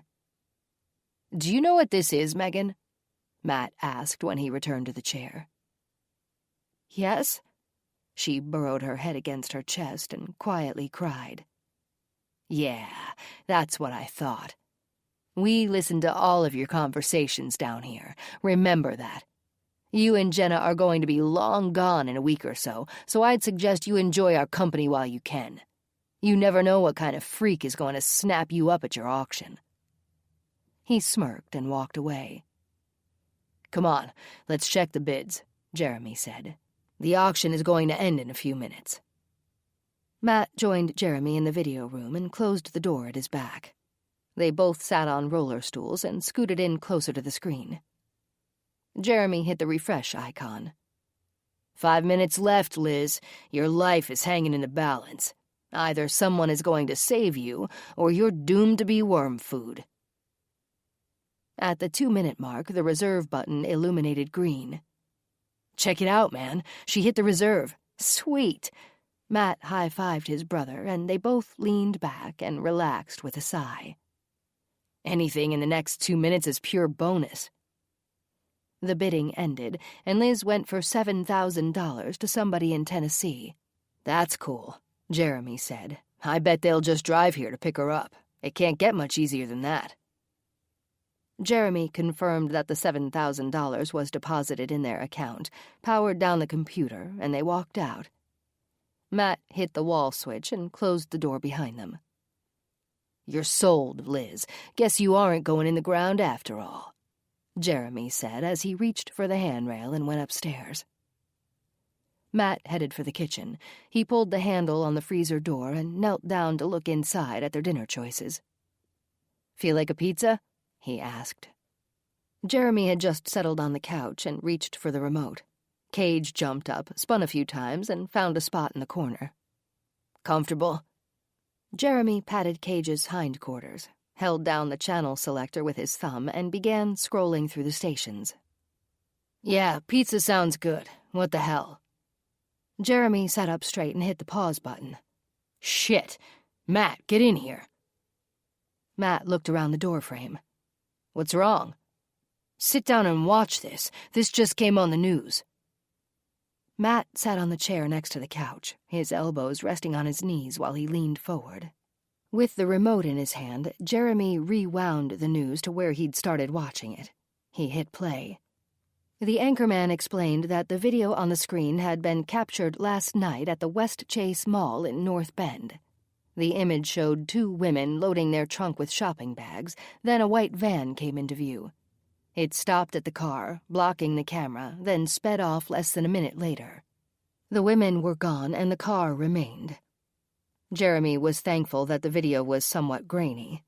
The anchor went on to tell the viewers the names of both girls, then a split screen showed their faces. After the commercial, the anchor said they had just received more information on a white van seen at the mall yesterday. He said this particular van had solid back doors, Montana plates with an A and an E in the number, and the background of the license plate was a ghost town. The anchorman went on to explain that although that might not be the same van as in the video, anyone who saw this van should call the Washburn County Sheriff's Department immediately. What's this? Jeremy's back stiffened as he wrung his hands. His forehead furrowed so that his eyebrows almost touched. Now they're showing a taped segment from the night before, too. We totally missed that one. Son of a bitch, there's that sergeant from the bar I told you about. See the chick sitting on the right side of the podium? That's the one who was the sister of the bartender at Joey's. I'll be damned. She must be important to be sitting in on that press conference. Damn it to hell, she knows my face, too. Jeremy threw the remote across the room. So what if she knows your face? She doesn't actually know who you are. You were just another person getting 2 beers at the bar. Right, but I talked to her. Jeremy ground his fists into his eyes. If we're ever caught, it's a moot point, dude, Matt said. Okay, I have to think about this. First off, we have to paint the van and steal some local plates. We'll get the paint tonight. Daylight is too risky. See where the next largest town is north of here. Matt did a Google search on his phone. We'll have to go to a superstore that's open late. Everything else closes early on Sundays. Yeah, let's go. We'll hit a few of them. You'll go in and get paint at one, then I'll go in and get more at another. Put a baseball cap on and cash only. So where are we going? There are 2 big box stores in Deerfield, about 10 miles north of here. I'll grab the flashlight and some tools. We'll need them for the license plates. I guess the pizza can go back in the freezer for now. Chapter 33. Jack and I had just wrapped up our interview with Ollie Miller. He told us his routine was to walk the mall interior for a 2-hour stretch. Then he patrolled the parking lot in his security car for the same amount of time. He went back and forth regularly for the length of his shift, except for a half-hour lunch break in the food court at 7:30. All of the security guards did it the same way, according to him. We thanked him, got in the cruiser, and left. Okay, so Ollie's shift is from 3 until 7, and he always starts inside. That means he was outside patrolling the parking lot from 5 to 7, and then again from 9 until 11. He never saw the van outside, just like he said. I watched as cars whizzed by from both directions. Okay, you're good to pull out. Jack turned left and headed east. I continued with my train of thought. The girls were abducted just after 8:15. The first time Ollie noticed the car sitting there was after the mall closed and the parking lot emptied out. He doesn't know anything. Another dead end. Jack groaned and raked his fingers through his hair. Give the lieutenant a call. Maybe Todd and Billy got a hit on the plates. The news must have aired the segment already, too. Yeah, good idea. I dialed the lieutenant's office phone. He answered right away. Hey, boss, anything on the plates? Yeah, they were reported stolen several months ago. The news just aired the segment about the girls and showed the mall footage. Guess we jumped the gun on the plates, but if our perps are stupid enough to leave them on the van, it could still help us identify the vehicle. True, but that sucks. They sure know how to cover their tracks. We'll get them, one way or another. I know that, boss. I never doubted it. Jack and I are heading back. We'll see you in a few. Jack pulled into the lot and parked the cruiser. We went inside, and I handed the lieutenant my gas receipt from that morning. Isn't there a designated person that's supposed to keep the cruisers full of gas? I asked with a huff. Yeah, I'll get on them tomorrow. Do you two want to watch the news footage from earlier? Jack spoke up. Sure, why not? Jade, do you want a soda? Yes, please. I walked into the break room and plopped down at the long lunch table facing the TV on the wall. Jack dropped 2 quarters into the vending machine, hit the button for root beer, gave the machine a swift kick, and 2 cans dropped out. He turned and grinned while I shook my head. Someday you're going to get busted, mister. Not unless you rat me out. He carried the cans over and sat down next to me. I clicked on the TV to the recorded news segment from earlier. We watched it together as we drank our sodas. Anyone that might have been parked in that vicinity could have seen the van sitting at the back of the lot. Hopefully that news segment would spark a memory for somebody, and they would call in details that we could use. I turned off the TV after the news segment, and Jack hit the light switch. We walked the hallway back to the bullpen. If there's nothing else, boss, I'm going to head home. It looks like everyone else is packing it in, too. Yeah, go ahead and get out of here, Jade. I'll update Jameson and Horbeck when they get in. All of you have put in a full weekend, and I appreciate it. Get a good night's rest. Tomorrow starts a brand new week. I groaned. Don't remind me. Jack and I walked out to the parking lot. Billings and Clayton were right behind us. Good night, guys. Night, Jade. Night, Jack. See you in the morning. Don't forget that new ME is starting tomorrow. I'm sure Jason will bring her upstairs and introduce her to everyone. Do you know her name? Jack called out. I think her name is Leona something, Billings said. Leona? It sounds like she's 70 years old. I elbowed Jack. Be nice. We'll find out for ourselves tomorrow. Go home and get some sleep. Yes, Mom. Good night. I watched as Jack drove away. Then I got into my own car and left. I drove through town, heading south to my new condo, my cathartic place. Occasionally, I sat on my deck late at night with a glass of wine. I needed that time to relax before bed, to wind down and look off into the deep woods ahead of me. The quiet kept me grounded. My job was hectic lately, but it was what I'd signed up for and what I loved. It kept me on my toes, and I couldn't imagine anything else I'd rather do. Taking down the bad guys was in my blood, something I'd wanted to do from early on. My pop instilled that in me as a teenager. I never took anyone's gruff, not then and not now. My car idled at the red light at the intersection of South Main and Highland. Ideas bounced around in my brain about ways to capture the villains that were abducting these innocent young women. I could only imagine how frightened they must be, and it fueled my need to catch these men quickly. Tomorrow we would recap everything we'd done so far and plan new tactics. Hopefully the news broadcast would bring in fresh leads, too. A flash of white zapped me out of my thoughts and back into the present. A white van just passed through the green light, heading west on Highland. I quickly looked over my shoulder to make sure nobody was in my blind spot and pulled into the right lane. Being off-duty and in my personal car didn't give me the right to pull over any random van just because it was the same color as a vehicle we had a bolo for. I spun around the corner and followed 3 car lengths behind, my pulse racing. The van turned into a subdivision near the hospital. I continued behind it, inching up closer to check the plates. I knew by now the criminals we were after could have easily swapped out the plates with another set of stolen ones. The van turned again and pulled into a driveway. I slowed down and waited along the curb with the house in plain sight. Relief and disappointment swept across me when I saw a man, woman, and 3 kids get out and walk up the sidewalk to the front door. I pulled away from the curb when they went inside. Then I headed for home. Chapter 34. Here's the list of things for you to get. $50 should cover it. Jeremy parked the van a half block away from the store entrance. Matt clicked on the overhead light and looked at the sheet of paper. Okay, 5 cans of primer and a roll of masking tape. Yeah, that's it. I'll get the paint and a roll of paper towels to cover the windshield and door windows at another store. Keep your head down and the baseball cap on at all times. Make it fast. Walk tight along the building where the cameras can't see you. I'll scope out the parking lot while you're inside. If I see a vehicle parked far enough away without cameras close by, we'll swap the plates when you come back out.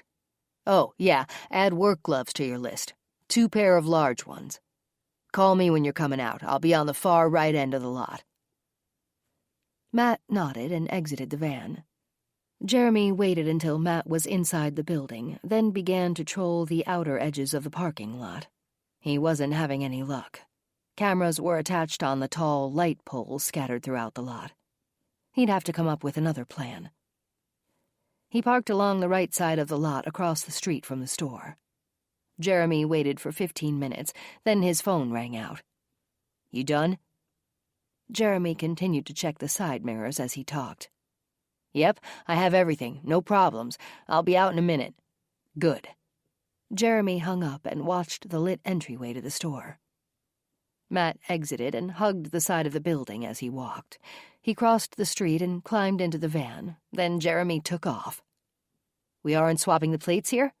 Nah, there's cameras every 50 feet. Let's go to the next store. I'll get the spray paint. Then we'll find a quiet residential street, someplace dark to snag different plates. Jeremy drove 7 blocks to the next superstore and parked the van just outside the lot. Keep your eyes peeled for trouble. I'll be back in a few minutes. He got out and stayed in the shadows. He was gone for barely 10 minutes. Back at the van, he tossed the 2 plastic bags full of spray paint and paper towels into the back and climbed in. Matt turned the radio on and scanned the stations, trying to find one that wasn't playing commercials. He settled on a country station and tapped his fingers on the dash while Jeremy drove, skirting the outer edge of the parking lot. Jeremy noticed Matt staring out the side window at families exiting the store. Kids rode the bottom rail of the carts, squealing as they zoomed through the parking lot and heading toward parked cars. They both chuckled. It's gotta be nice. What's that? You know, to be a kid. No cares, no worries, having decent parents, that sort of thing. You getting sentimental on me, bro? Matt smirked. Nah, just wondering what it feels like, that's all. Jeremy turned down the radio. Maybe we'll both have kids someday. He glanced across the van at Matt and laughed. Or not. Come on, we have to focus. There's bound to be exactly what we need parked along the curb somewhere. Look for a quiet residential neighborhood. He pulled out onto the busy street and drove a few more blocks. Large overhead lights illuminated the area, and retail stores lined both sides of the street. Jeremy looked down every side street and finally turned right. A quiet, older neighborhood lay ahead. With his neck craned, he looked up through the windshield and grinned. Hope Street. A fitting name. I hope we find a car parked along the curb away from streetlights. He continued on until the curb intersected with Melody Lane. A pickup truck sat at the last house on Hope Street. 2 cars filled the driveway, making it nearly impossible for the homeowners to see anything the brothers might be doing out on the street. The drapes on the front window of the house had already been closed for the night, and the porch light was off. "This is about as good as it's going to get," Jeremy said as he turned the van around and stopped about 50 feet behind the truck. "Grab the tools and the flashlight. We'll remove the truck's plates and get the hell out of here. We can stop somewhere else and put them on the van." The brothers exited the van and quietly closed the doors. They stayed in the shadows as they approached the truck. Jeremy went to the front, and Matt went to the back. Each with a screwdriver in hand, it took only a minute to remove the plates. Jeremy looked around, making sure the coast was clear, and crept back to Matt. "Aren't you done yet? This damn screw is stripped. I'll work on it. Get a cutter out of the van. If we have to cut the plate around the screw, we will. We have to make this quick."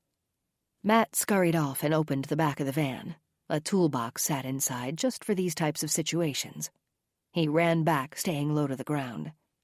Jeremy took the cutter and split the plate around the screw. With his gloved hand, he gave it a yank and it came loose. "Let's go." Back in the van, Jeremy drove a mile farther until he found a dead-end street. "This looks good. Take the front plate and make it quick." They exited the van for the last time until they reached the safety of the farm. The plates on the van were removed and the replacements were installed. Jeremy climbed back into the driver's seat while Matt threw the old plates in the back of the van. Matt pulled his gloves off and slapped his hands together. "One job down and one to go." Jeremy nodded. "Tomorrow we'll get up early and paint the van. It needs to be dry and it has to look good before we hit the road with Gina." He checked the side mirrors and pulled away from the curb. "Now, let's get the hell out of here." Chapter 35. I sat at my desk with a fresh cup of coffee cradled between my fingers. The scented steam rose and dispersed above me. Stacks of paper were spread around me, and more files than I cared to admit needed to be put away. It didn't take long for my desk to become a rat's nest of things to catch up on. I came in early just to get a head start on that project. I looked around the bullpen and realized everyone else's desks looked just like mine. One by one, our detectives came in and plopped down on their chairs, giving their own workspace a disgusted headshake. "How did this much crap end up on my desk?" Jack asked. "Did you sneak your stuff over here before I walked in?" "Yeah, you busted me. That's exactly what I did. Did you notice all of our desks look the same? I just happened to come in early to address this very problem before the bullpen starts looking like a hoarder's house." Billings walked through the door. "I think it's too late for that, Jade." He headed to the coffee station and poured himself a cup. "Well, maybe we ought to take 30 minutes and straighten our desks up before the mice take over the room." Jack nodded and pulled the garbage can closer to his chair. "Doesn't the new ME start today?" Clayton asked as he balled up a piece of waste paper and launched it toward Jack's garbage can. "Ta-da! 3-point shot. Not bad, if I do say so myself." I laughed. "You shoot like a girl. I can do that with my eyes closed. And yes, the new ME does start today. I'm sure Jason is relieved. He's had a lot on his plate lately."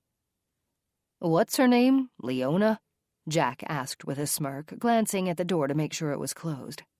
"Actually, it isn't. I asked Jason again, and he said her name is Lena. Lena Wentworth. Nice name. It sounds strong. I'm anxious to meet her." "What's her deal?" Billings asked. "I have no idea what her deal is other than she's from Indianapolis and she's the new ME. Why don't you get acquainted with her over lunch, Billings, and interrogate her?" His face turned red and I grinned. The door opened again and we all looked up. Jason entered with a petite blonde woman who looked to be around 40 years old. She had a friendly face and an instant smile. I liked her already. "Everyone, I'd like you to meet Lena Wentworth, our new chief medical examiner. Lena, this is Jade Monroe, our sergeant detective. Her partner, Jack Steele, is right there." Jason pointed and Jack stood and shook her hand. "These are Detectives Chad Clayton and Adam Billings. I'm sure you'll get ribbed sooner or later by everyone, but they're a fun group and very loyal to each other." We all shook Lena's hand and welcomed her to the fold. I gave Billings a sideways grin and invited Lena to have lunch with us later. We could all get better acquainted, hopefully over an enjoyable, relaxing meal. Clark came out of his office and welcomed Lena to Washburn County with a firm handshake. He had already met her last week, but today was her formal introduction to everyone. If we're still around when Jameson and Horbeck come in, I'll introduce you to them too. Eventually, you'll get to know all of us, Jason said. Lena smiled and spoke up. It's nice to meet all of you, and I'm enjoying North Bend so far. It's a far cry from Indianapolis, but I really like the small-town feel. I'm sure I'll settle in just fine. Okay, we'll see you guys at lunchtime. If nothing comes up between now and then, we'll come up at noon, Jason said. We waved as they walked out, then we got back to cleaning off our desks. So, Jack said. So what? I asked. Don't be coy. What do you think of her? I chuckled. I think she seems sweet and friendly. We'll see how she is in the field when the time comes. What do you guys think? Clayton, Jack, and Billings looked at each other and shrugged, then nodded. Yeah, she seems all right, Billings said. Okay, ladies, what's the plan for the day? After you straighten up your workspaces? Clark asked as he stood against the doorframe to his office. He looked back and groaned at his own desk. Hopefully some calls will come in about the news coverage from last night. I think the local channels are going to air the footage again at noon, 6 o'clock, and 10 tonight, boss, I said. If we don't get any leads from that, I think it's time to move on to Plan B. Canvassing the area door to door? Clark asked. Yeah, I think so. I'm sure Todd and Billy can help us set up a perimeter around the area where Rianne was found. 5 miles or more, I'd say. Speaking of Rianne, shouldn't we release her body to her parents? Clark tugged on his left earlobe. Yep, it's time. I'll double-check with Jason to make sure he has everything completed. He and Lena can finish up the official paperwork today, get the death certificates for the family, and arrange transport. Jade, call her folks and give them a heads up. They need to let us know where they want her body transported. Got it, boss. I'll get on that right away. I filled my coffee cup, topped off everyone else's, and sat back down at my desk and dialed Rianne's mom, Charlene. Hello, Mrs. Orth. Sergeant Monroe calling from Washburn County. How are you doing? I grimaced at the foolishness that always spilled out of my mouth when speaking to family members of a deceased person. I never seemed to have the right words. That was definitely something I needed to work on. Hello, Sergeant Monroe. I guess we're just trying to get by one day at a time. We'd like to set up a funeral service for Rianne, though. That's why I'm calling, ma'am. We can release Rianne's remains to any funeral home you'd like. Have you and Mr. Orth contacted anyone yet? Yes, we have. We'd like her sent to Abraham and Miles Funeral Home here in Grand Forks. I wrote that down. Mrs. Orth, have you decided how many death certificates you'll need? We can send them along with the driver. Just a second. I heard her voice crack over the phone as I waited. I'm sorry. I guess I'm still very emotional. Does 5 sound right? Yes, 5 should do it. Sometimes people need more when there are insurance, homes, debts, and so on to deal with. But in Rianne's case, 5 should be enough. Our medical examiner is probably finished with the paperwork and can set up transport any time you like. Why don't you check with the funeral director and get back to me on that? Okay. I should know sometime today.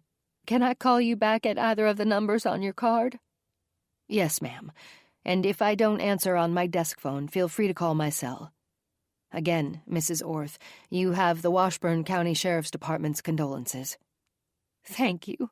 Goodbye. I hung up and took a deep breath. My desk phone rang not more than a minute later. John from upstairs was calling. Hey, John, what's up? Morning, Jade. Apparently there are a few meth lab rats up here that want a face-to-face with you. I laughed. Sounds like you've been talking to Jack. Hang on a sec. I turned to Jack. Hey, partner, do you want to go upstairs with me and have a heartfelt conversation with a few lab rats? Hell yeah. What do they want? No clue. What do they want, John? I grinned at Jack as I listened. They said they have important information for you, for a price. Really? We'll see about that. Link them up. We're on our way. Who are we talking to? Frankie Freeman and Ryan Bosch. Awesome. 2 smartasses that are going to make my morning. We'll be right there. Jack pushed back his desk chair and stood. I joined him at the door, and we headed upstairs with fresh cups of coffee. John met us after we signed in. They're in the cafeteria, anxiously awaiting your arrival. He gave me a wink. Do you have their sheets? I'd like to see what's on the table. Sure, 1 second. John reached across his desk and handed me both files. I figured you'd want to take a quick look. Thanks. Jack, aren't these the same 2 that didn't have anything to say to you a few months back? Yep, Frankie and Ryan, the very same 2. Now they remembered something? Jack rubbed his chin. That's interesting. Their sentencing date must be getting close. I flipped a few pages. Yeah, here it is. They're both charged with manufacturing meth with intent to sell. These are the same guys from the lab in Newburgh, right? Yep, they had quite an operation going, Jack said. Shall we? Yeah, let's see what they know. We walked into the cafeteria. Both men sat linked to the lunch table near the door. A one-way window faced the cafeteria, and the guard station where John sat was on the other side of the glass. Boys, I said, I hear you have a song to sing. Let's hear it. Jack and I took a seat across from them. Not until we get a deal, Frankie said, sneering. Let's go. I don't have time for this crap. Jack began to stand. I got up too. Ryan called out, Wait. Is there something you want to tell us? I looked at my watch. We have a busy day ahead. Talk now or go back to your cage. We want a deal, though. Fewer charges. We're looking at 10 to 20. Yeah, I know. It sucks to be you. I cocked my head. Do you have something to say or not? Frankie spoke up. We have 2 names. They just started up a new lab outside of town, and it's big. We're listening, Jack said. He propped his hand under his chin and leaned forward. I took out my notepad. Just so you know, boys, if this intel is a bunch of BS, I'll personally make sure you get the maximum sentence. I'm not about to waste my time with 2 punks like you. It's real. Okay, the new lab is at a farm out on Granville Road. We need an address. I don't have an address, but I have a description and the names. Abe Negrete and Don Simmons are the guys who fund the labs. It's a non-stop operation, and they run labs all over the state. If one closes down, like ours did in Newburgh, they start a new one. They don't do any cooking themselves. They find the locations, pay for everything to get the labs going, and then have their minions make the meth and distribute it. Minions as in guys like you. Frankie stared at me, his fists clenched under the chains. I smiled. And how do you know all of this? Ryan spoke up. We do have visitors, you know. They keep us up to date on what's going on out there. That's real kind of them. Now what about the description? Jack said. He took a sip of coffee. The farmhouse is red with a black roof. The barn matches it. There's a white fence at the front of the yard. They make the meth in the barn since it's set back from the house. Smart, in case some fool blows the place up. Frankie smirked. I guess. Who lives in the house? I asked. The cookers.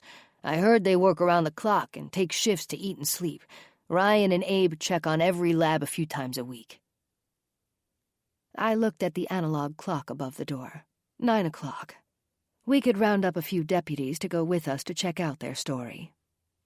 Is this farmhouse north or south of Linden Road? It's north, Ryan said. I closed my notepad and slid it into my back pocket. How many cookers were at the house you 2 got busted at? Ryan looked at Frankie, his eyebrow arched. I don't know, maybe 10 in all, but we weren't always in the lab at the same time. Is that about the normal number of people? Yeah, 10 to 15 if they're working around the clock, Frankie said. Okay, boys, thanks for the info. We're going to check it out. What about our deal? I looked at Jack. Did you offer them a deal? Nope. Did you? Hell no. Never have, never will. Have a nice day, ladies. I heard Ryan call me a bitch as we exited through the door. I thanked John, and we went back to the bullpen. I'm going to talk to Clark and see if he wants us to check this out. It is out of the city's jurisdiction. Jack nodded and went back to clearing his desk. I knocked on the door, and the lieutenant looked up from his paperwork. He waved me in. Jade, what's up? Jack and I just talked to some of the meth cookers upstairs. They gave us some intel we ought to check out. Do you think it's legit? If it is, it will be worthwhile. They gave us names of 2 of the bigger players, if they're actually real people. I'll pull their names up and see if they have rap sheets. The boys gave us the location of a lab that recently started up on Granville Road. I'll look on Google Maps first to see if the place really does exist. So what was their motivation to sing? I laughed. They thought I'd bargain with them. If their story is BS, they're going to be in a world of hurt. I already told them that. Clark glanced at the clock on the wall. You do have time on your hands. Okay, grab Jack, Silver, and Donnelly and go check it out. Watch yourselves. Those types are sketchy. And surveillance only. We have to know if they're actually cooking. If they are, we'll hand it off to the DEA. Especially if there are a lot of people involved. Be careful out there. Will do, boss, and I'll keep you posted. I had Jan dispatch Silver and Donnelly back to the sheriff's department. Meanwhile, I went downstairs to have Todd pull up the names Abe Negrete and Don Simmons to see if either of them had outstanding warrants. If they were as smart and discreet as the boys upstairs made them seem to be, they wouldn't have any sheets at all. They'd be flying under the radar, as invisible as ghosts. Hey, Todd, can you pull up both of these names for me? I want to see if they're in the system for any felony drug charges. Sure thing, Jade. Give me 1 second here. He powered up his computer and waited until the screen came to life. Have you guys met Lena yet? He logged into the database system. Yep, and I like her already. Todd nodded. Yeah, she seems cool. Here we go. Okay, first name. He looked at my notepad and typed in Abe Negrete. Nothing came up in Wisconsin. Next name. It's Don Simmons. I waited. Nothing on him either. These are listings only for Wisconsin, though. Both names come up in the nationwide database, but not under anything drug-related, and they might not be the same people anyway. Got it. Either they're fictitious names for the guys that run these meth labs, or they actually know how to keep their hands clean. Oh, as long as I'm down here, can we check on Google Maps for a farmhouse on Granville Road? I guess it's north of Linden Road. Supposedly, it's a red farmhouse with a matching barn. Both have black roofs, and there's supposed to be a white fence along the road. That's all I know. Granville ends at Highway C, so between Linden and C is about a 2-mile stretch. Yeah, sure, I'll pull it up. Todd zeroed in on the intersection of Granville and Linden roads and began the search. I pulled up a chair and leaned in close to the computer monitor, staring at the satellite image. He zoomed in and headed north on Granville, checking every farmhouse along the way. There's a farmhouse and a barn with black roofs. I pointed at the screen to the farm I wanted him to zoom in on. Yeah, I got it. Okay, can you switch it to Street View so we can take a look? Sure can. The house is white and the barn is red. How often does Google update these images? I think it's every 5 years, and they're doing it this year. They may not have gotten to the rural areas yet. There is a white fence out front, though, Todd said. Uh-huh, I see that. The house could have been painted since this street view was taken. Yeah, it definitely could have been. Is that it, Jade? Yep, that should do it. Thanks a lot. I patted Todd's shoulder and walked out through the glass doors. I went back upstairs and worked on my desk disaster while I waited for Silver and Donnelly to arrive. What did Todd know? Jack asked. He passed the garbage can to me. Neither of the guys our meth rats mentioned have sheets, and the farmhouse is a maybe. It looks like the right description, except the house is white. Maybe the street view hasn't been updated lately. Yeah, we thought the same thing. We got the okay from Clark to check it out. Surveillance only, though, just to make sure they're actually cooking. I agree. Donnelly called while you were downstairs. They're just a few minutes out. I nodded, pushed back from my desk, and got up. I rapped on the lieutenant's half-opened door and peeked through. "We're heading out, boss. This could be legit." "Okay, update me when you get there." Chapter 36. I explained the situation to Donnelly and Silver as the four of us walked to the unmarked cruisers. "When we get close to the farm, we'll surveil the layout and situation first. According to Google's satellite image, there's a long dirt path leading in from a neighboring road. I'm sure it was a tractor path from days gone by. Anyway, let's drive by the house first, make sure it's the right place, and see if we notice any activity. We'll enter from the dirt path if everything's a go and walk the final quarter-mile in." I popped the trunk with the key fob. "We're wearing vests just in case, so check your trunk and make sure there are 2 vests inside." Jack checked our trunk and Silver checked theirs. I climbed into the cruiser that was parked next to the one Donnelly and Silver had. I lowered the passenger side window. "Just follow my lead. We're using a different channel frequency today in case they have scanners. I'll let dispatch know, and keep your cell phones handy too. I'll call you, Silver, when we're close." Donnelly nodded and climbed in behind the wheel of their car. They followed us out of the parking lot, and we headed east. The farm was about 15 minutes away. My cell phone rang as Jack drove. I pulled it out of my pocket and looked at the screen. Charlene Orth was calling back. "Mrs. Orth, hello." "Sergeant Monroe, I spoke to the funeral home, and they told me they have next Saturday open. Most of Rianne's friends and our family are local, so there's no need to delay the service. I'm sure Saturday will work out, so I told them okay. The funeral director is meeting with me later today to go over the details." "That sounds fine. I'll have our Emmy arrange for Rianne's transport. She should arrive at the funeral home no later than Wednesday. If you wouldn't mind, Mrs. Orth, I'd appreciate it if you'd just text me the name, phone number, and address of the funeral home. I'm not at my desk right now." "Okay. Please give me a call when you have it arranged." "Will do. It should be sometime later today. Thank you for calling. Goodbye." I hung up and looked to my left at Jack as he drove. He turned toward me. "What?" "Just thinking. Today is Monday. Wouldn't it be nice to have these cases wrapped up by the weekend? What would you do with a weekend to call your own?" I could almost see his wheels turning. Wow, that sounds nice. I'd probably get my brothers on board and head to our cabin in Hudson. Maybe we'd do a little fishing and probably a lot of drinking." I laughed. "Sounds like fun. Hopefully that will happen sooner rather than later. We'll start knocking on doors tomorrow. 4 girls are missing for sure, and I can't even imagine what they're going through." Jack gave me a concerned look. "That's if they're still alive. This looks like Granville Road coming up." Jack slowed the cruiser. "Okay, turn left. I think we have about half a mile before we intersect with Linden. From there, we continue north on Granville until we see the place. According to Google Maps, the farm that fits the description is on the right side of the road." "Got it. Why don't you call Silver and tell him we're getting close?" I nodded, hit the phone icon next to Silver's name, and waited for him to answer. He picked up before the second ring. "Hey, Aaron, we're getting close. We'll drive by slowly in front of the property. I'll stick my arm out the window when we pass the place. Keep your eyes peeled for any activity at the location. Then we'll go to the next intersection and pull over to discuss the situation." "Got it, Jade. We'll be watching." Jack continued north for another 3/4 of a mile. "Okay, there's a farm coming up on the right. Slow down a bit." Large trees hung over the road and cloaked the front of the house in shade. I didn't have a good visual yet.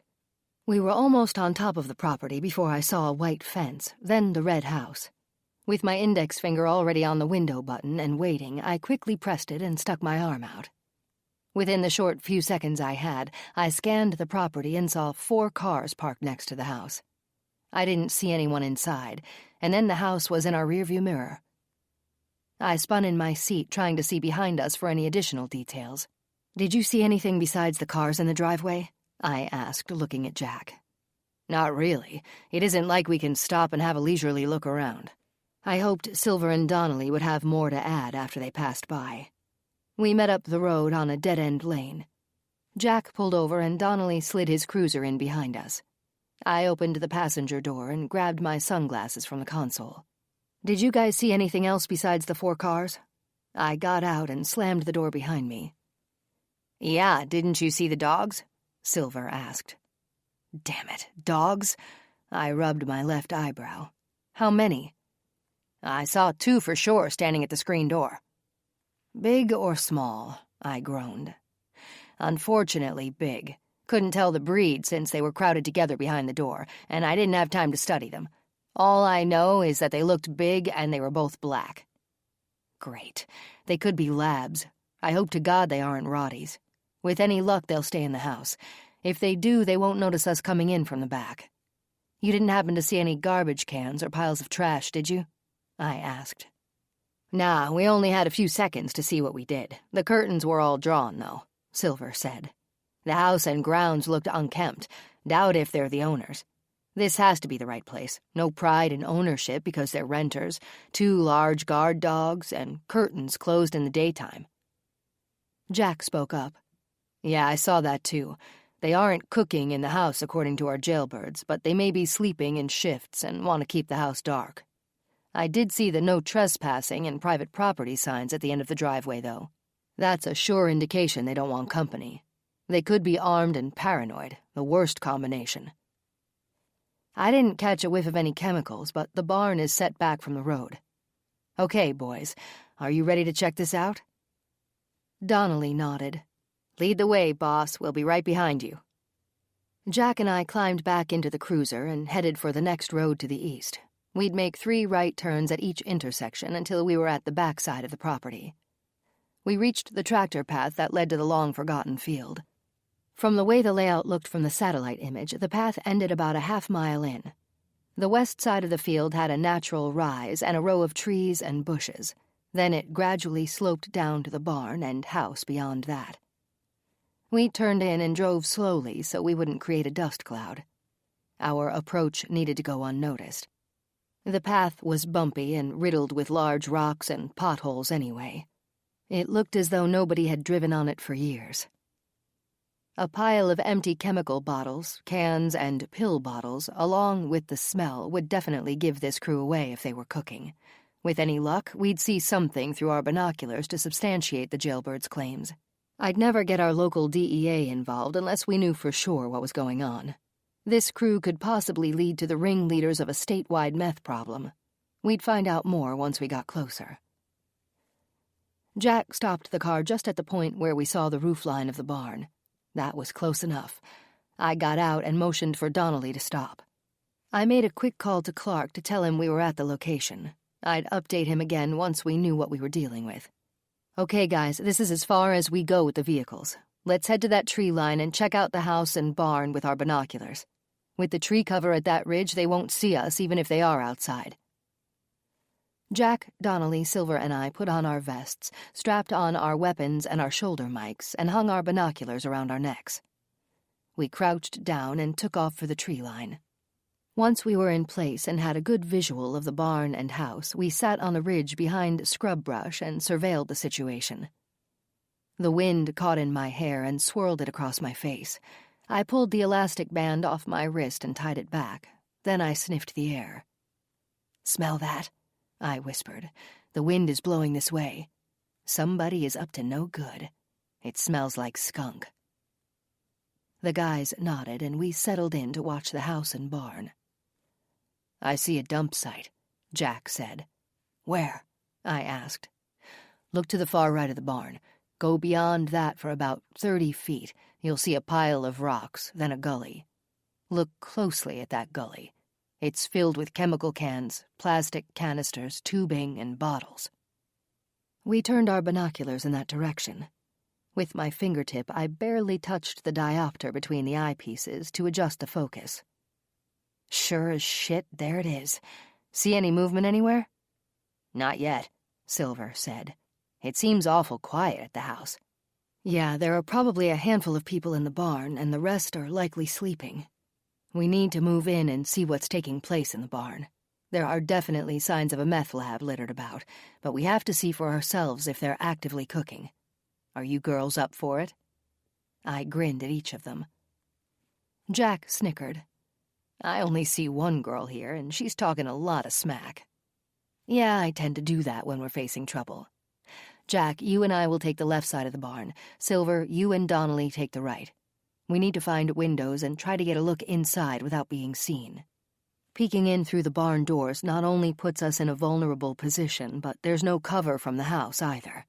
Remember, this is surveillance only. Yes, Mom, and don't forget about the dogs, Silver said. That's right, those damn dogs. Everywhere I go, there are dogs. What's wrong with cats?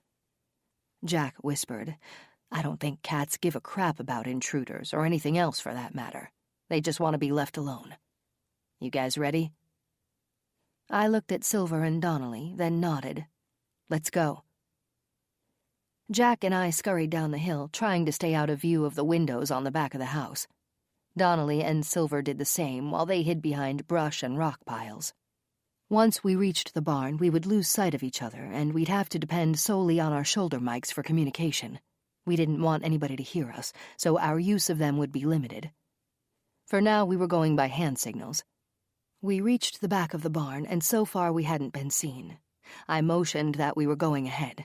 We all needed to hug the sides of the building and move quietly and slowly.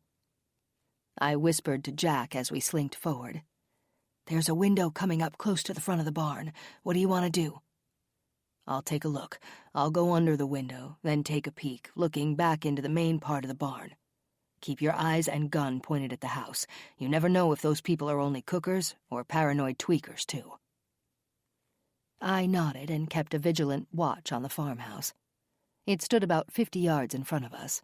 I whispered into my shoulder radio and asked Donnelly how it was going on their side. So far, so good, Jade. We haven't seen any movement yet, and we're approaching a window now. Jack is taking a look on our side. Hold off until I get back to you. Roger that. We'll sit tight. Jack scurried under the window in front of us.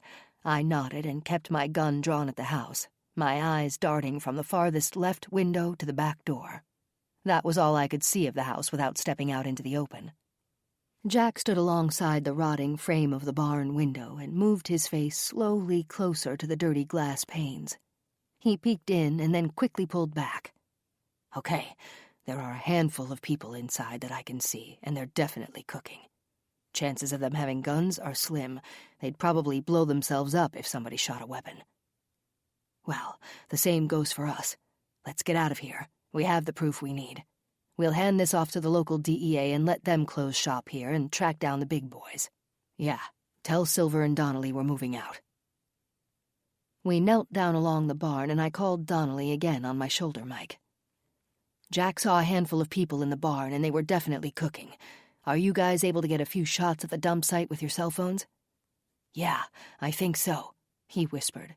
It's just past the pile of rocks. I'd say not more than 30 feet from us. Be careful. There isn't any cover between the barn and the house. Get a few images if you can for proof, then head up the hill. It's time to go. Okay, that works for us. See you in a few minutes. Jack and I stood and began backing up, still hugging the side of the barn. A noise came from the house. Jack raised his hand for me to hang tight. He inched forward to take a peek around the corner. I heard the screen door open and slam closed. Shit, somebody must have seen us. They let the dogs out and they're coming this way. I heard the barking getting closer to where we stood. What should we do? There's no place to hide. Run for the milk house, Jade. It's the only place to take cover. We can't. The safest place is here against the barn. If the people inside the house are armed, we'd be sitting ducks out in the open like that. They won't take the chance of shooting up their meth lab. If the dogs attack, we'll have to give them a hard kick. That might scare them off. If not, they're going to get one between the eyes. Come on, let's make a run for it. Try to stay behind the barn. We ran as fast as we could. We stayed low and zigzagged when the gunfire started. The rise and tree line were still 50 yards away. I looked up and saw Donnelly and Silver cresting the hill. I knew they were safe. Gunshots sounded behind and around us. They were dangerously close. Donnelly and Silver returned fire, trying to give us a chance to reach cover. The sudden pressure threw me forward and knocked me to the ground. I grunted as my face slammed into the dirt. Jade, son of a bitch, you're hit. I couldn't speak for a minute. The wind was knocked out of me. Jack crouched low and ran to my side. "Thank God they only hit your vest. Holy shit. Brace yourself." My lungs finally filled with air, and I screamed out when one of the dogs reached me and grabbed my ankle. It sank its teeth into my leg and shook it violently. Jack leaped up and gave the dog a strong kick to the head. It yelped and backed off, giving Jack just enough time to pull me away. He shot at the ground next to it, and both dogs ran back toward the house. "Jade, can you stand? We have to run. We've got to get to that ridge." I was still writhing in pain, but nodded.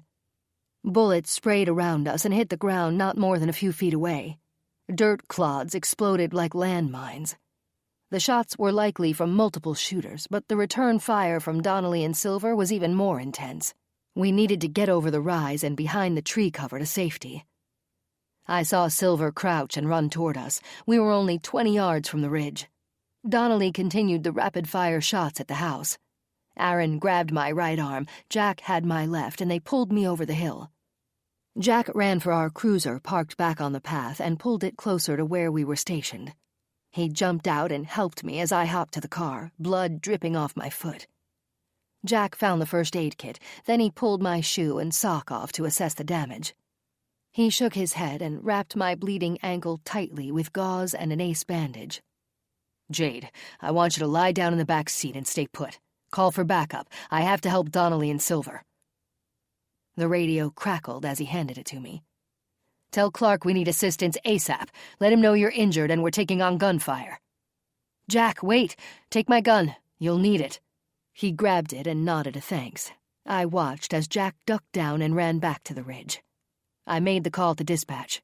"Jan, we're taking on live rounds and we don't have much ammo left. I was hit in the back of the vest. My ribs may be injured, and a dog got my ankle pretty good. Tell the boss we need backup now. I think tear gas is the only way to get those people out of the house and barn. I have no idea how many individuals we're dealing with. Clark knows the location on Granville. We're in the field on a ridge behind the barn." "I'm on it, Jade. I'm dispatching an ambulance, too. I'll have someone at your location in less than 10 minutes. Don't be surprised if the lieutenant shows up with a SWAT team. Stay safe." I clicked off the radio and closed my eyes. My ribs ached, my ankle throbbed, and all I could hear was gunfire. The sound of sirens approaching and people yelling filled my head. Then silence. Chapter 37. I opened my eyes and saw Amber and my mom sitting in 2 chairs next to a bed that I was lying in. "What the heck? Where am I?" "You're in the hospital, Jade. How are you feeling?" Amber asked. "I don't know. I'm groggy. I feel like I'm doped up." My mom wiped her eyes. "Yeah, that's because you are. You were coughing up blood. Apparently your ribs and lungs are bruised from the impact of the bullet that hit your vest. You also have 14 stitches around your right ankle. Your shoulder might be sore, too. You were given a tetanus shot because of the dog bite. Honey, you're lucky to be alive." I gave her a weak smile. "But I am, Mom, and that's what counts." I groaned at the flash of images coming back to me. "What happened at the farm? How are Jack, Donnelly, and Silver?" I looked at the door and saw Jack standing in the hallway beyond the glass. He was smiling at me. I waved him in. "Jack, thank God you're okay. How is everyone else? What happened? Mom, Amber, can you give us a few minutes?" "Sure, sis. Come on, Mom. Let's grab a snack in the cafeteria." I watched as they walked out and closed the door behind them. "Jack, what happened?" He pulled the chair closer to the bed and reached for my hand. "You blacked out, partner, but we got the bad guys.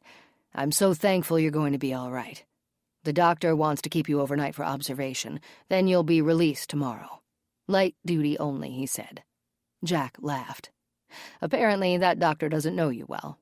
I'm pretty sure Clark is going to make sure you stay in the bullpen for the rest of the week. He reminded you of how messy all of our desks are, but I have a feeling you don't remember talking to him." "He wouldn't dare do that to me." Jack chuckled. "Anyway, you're going to be wearing an elastic band around your ribs for a while, and you might have to wear a boot. Your foot is stitched and bandaged, and I doubt if your shoe is going to fit." I pulled the blanket back and looked at my right foot. It was wrapped so much that it resembled a club. All I could see were my toes. Shit, that mutt must have got me good. I'm glad it's my right foot, though. Yeah, why's that? How could I push the clutch in if it was my left foot? Okay, so fill me in. He smirked. You never take a break, do you, Monroe? I pushed the button to raise the back of my bed. Then I winced. My ribs hurt. So, what happened? The ambulance, Clark, Billings, Clayton, 2 more deputies, and a SWAT team showed up. They needed the tactical team to clear the buildings. They threw tear gas grenades in the house and barn. After it was all said and done, there were 7 people in the barn and 9 in the house. They had quite the operation going on.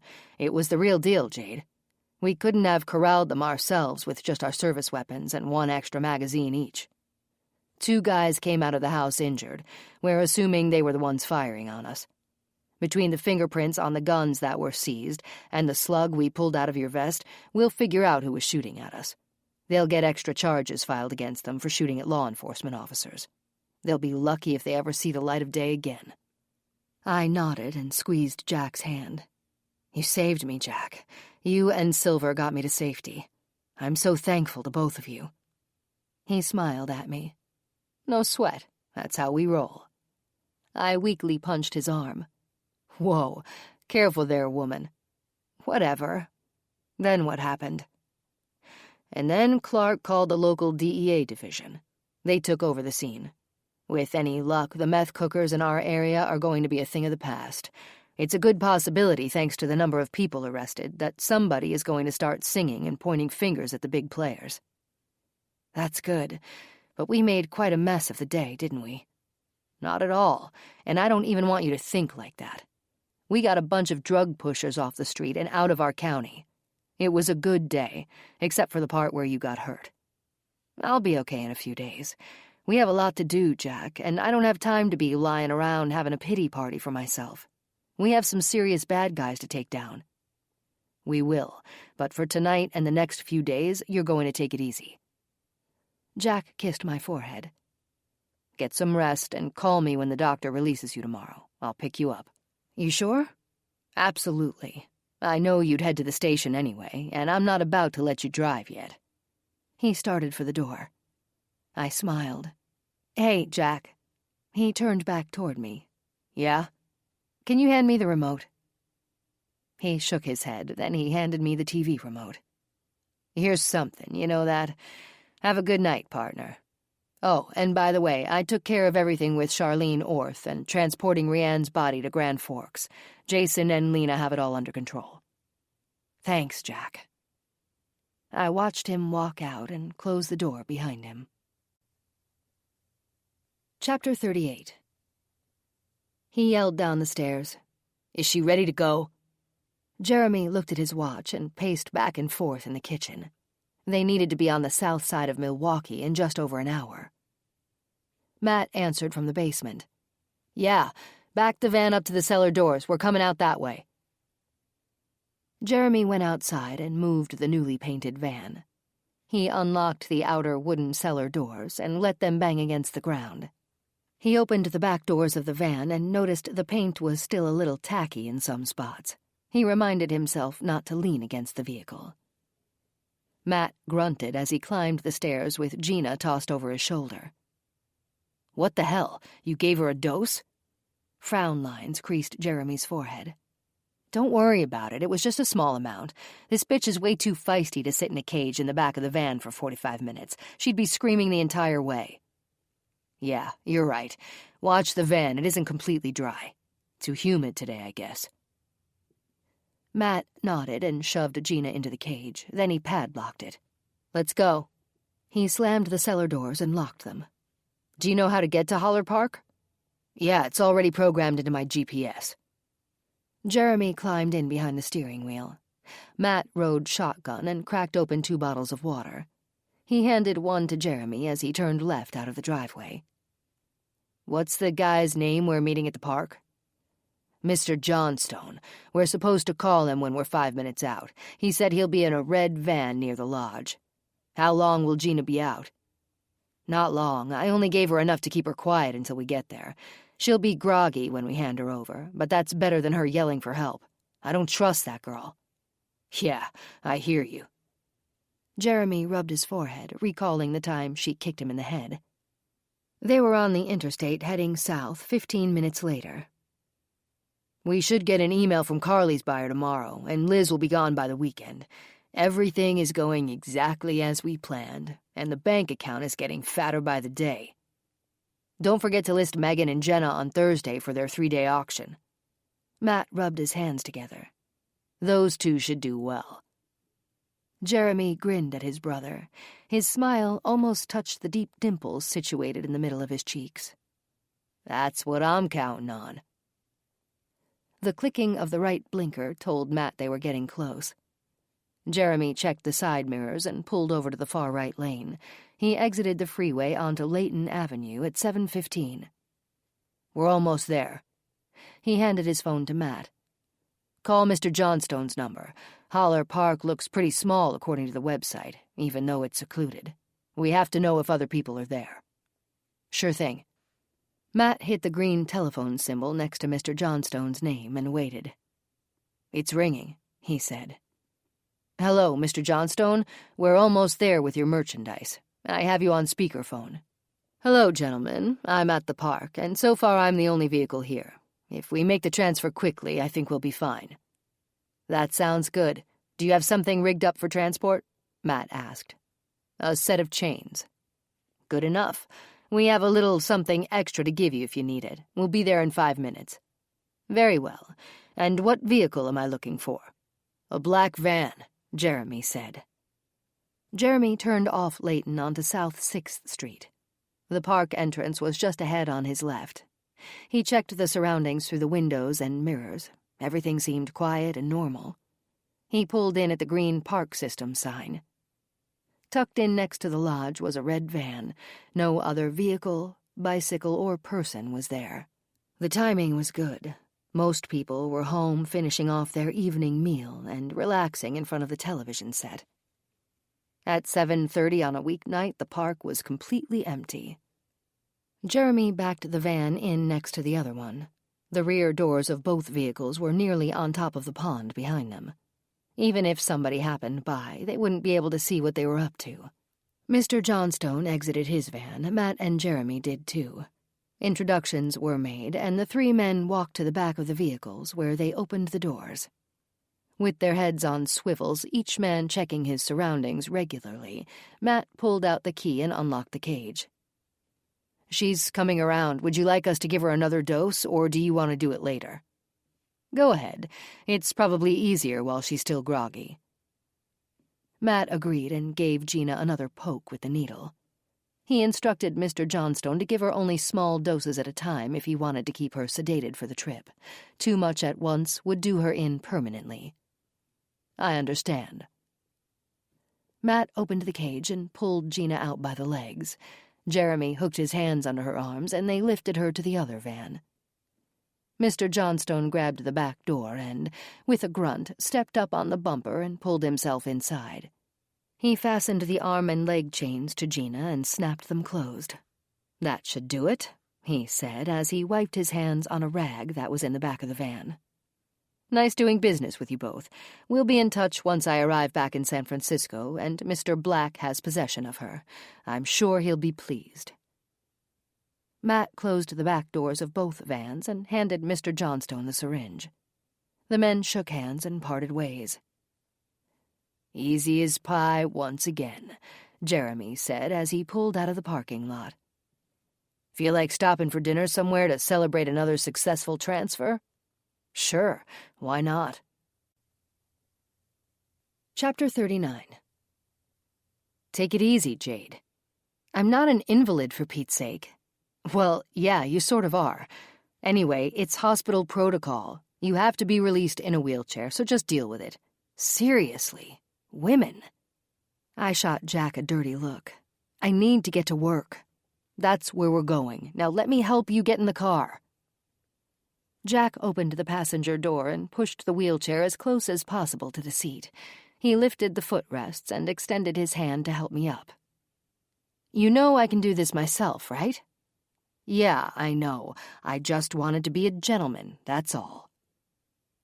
I saw the disappointment in his eyes and immediately felt like a jerk. I raised my arm so he could help me into the car. "Thanks, Jack." "No problem." I watched as he closed the door and pushed the wheelchair back into the hospital vestibule. He walked around to the trunk and put the crutches inside. Then he opened the driver's door and got in. "I'm sorry for trying to act tough. I really do appreciate your help, partner." He smiled. "Did they feed you lunch?" "Now that you mention it, no, they didn't, and I'm starving. How about Toucan Grill?" "You sure?" "Yeah, easy parking and we can sit outside. The sun will feel good, and I'll only have to hobble for 15 feet. Damn crutches. I hate the things." Jack pulled out of the hospital's parking lot. We had 5 minutes of highway driving, then we'd exit on Washington Street. Toucan Grill was just a few blocks away on North Main. "You won't need them for long. As soon as the initial swelling goes down, you can put pressure on the walking boot. I bet you'll only use them for a few days." "Good, because we have a lot of door-to-door interviews to do." I interrupted. "Don't jade me, and don't try to talk me out of it. I'm going on the interviews." Jack huffed and pulled into Toucan's driveway, then parked the Charger. He opened his door, got out, and popped the trunk. He came around to my door, opened it, handed me the crutches, and then walked away. I laughed. "Okay, fine. You can help me a little." We sat at a picnic table with the sun on our shoulders. It felt good, and the warmth was as soothing as a hot bath. The waitress came out and greeted us. She looked like a high school student, likely working part-time during her summer break. Her blonde hair was pulled back in a high ponytail. She reminded me of a younger version of Elise, my yoga instructor, and one of Doug's victims. Her name tag had Emily written across it. "Hi, Emily. We'll start with 2 medium iced teas. Give us just a few minutes more on the lunch order," Jack said. She nodded. "Sure, I'll be right back." She returned a few minutes later with our beverages, 2 straws and 2 napkins. She took our order, then left. "Hear me out before you interrupt. Deal?" Jack said. "Deal." "Let's see how your foot feels by Friday. If you can put weight on it with the boot, we'll start the door-to-door interviews. We may have to work on Saturday, but realistically, that's when most people are home. We can hit 20 residences, but if everyone is at work, we'll just have to do it over again anyway. Between now and then, we'll have a group sit-down to remind ourselves of who we think we're looking for. We'll set our area perimeters, map out the grid of the roads and houses, and then divide up the area with Clayton and Billings. I'll even touch base with the boys in Wasaki County and see if they want to get on board. The killer could just as easily have come from their area to dump Rianne right at the county line." "That sounds logical to me." Emily brought our burgers and fries out and refilled our glasses of tea. She placed ketchup, mustard, and extra napkins on the table. I thanked her, and she walked away. "Have there been any leads coming in from the news segments?" "No, at least nothing legitimate. There are always the idiots who call in phony leads. I've never understood why people do things like that. Yeah, who knows? If they had the slightest idea of the pain those families are going through." "So, we can get started as soon as we get to the station?" "Sure, as long as you don't overdo it." "I won't, I promise." Chapter 40. What happened to my car? I noticed it wasn't in the parking lot when Jack pulled into the station. "I had Amber pick it up last night and take it back to your house." "Why?" I looked at Jack suspiciously. "Do you want your foot to heal sooner or later?" "Sooner." I put on a fake pout. "Then you aren't going to drive for a while. When the swelling goes down, you get your car keys back." "You took my car keys?" I shot darts at him with my eyes. "Are you serious right now? We need you at work, Jade. If you don't do as the doctor instructed, your recovery will take longer. Don't argue with me. Look at it as being pampered." "Right, and that's just the type of girl I am, someone who needs pampering," I snickered. "Will you pull up to the front door and help me out of the car?" We both laughed. Jack parked the car while I waited at the steps. Figuring out how to maneuver the steps with crutches to get in and out of the sheriff's department would be tricky. I was lucky to have Jack as a partner. He was willing to drive me to work and back home every day, and he'd help me get in and out of the building each morning and night. I'd leave it up to someone else to go upstairs to the jail or down to the coroner's office, crime lab, or tech department for now. I was hopeful that by Friday I'd be walking on my own without assistance, even if it was with a medical boot. Jack instructed me to put my arm over his shoulder and use the crutch on my left side. He'd be the crutch for my right side. It was either that or be carried in and out of the building. I'd figure it out, and fast. Inside, Jan offered her condolences and welcomed me back as I hobbled around the reception desk with the crutches and entered the bullpen. Jack held the door open as I crossed through. My desk held vases of flowers, and get-well-soon balloons swayed from 4-foot lengths of colorful ribbon. Everyone sat in the bullpen waiting for me to enter. The table at the back held donuts and cookies, and a fresh pot of coffee was ready to be poured. "You guys are all too sweet. Thanks." I smiled at their thoughtfulness and asked Clayton to put 2 French crullers and a cookie on a plate and bring it to my desk. "You got it, Jade." Clayton filled the plate and poured me a cup of coffee, too, and delivered both to my desk. Jack piped up. "Don't get used to it. Remember, you don't want to be pampered." "Maybe a few days won't hurt." I took a big bite of the donut, even though we had just finished lunch. At 1:30, Clark called a meeting for all of us in the conference room. I hopped down the hall and sat in the first chair I reached when I entered the room.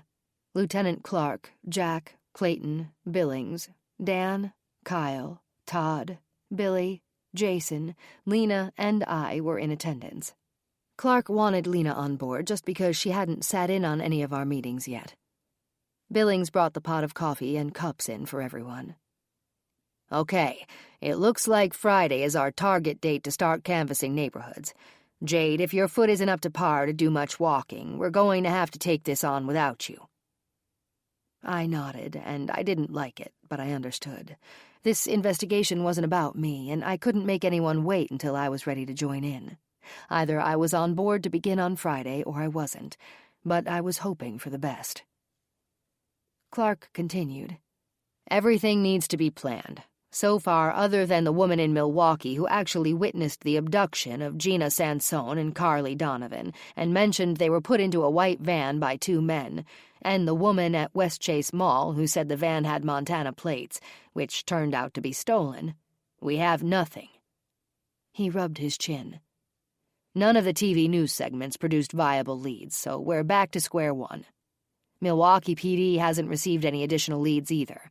Since most of the incidents happened in our jurisdiction, it's up to us to pursue these individuals. Until we have proof that they've moved on, we're going to assume they're still in our area. Okay, the floor is open. Let's start putting this together." "We need to remind ourselves of the physical and lifestyle description of the suspects," I said. "We probably should have the whiteboard and notebooks and pens for everyone in here." Clark gave Billings a nod. "Adam, can you get those things for us?" "Right away, Lieutenant." Billings pushed back his chair and headed to the door.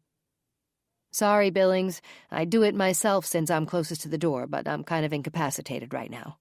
Catch me next time." Everyone laughed. "Okay, I want a graph with a 5-mile radius of where Rianne was found. Does anyone have anything to add to that? Do you think 5 miles is too close? Too far? Any ideas? Input?" Jack spoke up. "That sounds like a good start. I think a perp would feel relatively safe dumping a body within 5 miles of his location." Clark nodded.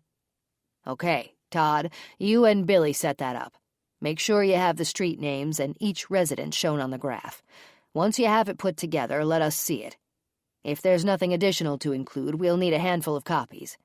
Make sure the copies are large enough to read. These detectives have to be able to see every street name and address clearly. I don't want them doubling back because they missed something." "Yes, sir. Anything else for us?" Billy asked. "Not that I can think of right now." Clark nodded, and Billy and Todd left the room. Jason spoke up. "Sir, Jason, go ahead. You've got the floor. I think we could assume the perp lives on a farm, or at least a residence that isn't near any other homes. With the amount of burn marks, scuffs, and muscle atrophy on Rianne's body, it appears they held her over time. She'd have to scream now and then out of pain, fear, or frustration. Good point, Jason. Clark wrote those notes on the whiteboard. That's especially true now that they have other women. They could always back into a garage and close the overhead door to bring the women in the house, I said. Who would see anything? That's also true, but I believe these guys would want to have more privacy than that. For now, we'll focus more on the country homes that have a few acres of empty land around them. God knows there's plenty. Clark reached across the conference table and grabbed the gold thermal carafe. He topped off each of our cups. What else? Clayton spoke up. What we do know is there are likely 2 men. They must be strong enough and quick enough to overtake multiple women at a time. But the women are subdued, I said. Clayton ground his fists into his eyes. Yeah, I forgot. We know they must be similar in age to Carly and Gina, and possibly attractive. Why would 2 beautiful girls give them the time of day otherwise? They also know where young people hang out. That's right, Jade. Okay, the woman in Milwaukee said she saw 2 men, possibly with darker hair. They're probably anywhere between 20 and 30 years old. They have, or had, a white van. They know where young people hang out, and they likely aren't from this area. Oh, and they found a way to get xylazine. But that got us nowhere. These guys are smart and know how to stay under the radar. We have to dig deep, people. Todd and Billy returned with a large map printed out of the area where Rianne was found. They spread it out across the conference table, closer to me so I wouldn't have to hobble over to take a look. This is what a 5-mile radius gives us. Keep in mind half of this map goes into Wasaki County, since she was found on the county line. Clark wrung his hands. Damn it, that's right. Okay, extend our side of the county line to go out 10 miles. I realize these guys aren't local and don't give a flying fart about county lines. They probably aren't even aware of the location they dumped Rianne. It was just a quiet country ditch. Clark shook his head. Go ahead, guys. Sorry about my oversight. Speaking of Rianne, she's already on her way back to Grand Forks, right? I asked, directing my question at Jason. Yep, she should arrive tomorrow morning. We sent along 5 copies of her death certificate with the driver, just like you asked us to. Thanks, Jason. So, what do you guys think of me footing the bill for lunch, excuse the pun, for our jailbirds for the rest of the week? Those 2 snitches did give us important intel about the meth lab, and got nothing in return. They could order lunch off the delivery menu from Jimmy's Quick and Tasty, good through Saturday. It's something, anyway. Clark nodded. Yeah, go ahead. We'll all pitch in and pay for it. Todd returned to the conference room, carrying the final draft of the map with a 10-mile radius around the location where Rianne was found. Billy was right behind him. How's this? Todd asked as he and Billy spread the map across the table. That's perfect. Okay, go ahead and make 7 copies, about half scale of this one. You 4 detectives have 2 days to get all of your other projects and loose ends wrapped up. This bullpen is going to be running light once you take to the streets. I'll probably have Horbeck and Jameson put in overtime, too. Let's go. Chapter 41. The screams from the basement bounced against the walls and echoed up the stairs. Somebody get down here, please! We need help! What's with the racket down there? Jeremy asked. He cocked his head toward the door leading to the basement. He and Matt were about to sit down and enjoy a quiet, early dinner. Matt looked over his shoulder and shrugged. He stood at the stove, ready to load up his plate with a Tuesday evening feast. Scents from the fried chicken wafted throughout the house, and the brothers were hungry. Matt scooped up a large serving of mashed potatoes and poured gravy over the top, and with a slotted spoon, he heaped canned corn from the saucepan onto his plate. Dig in, bro. A meal like this shouldn't be left to go cold. Matt did the cooking in the house. Jeremy was interested only in the amount of money flowing into their joint bank account. He enjoyed the food and appreciated his brother's expertise, but he could live on peanut butter and jelly sandwiches if he had to. Tomorrow was the day they would be meeting with the buyer's rep for Carly. After dinner, Jeremy intended to go online to see if that final email had come in. The rep would give him further instructions of a time and meeting place in the Milwaukee area to make the transfer. "Help us!" the voice wailed again, irritating Jeremy. "Who the hell is screaming down there?" "It sounds like Jenna." Jeremy pushed back his chair, wiped his hands on the napkin, and threw it on the table. "This better be good." The basement door slammed against the wall so hard it bounced back, almost hitting Jeremy in the face. That only fueled his anger more as he stormed down the stairs. Matt cursed under his breath and followed. "What the hell is going on? I swear to God, you're all going to get zapped. I was trying to enjoy a little peace and quiet over a nice, relaxing dinner." Jeremy swatted at the light switch on the wall and flicked it on. Jenna shook the cage wires, her fingers bloodied from trying to get out. "It's Carly. There's something wrong with her. She's puking and having seizures." Jeremy spun from the sound behind him. Carly was kicking the sides of her cage, almost in a rage. 5 strides, and he was in front of her pen. His right knee popped when he squatted next to it.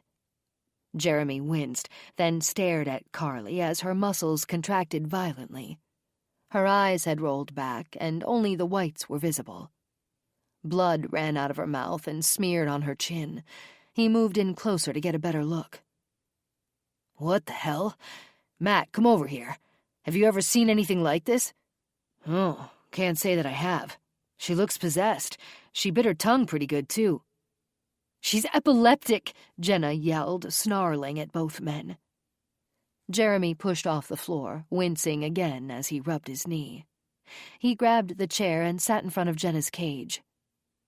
"And how would you know that?" "I work at a doctor's office. I know what epilepsy looks like, and she mentioned being worried about not having her meds. She's having a grand mal seizure. It could kill her, especially without her anti-seizure medicine. Her blood sugar is probably so low it's off the charts. I'm sure she's feverish, too." "Well, what would you suggest, Dr. Jenna?" Jeremy cocked his head and mocked her. "She needs a medication." "That isn't going to happen. She needs to snap out of it, that's what she needs." Jeremy got up and pulled an empty cage forward. "Give me a hand, bro. Unlock her pen. We'll put her in a clean cage for now. She can wait to shower until tomorrow before she leaves." "Do you think it's safe? I don't want to get kicked in the head." Matt leaned down and took a closer look at Carly. Jeremy waited. "What do you think?" "It looks like she passed out." Matt unlocked Carly's pen. He dragged her out, pushed her into the clean cage, and locked the padlock behind her. "What's happening over there?" Liz's voice echoed from around the corner. "Don't you worry your little head off, Liz. It's nothing you need to be concerned with." "Are we done? I'd like to get back to our dinner," Matt said. "Yeah, looks good to me." Jeremy headed for the stairs. Jenna sobbed and kicked her cage. "She's going to die if you don't help her." "Shh, don't make them mad," Megan said. "Maybe she'll be okay in the morning." Chapter 42. "No, no, no!" The wailing startled Jeremy awake. He sat upright in bed and rubbed his eyes. He wondered if he had dreamed the sounds. He thought the clock on his nightstand showed it was 6:30, but he could barely see through the slits of his burning eyes. His room facing west was still dark, and the blinds were tightly closed. "You stupid jerks! Can you hear me? I knew she'd die. I hate you. I hate you. I hope you both rot in hell." The shrill scream sounded through the decorative old iron heat registers piped up from the basement. The noise echoed into every upstairs room.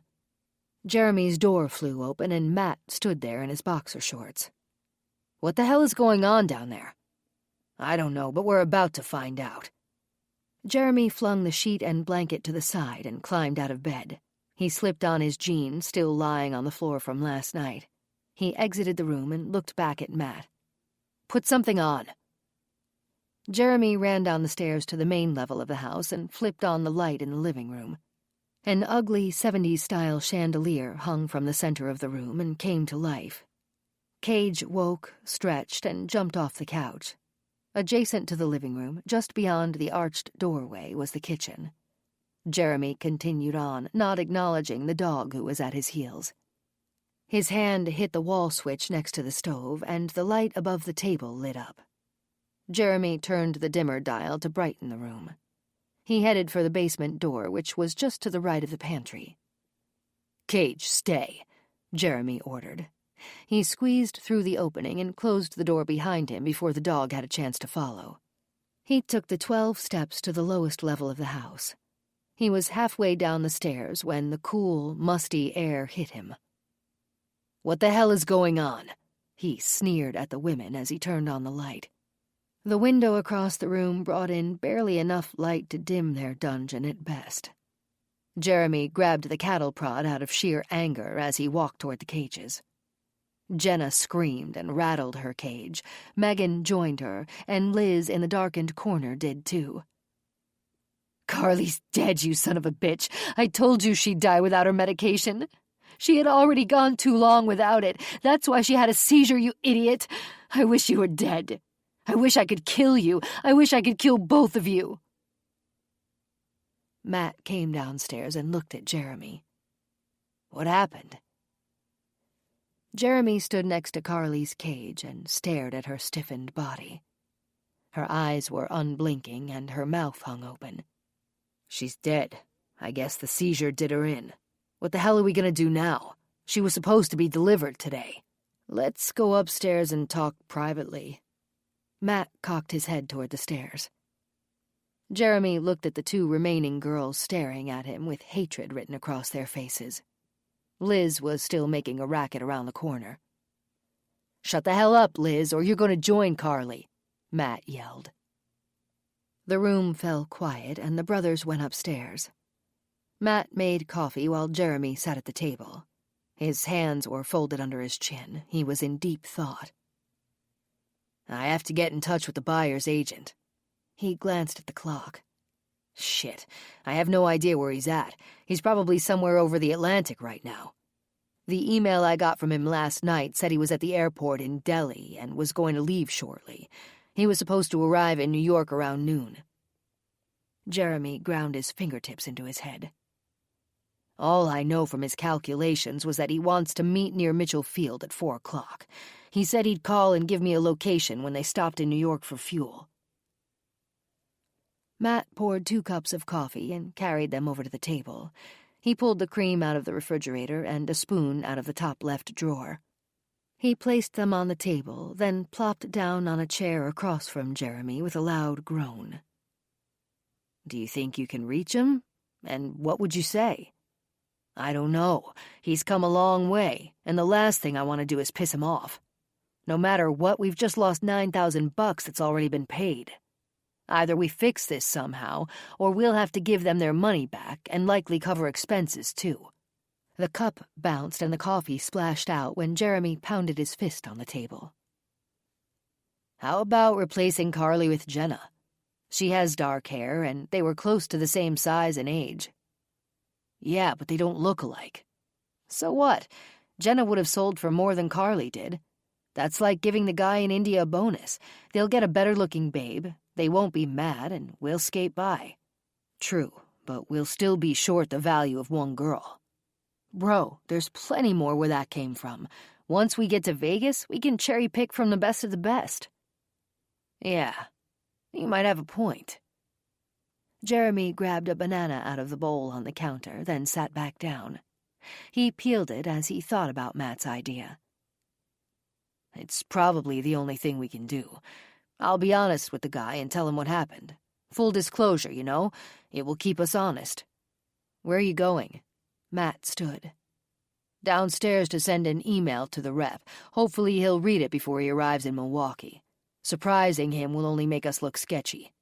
After that, we have another hole to dig. Beth is going to get herself a roommate. Go ahead and get the shovels ready. Bring the wheelbarrow up to the cellar doors, too. Chapter 43. I thanked Mom for dropping me off before work and took a seat in the doctor's office. Soothing music played on a loop, and a home improvement show was on the TV in the corner near the ceiling. I would like to have heard what the twin brothers suggested to a family that wanted to update their house, but the volume was muted and the closed captions moved across the screen so quickly I didn't have time to read what was said. My name was called, and I hobbled with my crutches across the waiting room. I promised Jack I'd call when my appointment was over so he could pick me up. "Right this way, Jade," the nurse said as I followed her to an exam room. "Have a seat." I sat and waited for her to begin the preliminary exam. Lisa, the nurse, took my blood pressure, pulse, and temperature. She patted the paper-covered exam table and told me to take a seat. She helped me up. With the cold stethoscope against my back, she said to take a few deep breaths. It still hurt to do that. She did mention that she didn't hear any gurgling, a good thing, I guessed.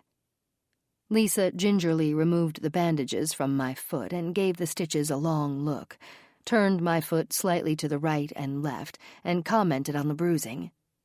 She took a seat on the short, backless roller chair and scooted it up to the computer screen and began typing. On the screen, she entered my name, birth date, and medications I used in my personal medical file, even though that information had been taken several days ago at the hospital. The doctor and hospital all had the same record since it was one gigantic network. I went along with it since I understood protocol. She clicked off the screen and pushed the chair back. Lisa stood, smiled, and said the doctor would be in shortly. I hated sitting there with nothing to do, so I pulled out my cell phone and texted Amber. I apologized again for not being able to join her at the gun range last night. I mentioned seeing the paper target she'd left on the kitchen table and commented on how well she did. I was proud of her. Footsteps sounded in the hallway and the doorknob turned. I put my phone away as the doctor walked into the exam room. "Good morning, Jade." "Morning, Dr. Dumont." He sat on the same roller chair Lisa had used and scooted it up to my foot. "Let's take a look." He turned my foot left and right and flexed it up and down. "You're lucky, you know." "Really? How's that?" I hadn't imagined getting my foot half chewed off as being something lucky. "That dog missed your Achilles tendon. That particular tendon connects your calf muscle to your heel bone and is used when you walk, jump, and run. The stitches look dry and clean, which is good, but the swelling and bruising may take another week to go away. I still want you on light duty for a while, but I think the boot can replace the crutches if you're ready to try putting weight on that foot." "Yeah, let's give it a shot. I'm not a fan of crutches at all." The doctor put a clean gauze bandage on my foot and wrapped it so it looked like a club again. "The wrapping is just to protect your foot from being bumped or getting dirty. The boot will feel more comfortable with the extra padding, too." I nodded. He slipped the boot onto my foot, then pulled the Velcro strap snug. "Okay, stand up and put normal pressure on that foot. Tell me how it feels."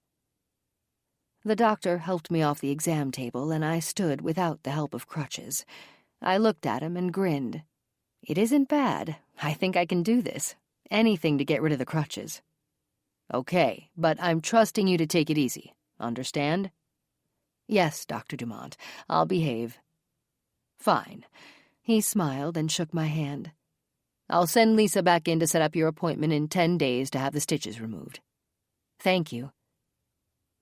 I watched him exit as Lisa entered.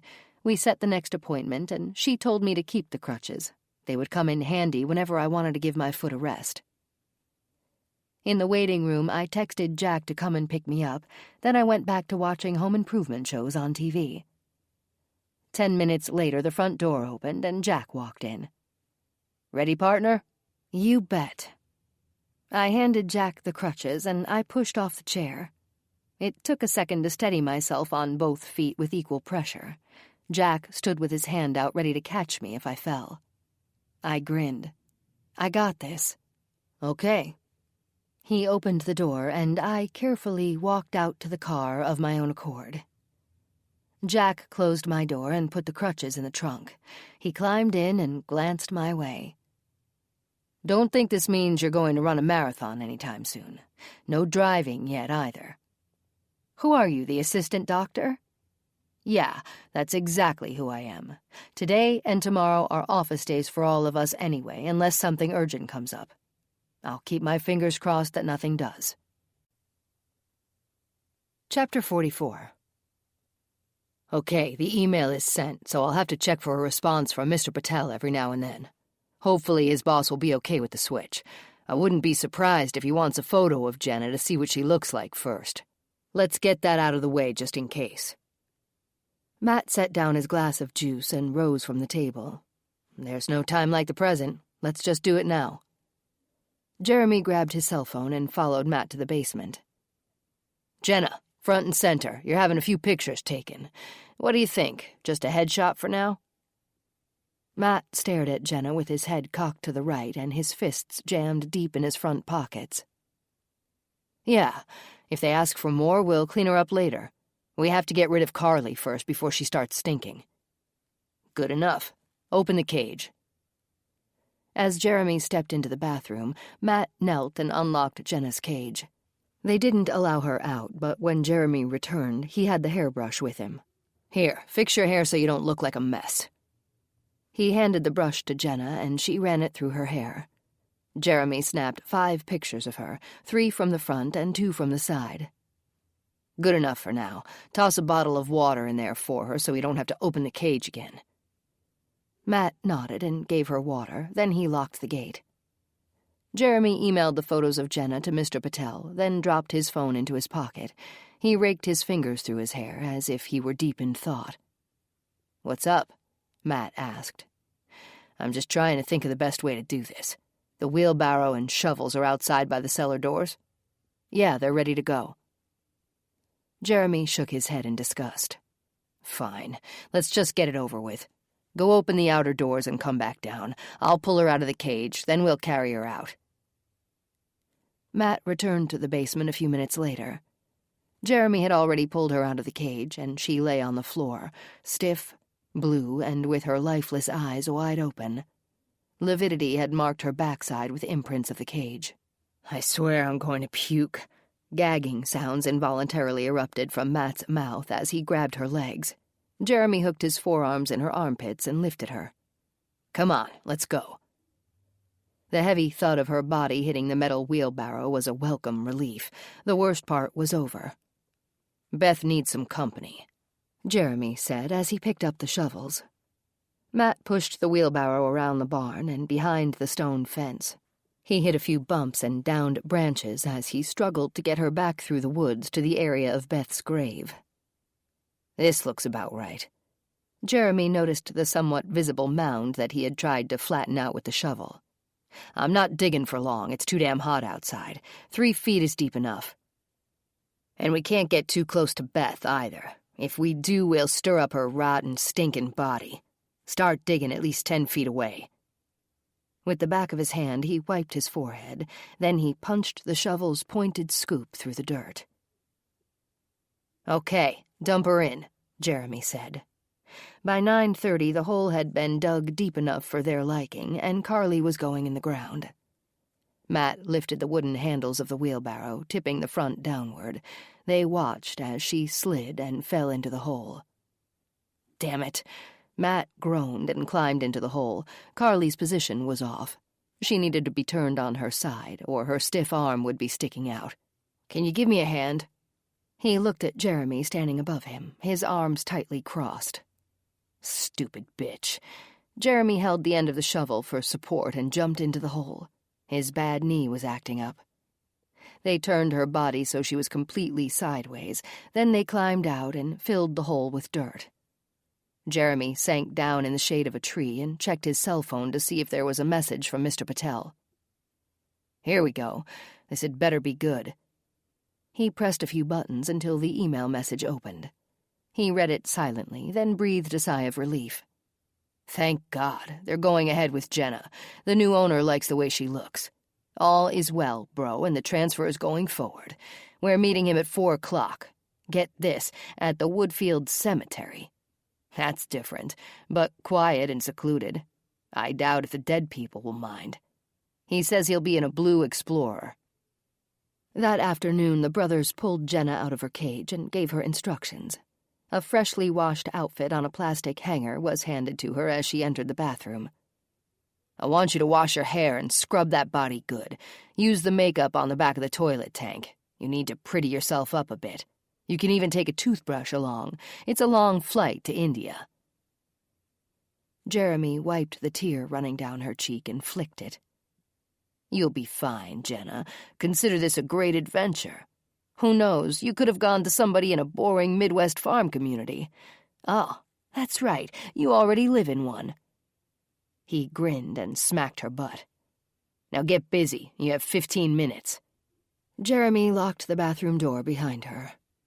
Shade from the large oak tree next to the house cooled the yard and brought welcome relief. The brothers sat outside, each guzzling a frosty can of beer. White-ribbed wife-beaters and baggy cargo shorts were the attire for the day. They'd clean up and change clothes before the trip to Milwaukee. Cage lay panting on the grass next to them. A stainless steel bowl filled with water from the hose sat at his side. The well water at the farm was tasty and ice-cold. Not a bad few months, brother. Liz will be in Tennessee soon. Then all we have left is Megan. Getting her sold should be easy. With careful precision, he lined up the blade of grass just right between his thumbs and blew on his knuckles. Whistling sounds made them both laugh. I wasn't sure I could still do that. Jeremy chuckled with memories. Yeah, we had some fun as kids. Fishing at the pond and swinging on that rope. Remember when I brought that frog home and forgot to take it out of my pocket? They laughed for a brief moment. Yeah, until Mom told Dad about it and he beat the shit out of you and... Matt interrupted the dark place where Jeremy's mind was heading. Let's not go there, bro. I just hope that bastard dies in prison.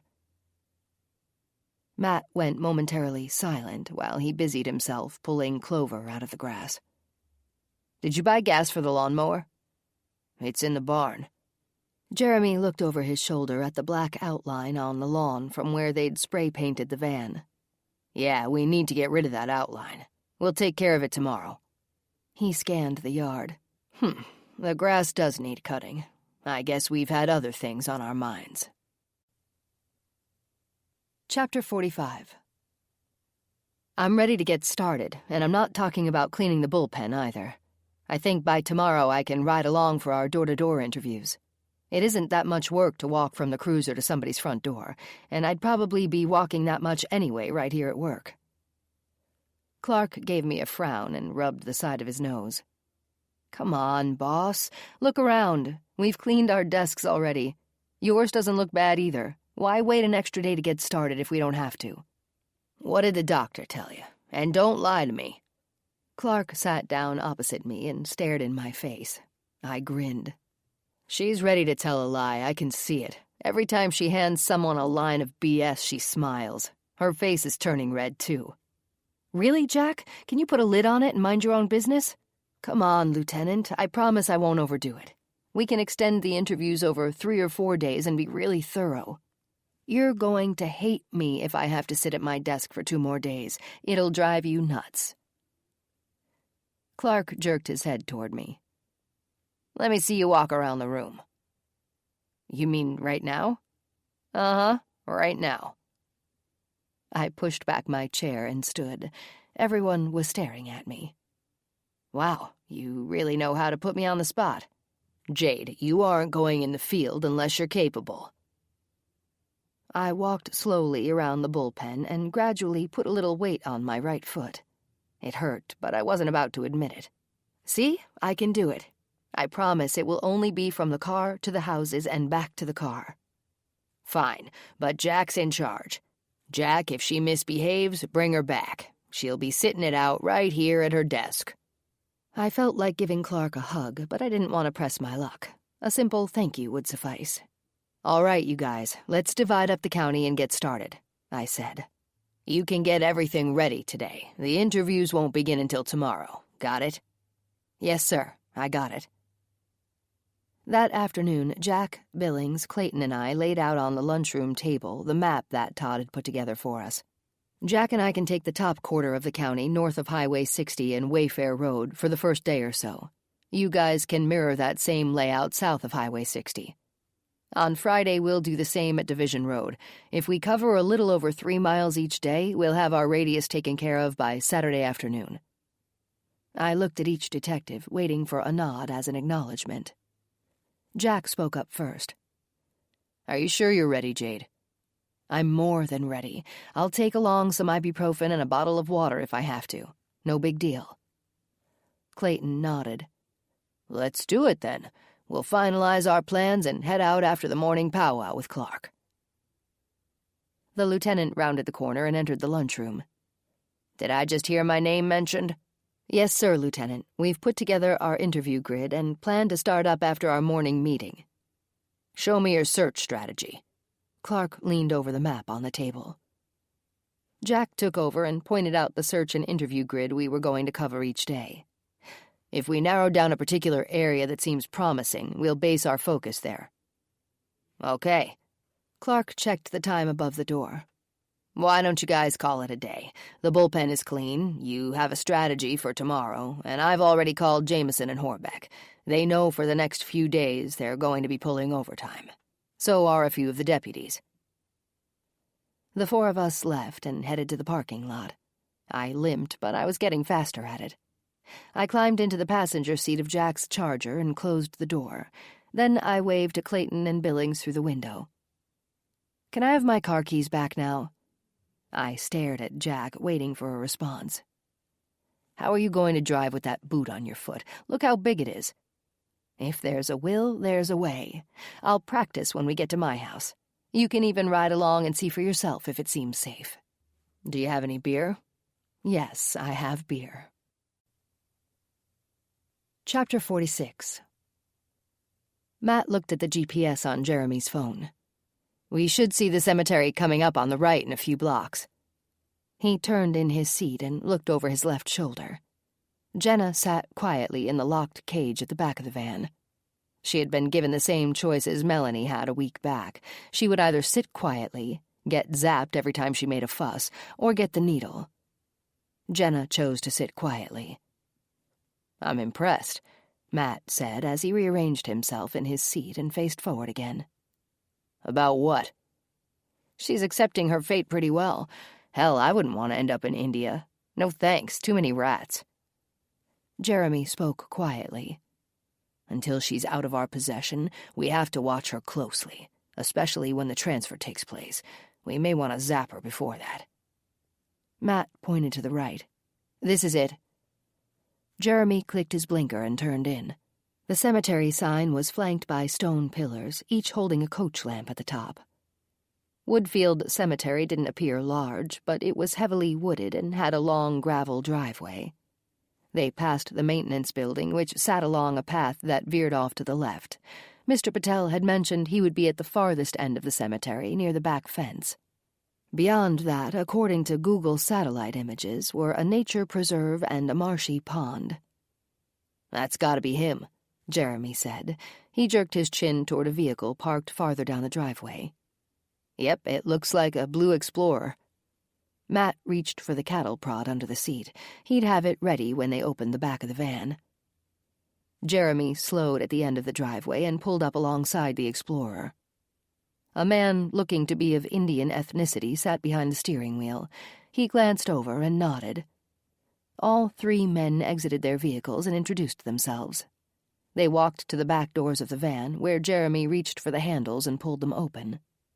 Jenna sat quietly, wide-eyed and trembling. She's very beautiful. Mr. Patel leaned in closely and looked her over. Yes, Mr. Kumar will be pleased, even more than with the other girl. Sorry to hear of her untimely death. Jeremy nodded. Yeah, sometimes bad things happen. Anyway, here she is. How do you want to do this? Do you have restraints? You mentioned a drug in your email. Matt pulled the syringe out of his pocket. Here it is, xylazine. Are you familiar with it? Ah, yes, we've used that before when it became necessary.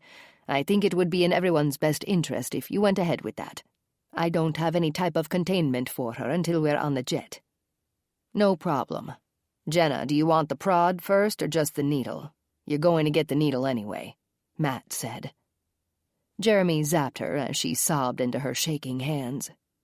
Better to just get that over with when she isn't looking. He opened the cage and sank the needle into her neck. There, she's good to go. We'll help you load her up. The three men lifted Jenna and placed her unconscious body into the back of the Explorer. Nice doing business with you, Jeremy said. He handed Mr. Patel the syringe with the remaining xylazine. He and Matt climbed into the van and watched as the Explorer drove away, creating a wake of dust particles from the driveway. Chapter 47. I woke up excited to get to work. We would finally begin our door-to-door interviews. Over the last few days, I'd given myself an extra half hour to get showered and dressed. The doctor had instructed me to keep my foot dry, so I had to wrap it in plastic bags every time I showered. With my car keys back in my possession, I definitely felt as though I was making progress. Jack involuntarily returned my keys after listening to more pleading than he wanted to. I had to prove to him that I was capable of driving my own vehicle. Pressing the gas and brake pedals didn't hurt. It was just that the large boot was clumsy to drive with. Nonetheless, I was thankful to be back behind the wheel, and I'd make it work. No complaints would come from me. Wearing my cozy fleece bathrobe, I walked down the hallway intending to grab a cup of coffee, then get dressed. An unusual sound caught my ear as I came around the corner. "You startled me, sis. Why are you up so early?" Amber sat in the kitchen wearing her flannel PJs and tapping her fingertips on the wooden tabletop. I did a little shoulder shrug and cinched the belt of my robe tighter. The early morning air felt cool with the patio doors open. I reached in the upper cabinet for a coffee mug. "Morning, sis. Joey asked me if I wanted to go full-time for the rest of the summer. Would you mind? I really need to save as much money as possible before school starts in the fall. I'm sure I'll be cutting back on my hours then." I pulled out a chair and sat at the table next to her. The steam wafted off my mug when I blew on my coffee and took a sip. "I understand, hon. And no, I don't mind. School is important, and earning money is too. Hell, look how much I'm gone at the job, and you haven't complained once. I appreciate it, Amber. Things will get easier once you're settled in with your classes in the fall, and when people stop getting murdered and kidnapped around here." I smiled at her. "I'm so proud of you." I got up and filled both of our cups. "Let's call Dad tonight and talk to him. He's due to come and visit, especially since we have a new house." Amber perked up. "Yeah, that sounds good. I'll pick up chicken almond ding and pot stickers for dinner." "Yum, I can't wait." I carried my coffee down the hall, hoping I wouldn't spill any. Amber called out after me, "Gimpy." I heard her giggle as I walked away. An hour later, as I passed the bank next door to the courthouse, I checked the time. I looked at that clock every day out of habit. I always made sure the time on the clock on the bank matched the one in my car. I turned left onto Schmidt Road at 8 a.m. and pulled into the parking lot. Other than Clark, I was the first person to arrive from our team, as usual. There was no need to sit at my desk earlier than 8 o'clock, since the guys rarely did. Our desks were cleaned yesterday, and I was pretty proud at how organized the bullpen actually looked. One by one they entered, with Clayton last.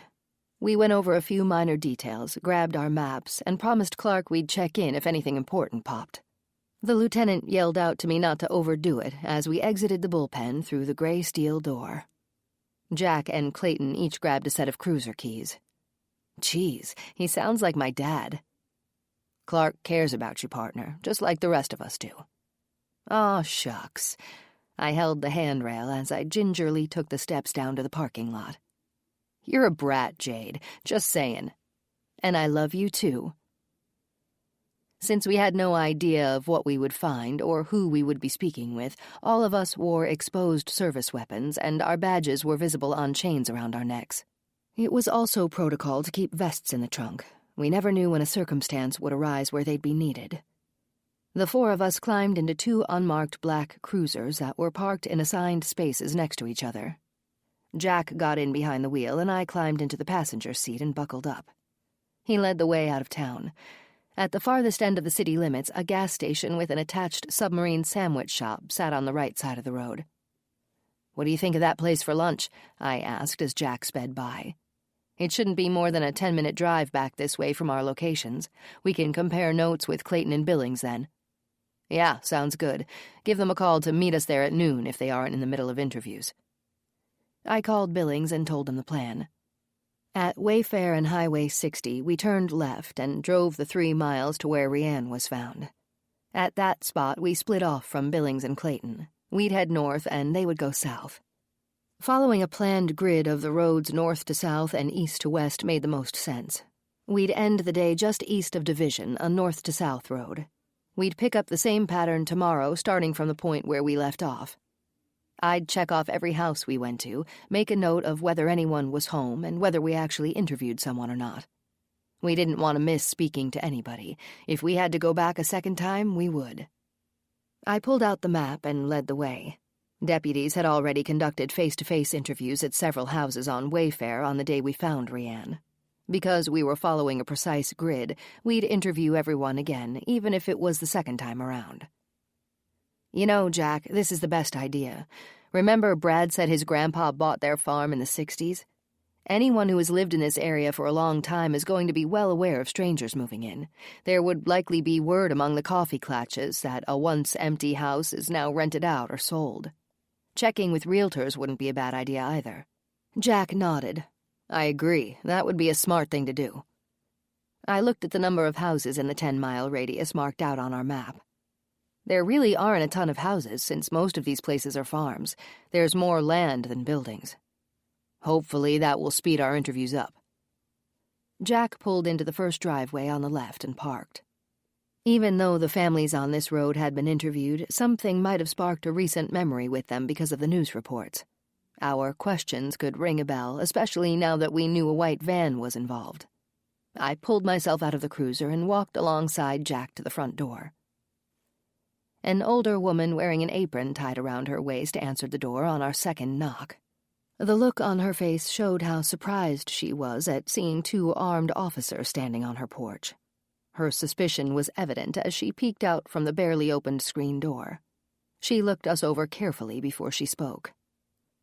"Can I help you?" she asked as she wiped her hands on the apron and looked down at my foot. I smiled at her, hoping to ease her concerns. "Hello, ma'am. We're detectives from the Washburn County Sheriff's Department. How are you today?" "Good." She remained steadfast and didn't open the door any farther. Jack spoke up. "Ma'am, we're wondering if we can have a minute of your time. We have a few questions about the body that was recently found south of here." "We already answered questions that day. My husband isn't home, and we don't know any more about it now than we did then. We just make sure to keep our doors locked." "Ma'am," she interrupted me before I got another word out. "The name is Gladys. Gladys and Ralph Neprath." I nodded. "Is there any chance you saw a white van passing by recently, specifically on that day?" "Can't say that I did, as I'm usually cooking. The kitchen faces the back."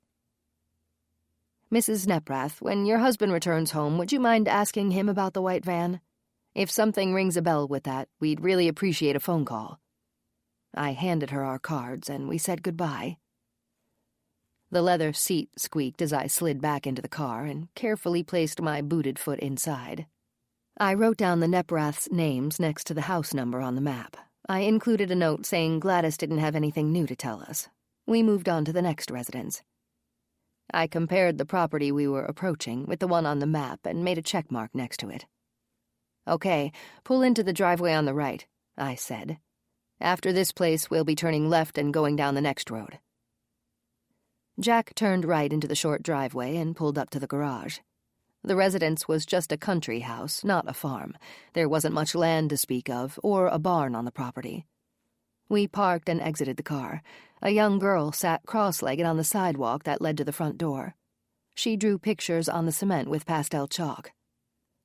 "Hi, sweetheart. Is your mommy or daddy home?" "Uh-huh." She got up and raced to the screen door. "Mommy, there's 2 people here." I smiled at her. "Thank you." A woman approached and opened the screen door. A towel was draped over her shoulder. "Hi there, may I help you?" She looked to be around 30 years old and had white blonde hair just like the little girl. Hello, ma'am. My name is Sergeant Jade Monroe with the Washburn County Sheriff's Department. This is my partner, Detective Jack Steele. She zeroed in on the badges that hung from our necks, then extended her hand. If you don't mind, ma'am, we have a few questions for you. We're canvassing the area to gather information about the neighborhood and the residents. Is there a problem out here? It seems pretty normal to me, other than that poor... I interrupted. May we? I didn't want to bring up the dead woman in the ditch in front of her daughter. I motioned toward the picnic table beneath a tree in the side yard. Of course, please. I'm sorry, I haven't even introduced myself. My name is Linda Johnson. My little girl is Lucy. Are you married, Linda? Sure am. She laughed and looked out in the distance. My husband, Mike, is a long-haul truck driver. He should actually be back before long. He called about an hour ago and said I should pick him up at the station in town after lunch. We won't keep you long, ma'am. Oh, no problem. What can I help you with? Jack spoke up, and I pulled out my notepad. I realize the homes are few and far between out here, considering it's mostly farmland, but how well do you know your neighbors? Not that well. The ladies around here are mostly farm wives, late 40s or older. We've only lived here for 3 years. This is our first home. I could see the pride on her face as she smiled. We like the open space and hope to build a pole shed soon where Mike can park his semi. That way he doesn't have to leave it at the station whenever he comes home. We've got 2 acres here. I understand, Jack said. Do you know of any new people in the area, say in the last few months, or anyone that drives a white van? No, can't say that I do. The most communication we have with our neighbors is a wave when we drive by if they're outside, and vice versa. As far as vehicles, most are tractors out this way. We handed her our cards, thanked her, and stood. If anything ever seems out of place or unusual for the area, please give us a call. Sergeant? I turned. Yes, ma'am? Should I be worried about anything? I mean, Lucy and I are home alone much of the time. No, Mrs. Johnson, I don't think so.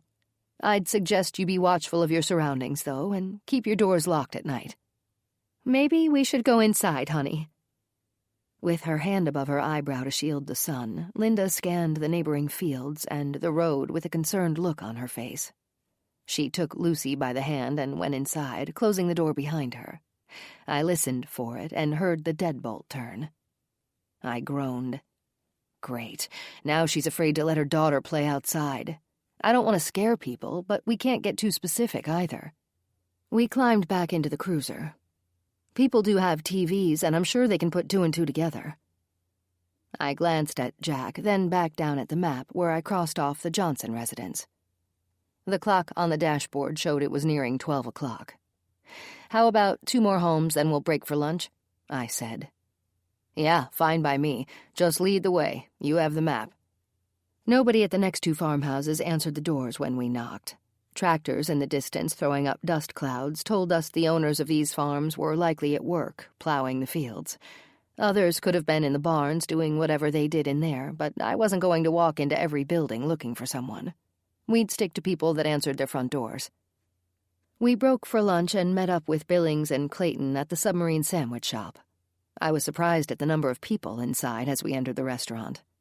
With an industrial park across the street, I imagined we'd found the lunch spot for most of those people. Clayton snagged the last available booth, and I scooted in to the side against the wall while Jack, Billings, and Clayton went up to the counter to place our orders. I tore off bits of my sandwich and sipped my iced tea while Billings told us about their progress so far. We've gone to 6 houses, but have only talked to 4 people. It seems like most of them are housewives that don't really spend much time outdoors unless they're doing something in the garden. Nobody has mentioned seeing or hearing about new people in the area, white vans, or anything unusual beyond Rianne's case. I leaned in across the booth with my hands folded under my chin as Billings gave us the rundown of their morning. Up to this point, our day wasn't any different. Jack stretched against the back of the booth and groaned. I have a feeling these door-to-door interviews are going to be a waste of time. It's still something. We can't just sit around and expect the bad guys to come to us. Come on, let's finish our lunch and get back out there. I ate my sandwich and took my iced tea with me as we headed back to our cruisers. I popped 3 ibuprofen into my mouth and swallowed them with my tea. What's bothering you, your foot or your ribs? Jack's eyebrows furrowed as he gave me a look of concern. I can take you back to the station if you want. My foot hurts a little, but it's nothing I can't handle. I'll be fine. I looked down at the map and gave Jack directions to the next road on our grid. The farther out we got from where Rianne was found, the less that people knew anything had taken place. We reached an intersection with a 4-way stop sign. To our right was a train track with a trestle bridge above the river. 6 old storefronts stood side by side, dangerously close to the tracks. Across the street, nearly hidden from view, was a fieldstone church. The steeple pierced through the treetops, and a long-forgotten cemetery stood next to it. Many of the limestone grave markers had seen better days. Broken edges and bottoms that were sinking into the ground gave the cemetery a sad, forgotten appearance. Thick grape ivy climbed the wrought iron gate above the entrance, nearly covering the name Peaceful Home Cemetery. I'll be darned. What? This is Hamilton. I've never been here, but I've read about this little burg. This place is beautiful. There's nothing really here, Jade. A couple of run-down, ancient buildings, a bridge over the river and the railroad tracks. What's so beautiful about it? I smirked at Jack's ignorance. It's historic. So suddenly you're a history buff? I've always been, but I guess we never had a reason to talk about it. I pointed at a building next to the river. See that place? It looks like an old grist mill. I checked our map again and found Hamilton. Jack, we're smack in the middle of our grid. See that old timers bar just beyond the tracks? Looks pretty crowded for 1 o'clock on a Thursday, doesn't it? He looked at the 7 cars and 2 tractors parked out front and shrugged. I guess so. Why? I bet they're old farmers and long-time residents sitting in there, enjoying a beer and exchanging the latest gossip. Let's go strike up a conversation with them. Somebody has to know something. This is their neck of the woods. Yeah, okay. Jack pulled into the gravel parking lot that almost reached the front door. That made life easier on me and my throbbing foot. We got out of the cruiser and stepped over the threshold of the more than 100-year-old establishment. I would have loved to hear stories of the place, but that would have to wait for another time. An old oak bar spanned the length of the room. It looked to be original to the building. 10 bar stools, 8 of them occupied by patrons, lined the front of the bar. A popcorn machine sat on the back bar, along with dozens of bottles of assorted liquor. 4 empty wooden tables on the wide pine plank floor took up the rest of the room. Several pinball machines that looked to be from the 80s lined the outer walls. Country music played in the background, and every head turned toward us when we crossed the threshold. I nodded when we walked in. A few farmers nodded back, and others elbowed each other and chuckled. "Now what did you do, Elton? The law is here." A middle-aged man wearing bib overalls and a baseball cap grinned, then laughed out loud. "I didn't do shit, Bob, but I just might." They both laughed again. "Afternoon, officers," the bartender said. "Do you mind?" I asked as Jack and I took seats on the 2 empty stools next to the man they called Elton. "Not one bit," he said, grinning. "I haven't had a pretty girl sitting this close to me since 1998. I noticed he had a gold front tooth. I grinned back. "What can I get you?" the bartender asked. 2 root beers, Jack said. The bartender nodded. "Coming right up." He wiped the bar top with a wet rag and placed 2 cardboard coasters in front of us.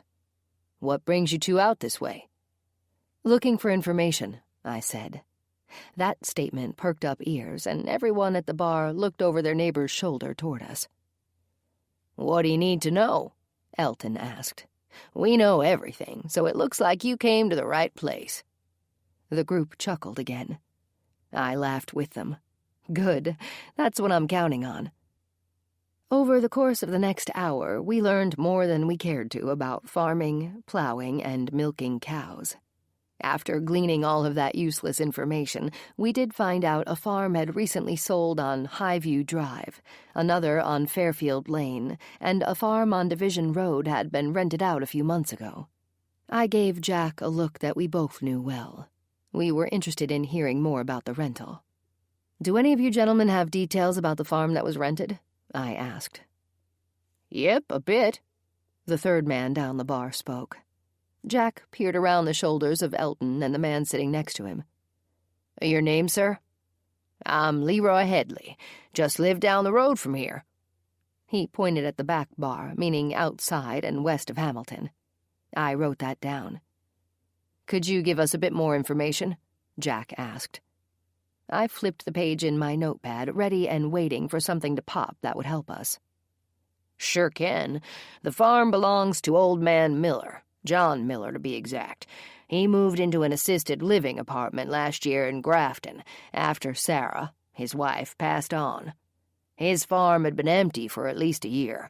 Isn't that right, boys?" They all mumbled and nodded. "Please, go on," I said, then continued writing.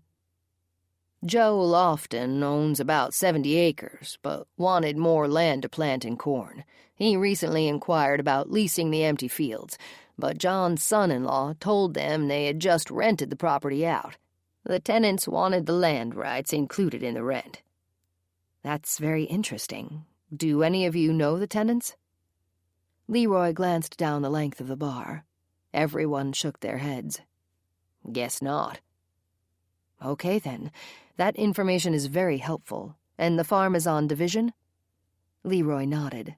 "Yep, just after the second pond on the east side of the road. Long driveway and empty fields. You can't miss it." We got directions and descriptions of the sold properties as well. We left our contact information, and by the time Jack and I walked out, we were fast friends with the farmers and bartender at Hamilton Inn Bar and Grill. We climbed back into the cruiser. I pulled out the map from the door pocket and looked for the roads I had written down in my notepad. I circled each one, and even though we were going off course, I wanted to check them out next. The properties were still within our grid, and the farm on Division definitely piqued our curiosity. Chapter 48. "The guy from Tennessee should be here in a half hour. After Liz is gone, it's only Megan left, and she's gonna get lonely in the basement with nobody to talk to." Jeremy smirked and turned the crank on the handled can opener. Chicken noodle soup would suffice for now.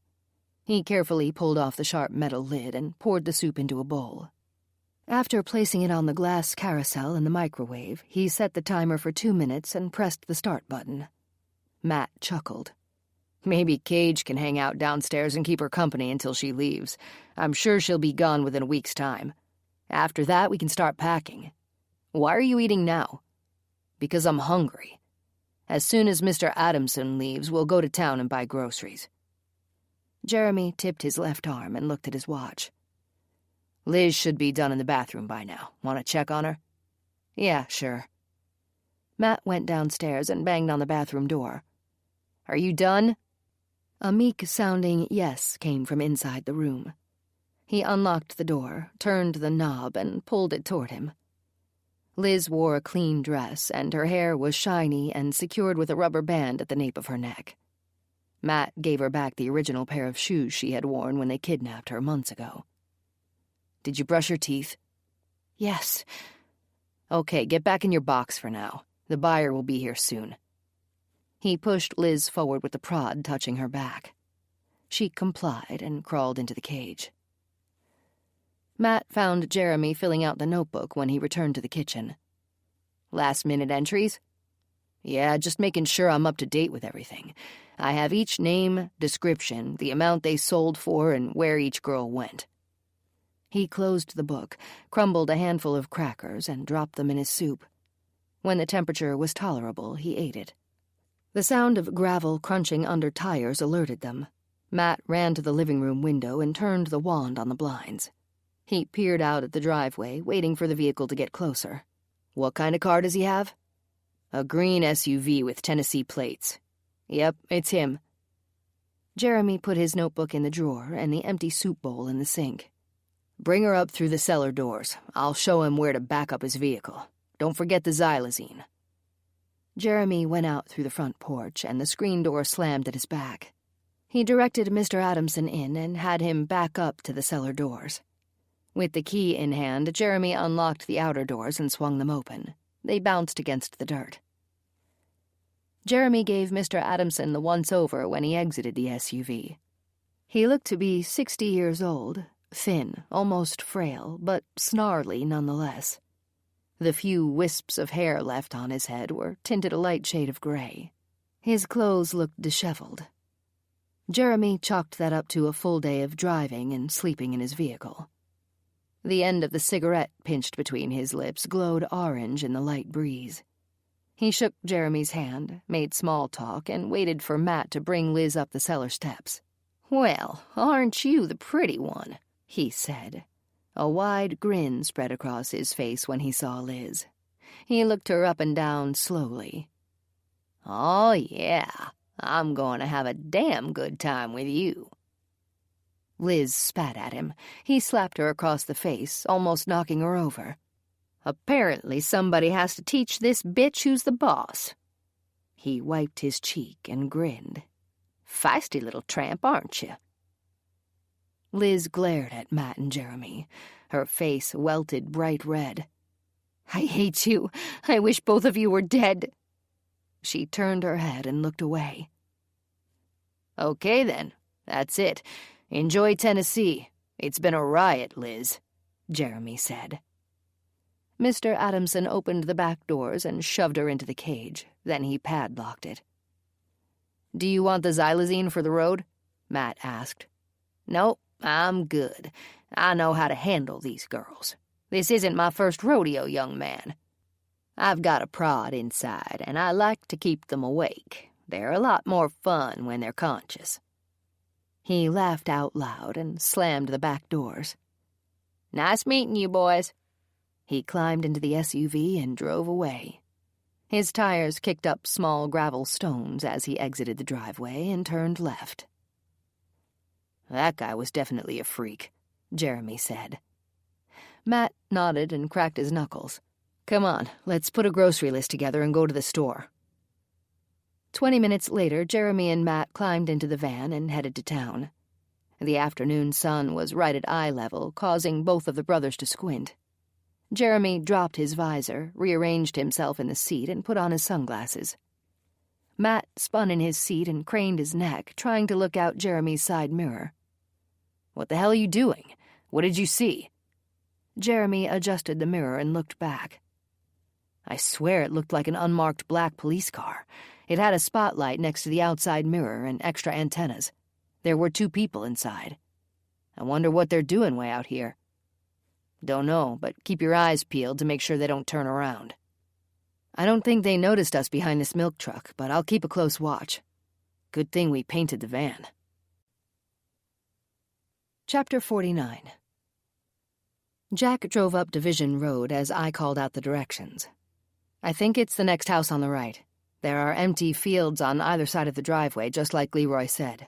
This has to be the place. I saw something that looked like a dried-up pond back there." Jack ducked down and craned his neck, looking through the passenger window as he slowed the cruiser. "What do you think?" I asked. Wind gusts blew and kicked up small dust devils in the vacant fields ahead. I watched them spin. Their power mesmerized me. Dust devils, fire devils, and water funnels. The spinning entities were an unusual force of nature, and I considered myself lucky when I saw them. "Yeah, it's probably the right place." Jack turned in and drove down the long gravel driveway that took us to a farmhouse in need of a fresh coat of paint. The barn wore a similar appearance. Jack pulled up to the driveway's end, 20 feet from the sidewalk that led to the screened porch. We exited the car and walked across the dusty driveway. I knocked several times when we reached the porch, but nobody answered. I looked around. No vehicles, no farm equipment either. I pressed my face against the screen. There's a pair of dusty work boots next to the front door. Jack kicked the dirt in the driveway. "At least whoever lives here takes their shoes off before going inside." I see tire track patterns, and they look fresh. Somebody was here earlier. I carefully stepped down from the porch to the sidewalk and walked over to the burning barrel. I stuck my nose in and took a deep breath. This was recently lit. It still smells like smoke.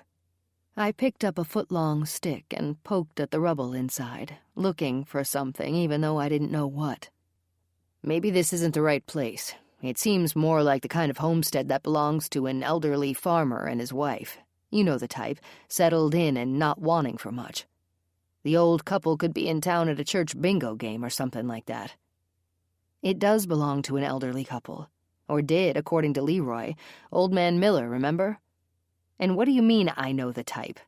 I cocked my head and gave Jack a questioning stare. I've never talked to a farmer in my life until Brad found Rianne. Really? I didn't know you were that sheltered. I continued to walk the property and turned left at the end of the porch. Hey, take a look at this. Jack rounded the corner just beyond the cellar doors. He stopped, stared, and rubbed his chin. Looks like an outline. I knelt down and pulled out a few blades of grass. I studied them and rubbed them between my fingers. Black paint. I backed up and stared at the outline again. Looks like something about the size of a vehicle. Let's check the barn. Jack checked the distance, then looked at me, his eyebrows furrowed. You still doing okay with that foot? I dismissed his question with a hand wave. I've been eating ibuprofen all day. I jerked my head toward the barn. Come on. Jack yanked hard on the double doors when we reached the building. They creaked and resisted, but opened grudgingly. Do you see a light switch? I asked. No, I can barely see my own hand, but there isn't a vehicle in here if that's what we're looking for.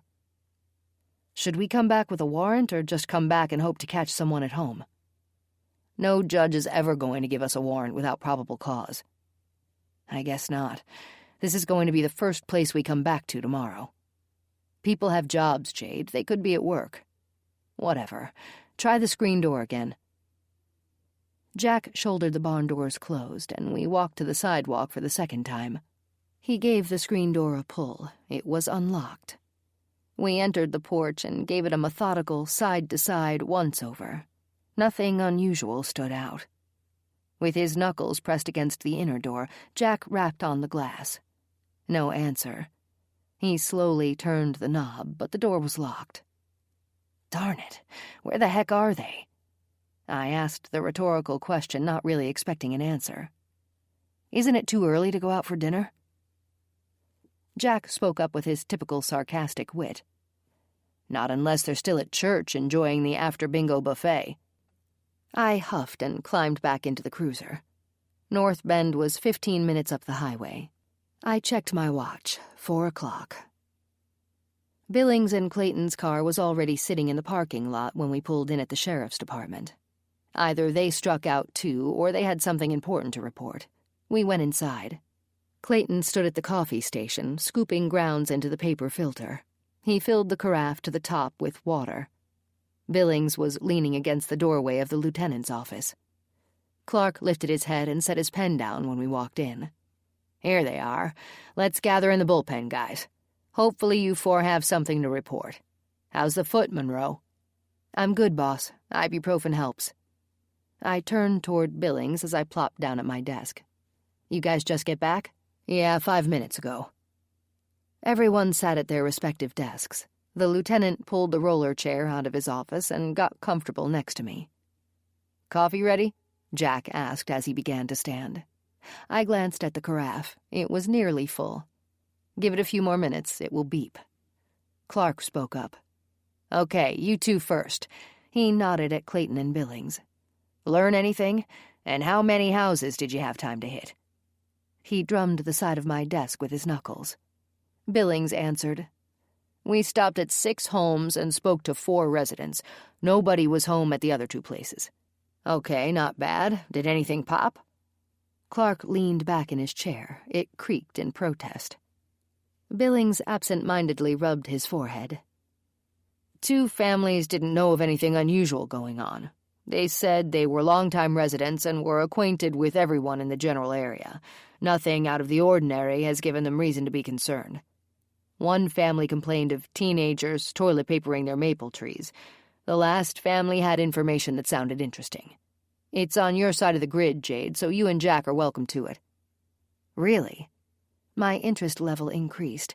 I leaned forward with my elbows on my desk and my chin resting on my fists. What did they say? Only that a couple of farms have sold in recent months. It might be something you want to check out. I exhaled slowly, almost feeling defeated. I was hoping for something I wasn't already aware of. Yeah, we heard about them. We're checking them out tomorrow. I opened my notepad that I had tossed on my desk. On Highview and Fairfield? Billings flipped the pages of his notepad until he got to that bit of information. Yeah, looks like those are the places. I got up and filled 5 coffee cups. I jerked my head toward Jack to help. Since Billings and Clayton took their coffee black, I handed Jack those 2 cups to carry over while I doctored up the rest. I talked while I prepared the coffee. We started on Division Road after lunch, kind of detoured off the normal route of the grid, I guess, but we were told about a rental in the area. A retired farmer named John Miller owns the place, and it's been sitting empty for nearly a year until recently. He's in a retirement home in Grafton, and we intend to contact him for more information. Nobody was home at the farm we think is the rental. We were only given a description of the place, not an actual address. We did see an odd paint outline in the grass at the property, though. That piqued my curiosity. Clark sat up straight. Really? That's definitely something to follow up on. I nodded. For sure, boss. That's the first place we're hitting in the morning. I want somebody to explain that paint to us. Jack took a sip of his coffee and told the lieutenant what we found out from the residents we did have a chance to speak with. It didn't amount to much.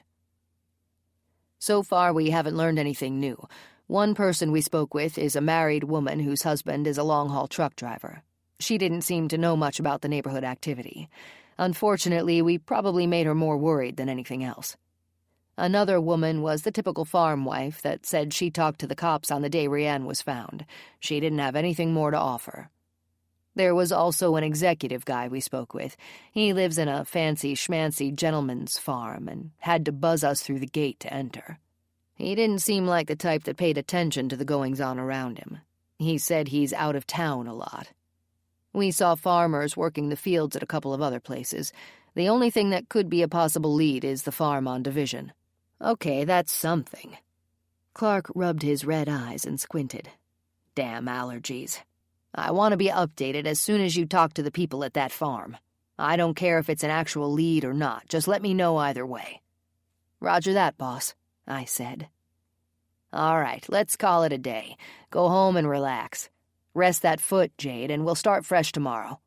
Hopefully something will pop, and we'll apprehend these sickos before the weekend is over. Jade and Jack, you're on that farm before anything else. If nobody is home, track down the owner. What's his name again? Clark asked. Mr. Miller, boss, and he lives at Meadowbrook Manor in Grafton. Good enough. Okay, good night, guys. Night, boss. We packed it up and left the bullpen. Jack and I were the last ones out. We passed Jameson and Horbeck coming in as we were leaving and updated them about our door-to-door interviews. So, are you going straight home? I held the handrail for support as I walked down the outer steps. We headed to our parked cars in the lot. I guess so. Maybe I'll hit a drive-thru for some chicken wings or something. How about you? I looked at my watch. It's early. I think I'll go to Joey's and hang out with Amber for an hour or so. She was supposed to have tonight off, but somebody called in sick. I was looking forward to Chinese, but now I don't have any dinner plans. Come with me. Joey's food is better than drive-thru anyway. Yeah, that sounds good. What's with Amber's extra hours? Joey asked her if she'd work full-time. She agreed, but only until school starts in the fall. She's taking all the hours she can for now. Jack nodded. Okay, I'll meet you there. Drive carefully. Yes, Mom. I pulled out of the parking lot and headed west at the lights. Every time I turned into the parking lot at Joey's, the flashbacks of Doug abducting Amber returned. I shook the images out of my head and knew that in time they would diminish. I caught Jack's flashing blinker right behind me as I glanced up at my rearview mirror. We both turned in and parked close to the door. At this time of day, the beer crowd hadn't arrived yet. I was thankful that I didn't have to walk very far. Jack and I entered and sat at the closest of 3 empty tables. Amber stood behind the bar, filling a pitcher of beer, and waved hello. I was looking forward to a couple of Scottish ales and a delicious, greasy hamburger with a side of home fries, garnished with the usual dill pickle spear that I would give to Jack. I loved spicy brown mustard, and my burger would be slathered in it. "You know you're predictable, don't you?" Jack said as he arranged himself on the chair. "What the heck does that mean?" "You don't even pick up the menu. I already know your meal is going to be the same as always." "Yeah, so why mess with perfection? I'm not a foodie anyway, and the burgers and fries here are the best in the county. Scottish ale, that's like mother's milk to me." Jack laughed out loud. "You're a crazy one, Jade Monroe." I grinned. Blame it on my folks. Amber made a quick stop at our table. "Hey guys, I didn't know you were coming in. Your timing is perfect. Not too busy yet." She kissed each of us on the cheek. "Sorry about dinner, sis. Are you guys eating here?" "Sure am. I'm hungry, and Jack is always starving." Amber laughed. "I'll send Pete over to take your order. I've got to get back to the bar. Talk to you guys later." "She seems to be doing well," Jack said after Amber was out of earshot. "Yeah, she's one tough girl. I wonder where she gets that." Jack picked up the menu. "Now, what am I hungry for?" Chapter 50. Jack turned the wand on the blinds on the south-facing windows to reduce the glare coming into the bullpen. We were all seated at our desks by 8 o'clock. The aroma of a fresh pot of coffee brewing filled my nostrils. I poured out the tepid coffee left over in my travel mug and washed it out. A handful of styrofoam cups sat on the counter, waiting to be filled. Chances were we would be knocking on doors all day, and I made extra coffee to take along. The lieutenant received a courtesy update from Colgate before we headed out that morning. He was told that the police from the River West area had expanded their search. They were still hoping they'd get some leads in Carly and Gina's disappearances. According to Colgate, after the press conference and the news report, a hotline had been set up by the families. They even had their own search parties going, but so far nothing had panned out. I wasn't surprised and didn't think either girl was in the Milwaukee area anymore. Colgate wasn't sure, but they were still actively looking. We finished our morning powwow with Clark, filled our cups, and left. Jack and I started back at Division Road, and Billings and Clayton picked up where they left off yesterday. I hope somebody is home at the rental, if that's even the right farm. That paint outline has been weighing heavily on my mind. Jack nodded and lifted his travel mug. He took a gulp of coffee. "We'll be there soon." Within 10 minutes, Jack slowed at the rusty mailbox at the end of the driveway. "Hang on a second." He shifted the cruiser into park. "What?" "Humor me. Will you just look in the mailbox quickly? By some off chance there could be something inside." Jack checked his surroundings and made sure no front-facing windows from the house were visible. He got out, ran to the box, and pulled the door open. With his 6-foot frame bent over, he peered inside, then slammed it shut. Nothing. Damn it. Okay, let's see if anyone is home. Jack drove in slowly and parked in the same spot he had yesterday. No cars again. I opened the passenger door and got out. Jack pushed off the steering wheel and grabbed the top of his open door. He pulled himself out and elbowed the door closed. We walked up the sidewalk just like yesterday, except this time a nice-looking man came outside and met us halfway. "Hi there. What can I do for you?" He stuck his hand out to shake ours. "I thought I heard a vehicle pull in. I'm Luke." His surprisingly friendly demeanor caught me off guard. I shook his hand. "I'm Sergeant Jade Monroe." I pointed at Jack. "And this is my partner, Jack Steele. We're from the Washburn County Sheriff's Department." He nodded. "Nice to meet you." He stared at us and waited as if he didn't have a care in the world. I couldn't get a read on him yet. "We're canvassing the area, Luke, and talking to residents." "Okay, what can I help you with?" Have you noticed anything unusual out here? Any strange people, newcomers, weird carrying on, that sort of thing?" "No, can't say that I have. What's this in reference to?" "Nothing really in this area, but a deceased young woman was found recently about 10 miles from here. Heard any gossip out this way?" I asked. "Wow, that's terrible. But no, not at all." "So how long have you lived here?" I reached in my breast pocket, pulled out my sunglasses, then slipped them on. "Well, let me think about that for a second. I'm pretty sure my folks bought this place when I was a toddler. I guess I'd say 25 years or so." I gave him a long stare. "Really? This isn't a rental home?" Luke chuckled. "Nope, not at all." "Where are your folks now?" Jack asked. "They've been out on the road for the last 2 weeks. They travel to the Midwest to different art fairs 4 times a year. Mom and Dad are pretty talented artists.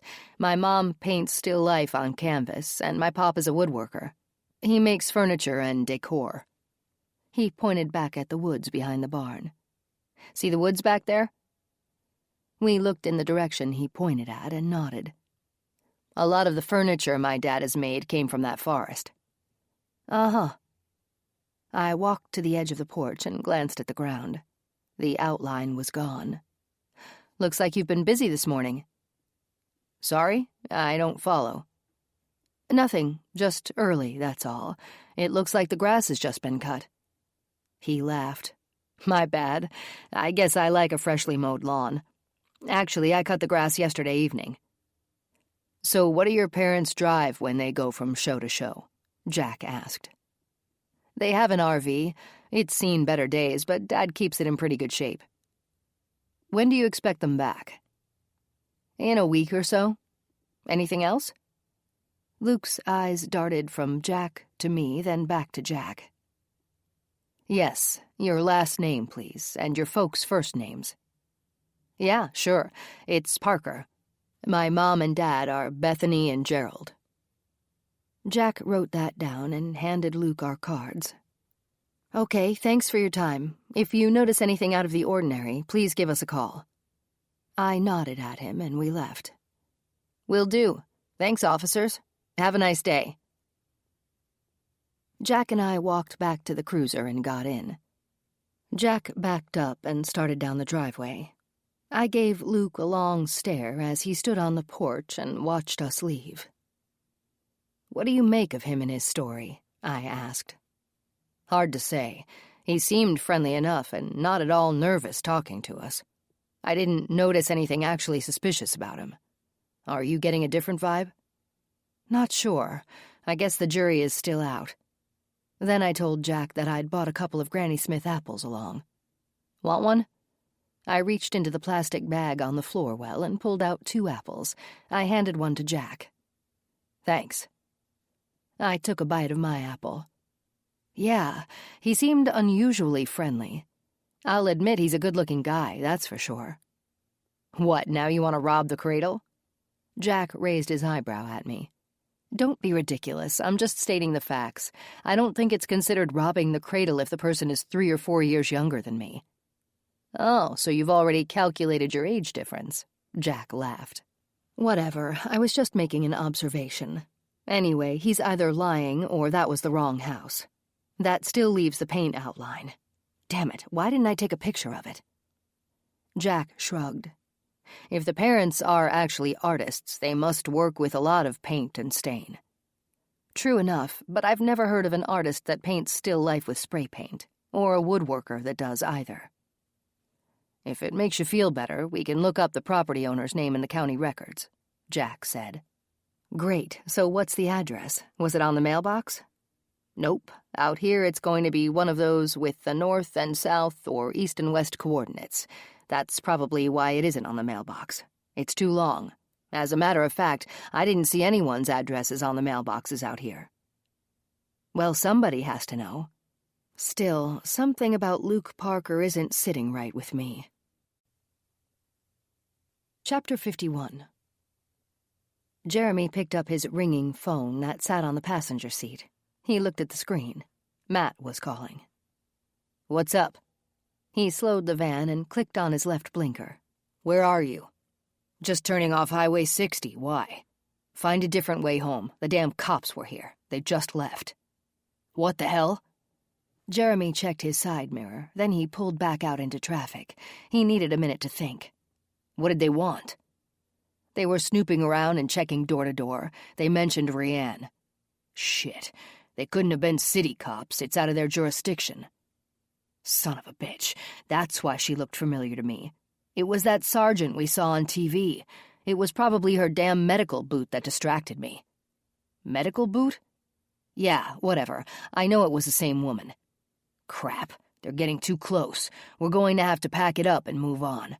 Open the barn doors and make sure nothing is in the way. I'm going to park in there. We have a lot of thinking to do, and I want to hear everything they said to you. I'm taking the back way around. Go upstairs and watch out the windows in both directions. I need to know if the coast is clear before I turn in. I'll call you back in 5 minutes." Jeremy hung up and pounded his fist on the dash. He'd wanted to get rid of Megan before they left the area. Now everything had changed. They'd have to either take her along or put her in the ground with Beth and Carly. He made 4 turns before he ended up on Division Road. The farm was a half-mile farther south. Jeremy hit the name Luke on his contact list, and Matt's phone began to ring. "Yeah, the coast is clear in both directions as far as I can see." "Okay, good. Are the barn doors open?" "Yep, pull in. You're good to go."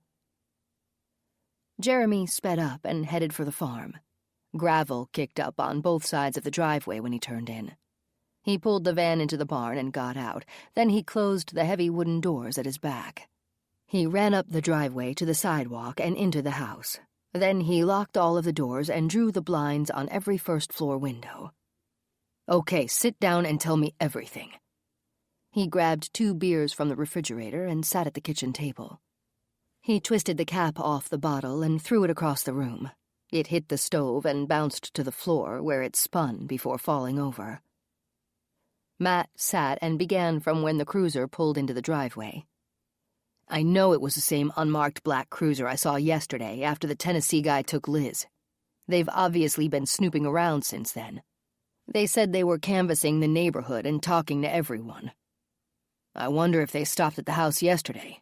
If they did, they might have seen the paint outline. Maybe that's why they came back. Don't know, but it's gone now. What proof would they have?" "Yeah, you're right. A paint outline isn't proof of anything. It would only be their suspicion, and that's if they actually were here." Jeremy ground his fingertips into his temples and yelled out. Cage tucked his tail and left the room. "I gave them my fake name and didn't even mention that a brother existed. I said my mom and dad were artists and they were gone doing the art fair shows." "How did you hold up?" "Fine. I'm not about to let those pigs rattle me." "Okay, good. There's no time to sell Megan now unless I list her right away at a bargain basement price. I really don't want to take her with us." "Let's do it now, then. I'll get her ready." Jeremy nodded and finished his beer. "I'll put her on a 2-hour auction. If she isn't sold by then, she's dead." Chapter 52. We had already left the last farm on Division Road. We turned right on Elmwood. I looked at the map and checked off the houses we had been to. Other than Luke Parker, nobody answered their doors. Don't you think it's weird that a mom and dad would leave a grown son alone without a vehicle to use for weeks on end? And why would he be there anyway? Shouldn't he have a job?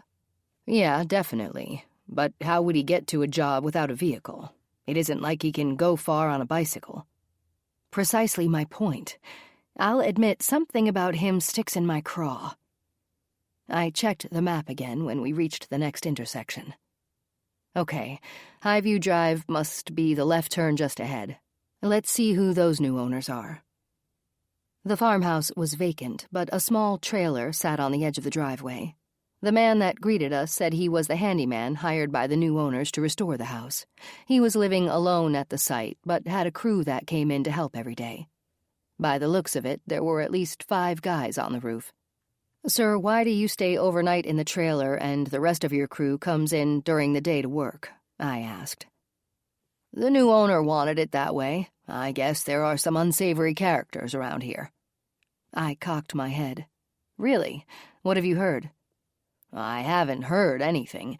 The owner said they were told some kids have been toilet papering properties, knocking down mailboxes and the like.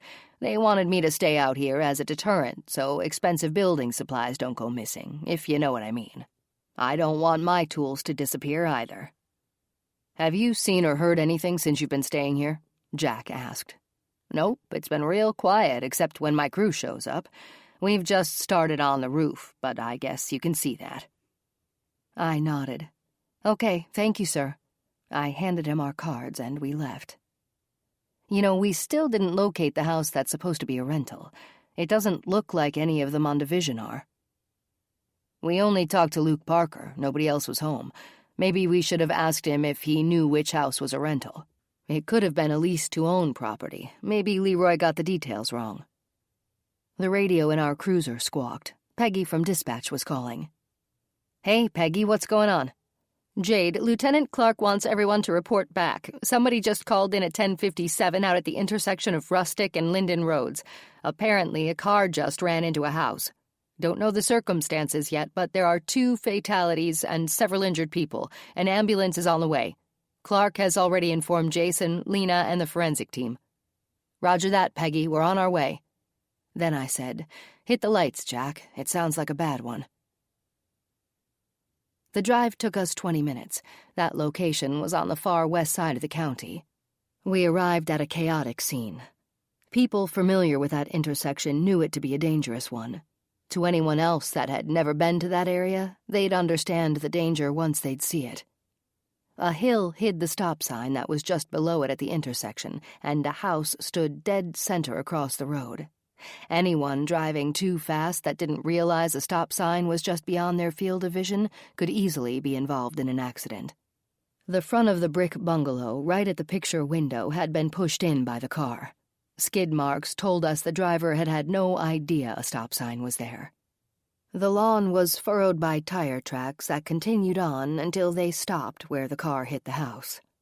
The EMTs were assisting several people inside the residence. Jason's head was buried behind the steering wheel, and Lena was on the other side of the car looking in. Both the driver and the passenger were deceased. Neither of them had on a seatbelt, according to Jason. Holy crap, this is bad. Jade, Jack, we've got 2 deceased in the front seat. The backseat passenger is already in the ambulance. The EMTs said it doesn't look good for her. They're getting ready to take off for St. Joe's. Does anyone know what happened? Lena spoke up. I can tell you this, there are plenty of empty beer cans on the floor of the car. It's only 11 a.m. Jason nodded. And these are kids. Their driver's licenses show they aren't even legal drinking age. The car is registered to the driver's parents. Jack shook his head. What a waste. Let's go inside and find someone to talk to. The door-to-door interviews were temporarily put on hold. We had people in the house to interview and parents to contact. Nothing about this scene would have a good outcome. We drove to the hospital and let Billings and Clayton finish up the interviews with the homeowners. Luckily, the husband and wife were sitting at the kitchen table instead of watching TV in the living room. That alone probably saved their lives. Cuts and scrapes from flying debris seemed to be their only injuries. We were told at the hospital that the third person in the vehicle, a 17-year-old girl named Stephanie Kane, had also passed away. Now it was our job to track down the families and break the bad news to them. Not only had their children died, but also there could be an insurance suit filed against the driver's family. Thankfully, that was something we didn't have to address. Jack and I sat with each family at their home and told them what had happened. We gave them Jason and Lena's contact information, as well as our condolences, then we left. Let's head back to the station. We'll update Clark and call it a day. I agreed with Jack and climbed into the cruiser. We turned onto Schmidt Road at 5:15 and parked. Inside, I made coffee and we sat with the lieutenant, going over the day's events. The accident was not only tragic, boss, it was so senseless. They were just kids. And likely drunk ones, I might add, Jack said, shaking his head. What I want to know is who bought the beer for them. That in itself is a criminal act, which resulted in 3 deaths. Clark agreed. That is something we'll probably never find out. Might be better left for North Bend PD to check into. All of the kids lived in town. What about the door-to-door interviews earlier? I'm on the fence with someone we talked to. It was at that house with the paint outline. Something suspicious going on? He asked. Not really, just off. I've got to think about it some more. For now, I'm going home. Yeah, sounds good. Get out of here. I'll see what Billings and Clayton found out when they check in. Okay. Night, boss. Night, Jack. Night, Jade. The late afternoon sun felt warm against my skin as I walked to my car. I pictured lying on the chaise on my desk, the sun on my face, and a cold beer in my hand. Living close to work was something I was thankful for. I drove the short distance home with a lot on my mind. Amber worked until closing, so I had the house to myself, and plenty of time to think. I pulled into the garage and hit the button on the passenger side visor. The door lowered. Inside the kitchen, I opened the pantry door and pulled out the cat food.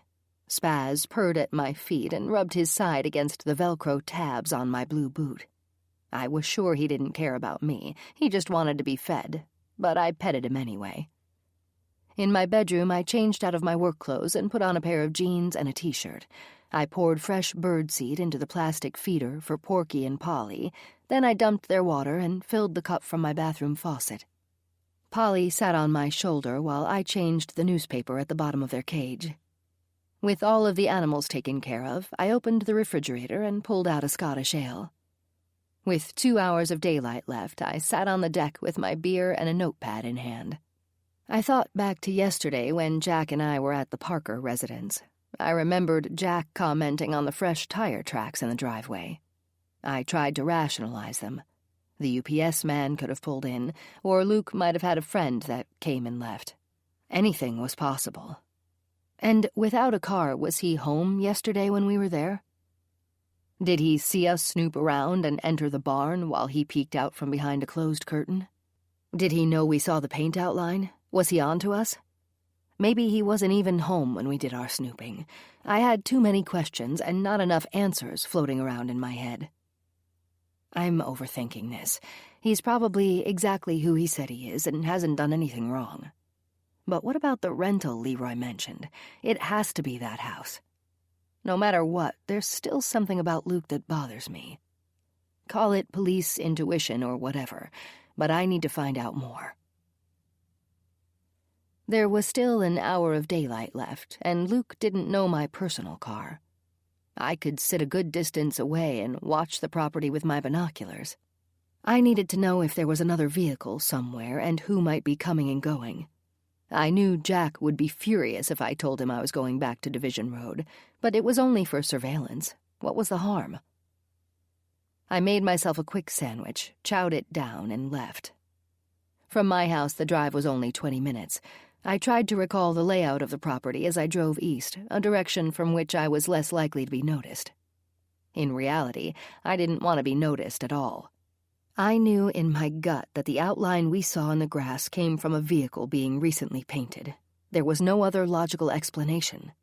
If the paint came from his parents' artwork, the black would be at the outer tips of the grass as the lawn grew. Luke said they had been gone for several weeks, yet the grass where the paint was couldn't have been more than a few inches tall. His story didn't jibe with the facts.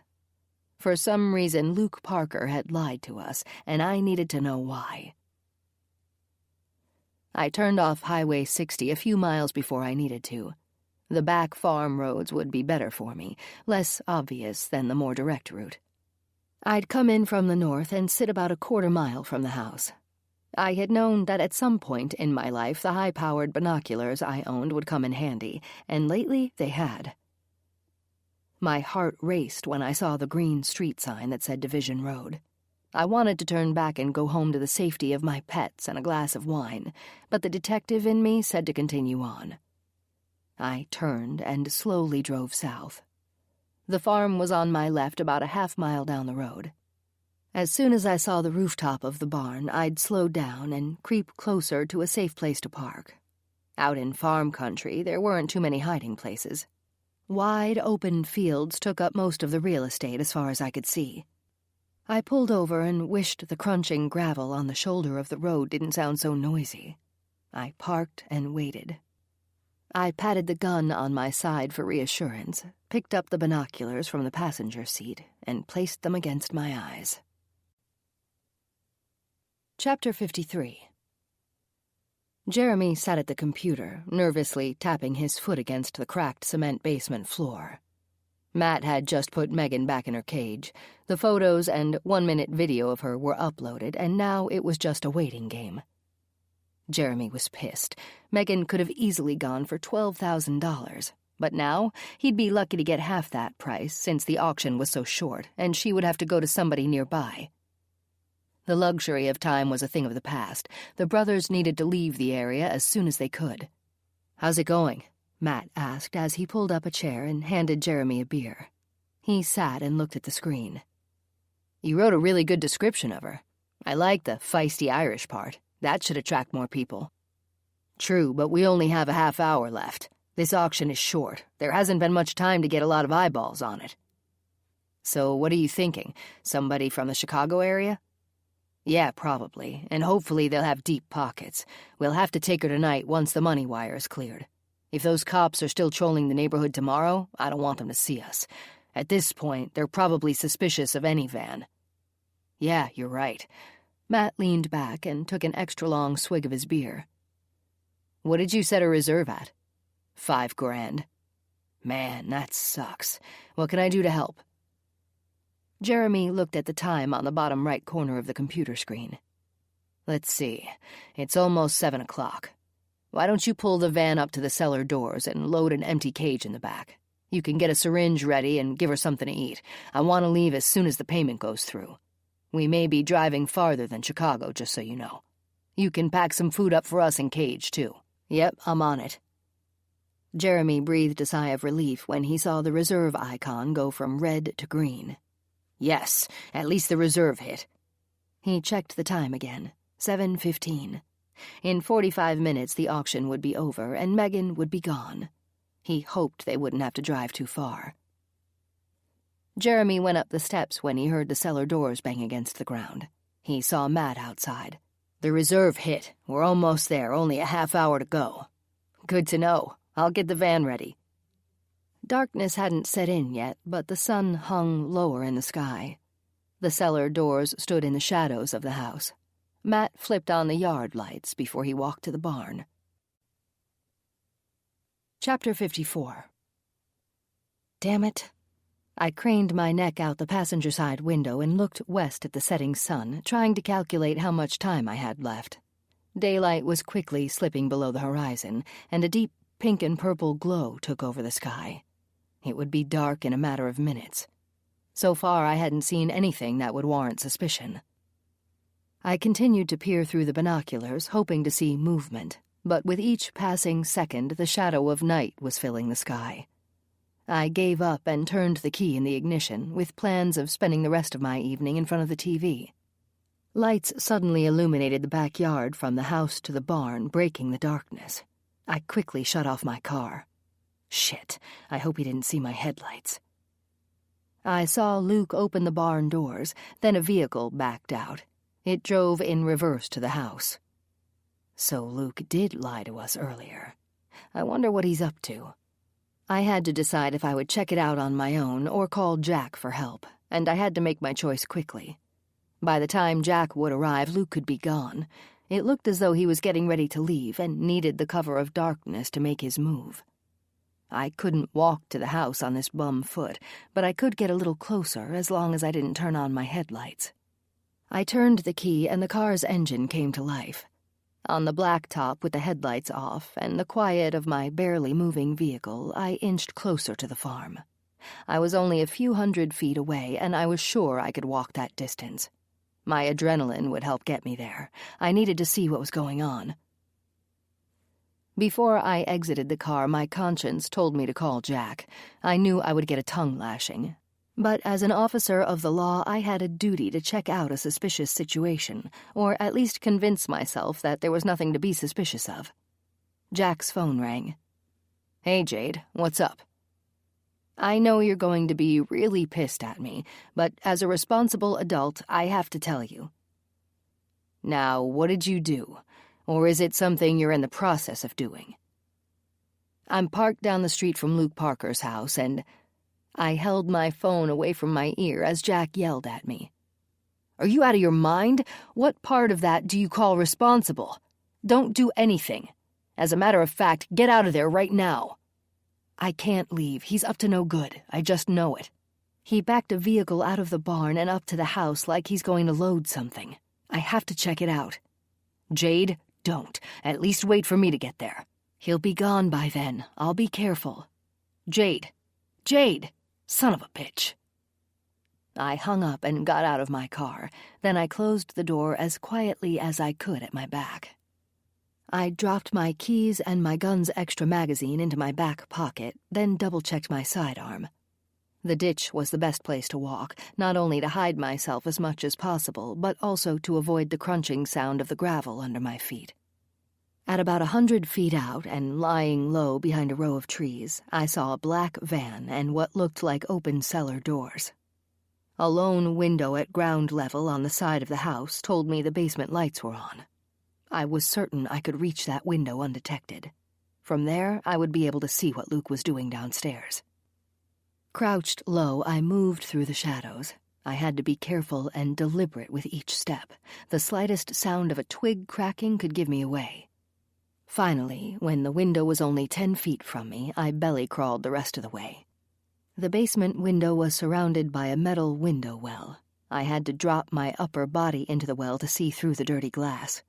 Thanks to the windows having years of exposure to the outdoor elements, cobwebs and dried leaves filled the space and clouded my view.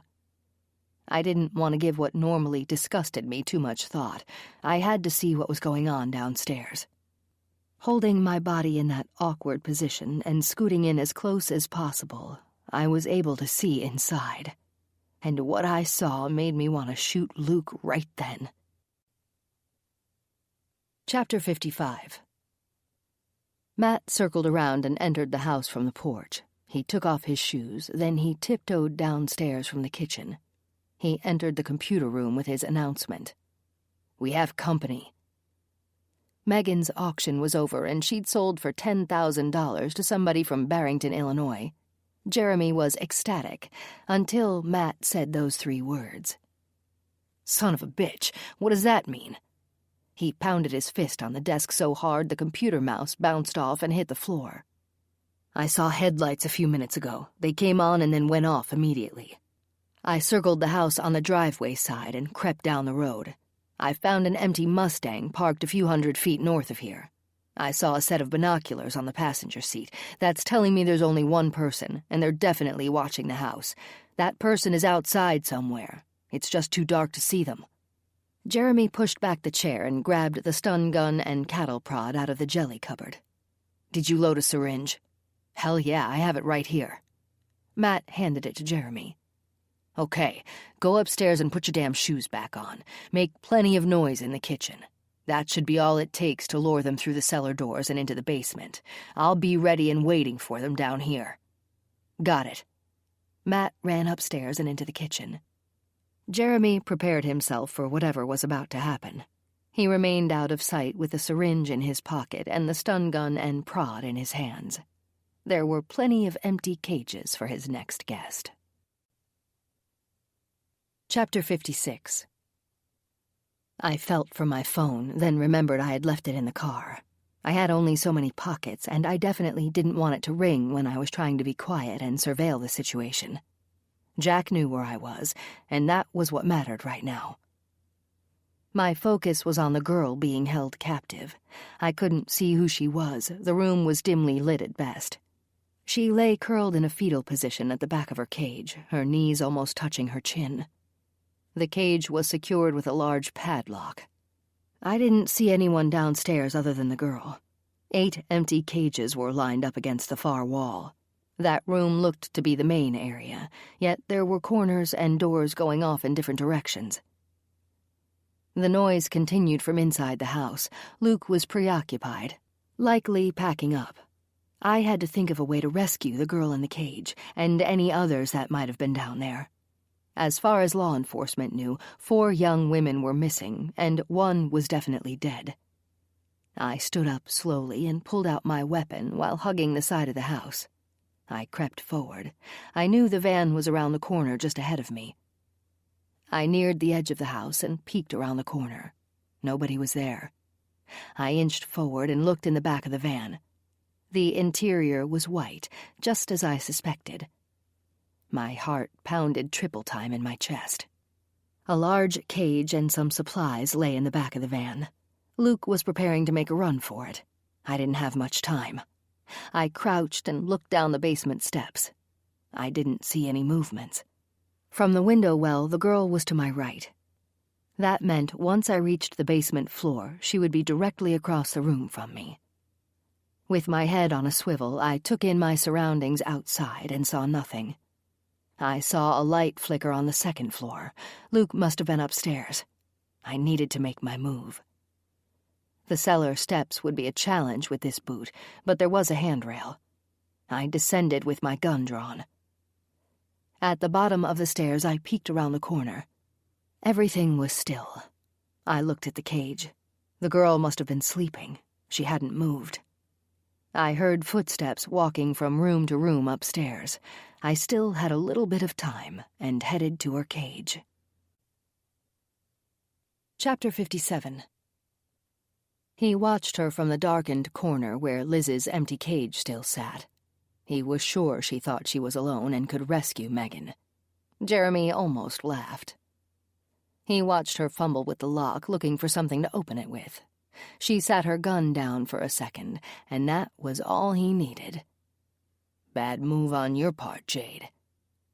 He crept out of the darkness until he was only a few feet behind her. The keys are on the hook around the corner, Sergeant. She reached for the gun, but he kicked it across the room. It slid to a far corner and disappeared from sight. Jade stood and spun, almost stumbling on her bad foot, but he got her in the throat with the cattle prod. She went down like a ton of bricks. "Matt, get down here and help me with her," Jeremy yelled. Matt ran downstairs. He laughed when he saw Jade lying on the floor, writhing in pain. He kicked her bad foot just because he wanted to. She groaned. The commotion woke Megan. She scooted back in her cage, trying to look small, and cupped her knees against her chest. She quietly whimpered. "Grab a lock," Jeremy said as he stood above Jade. He watched her squint as she tried to focus on his face. "You," he chuckled. "Yeah, go figure. I guess you decided to come to my house party after all, right, Jade?" He looked at Matt. "Got everything?" "Yep, the cage and lock are ready to go."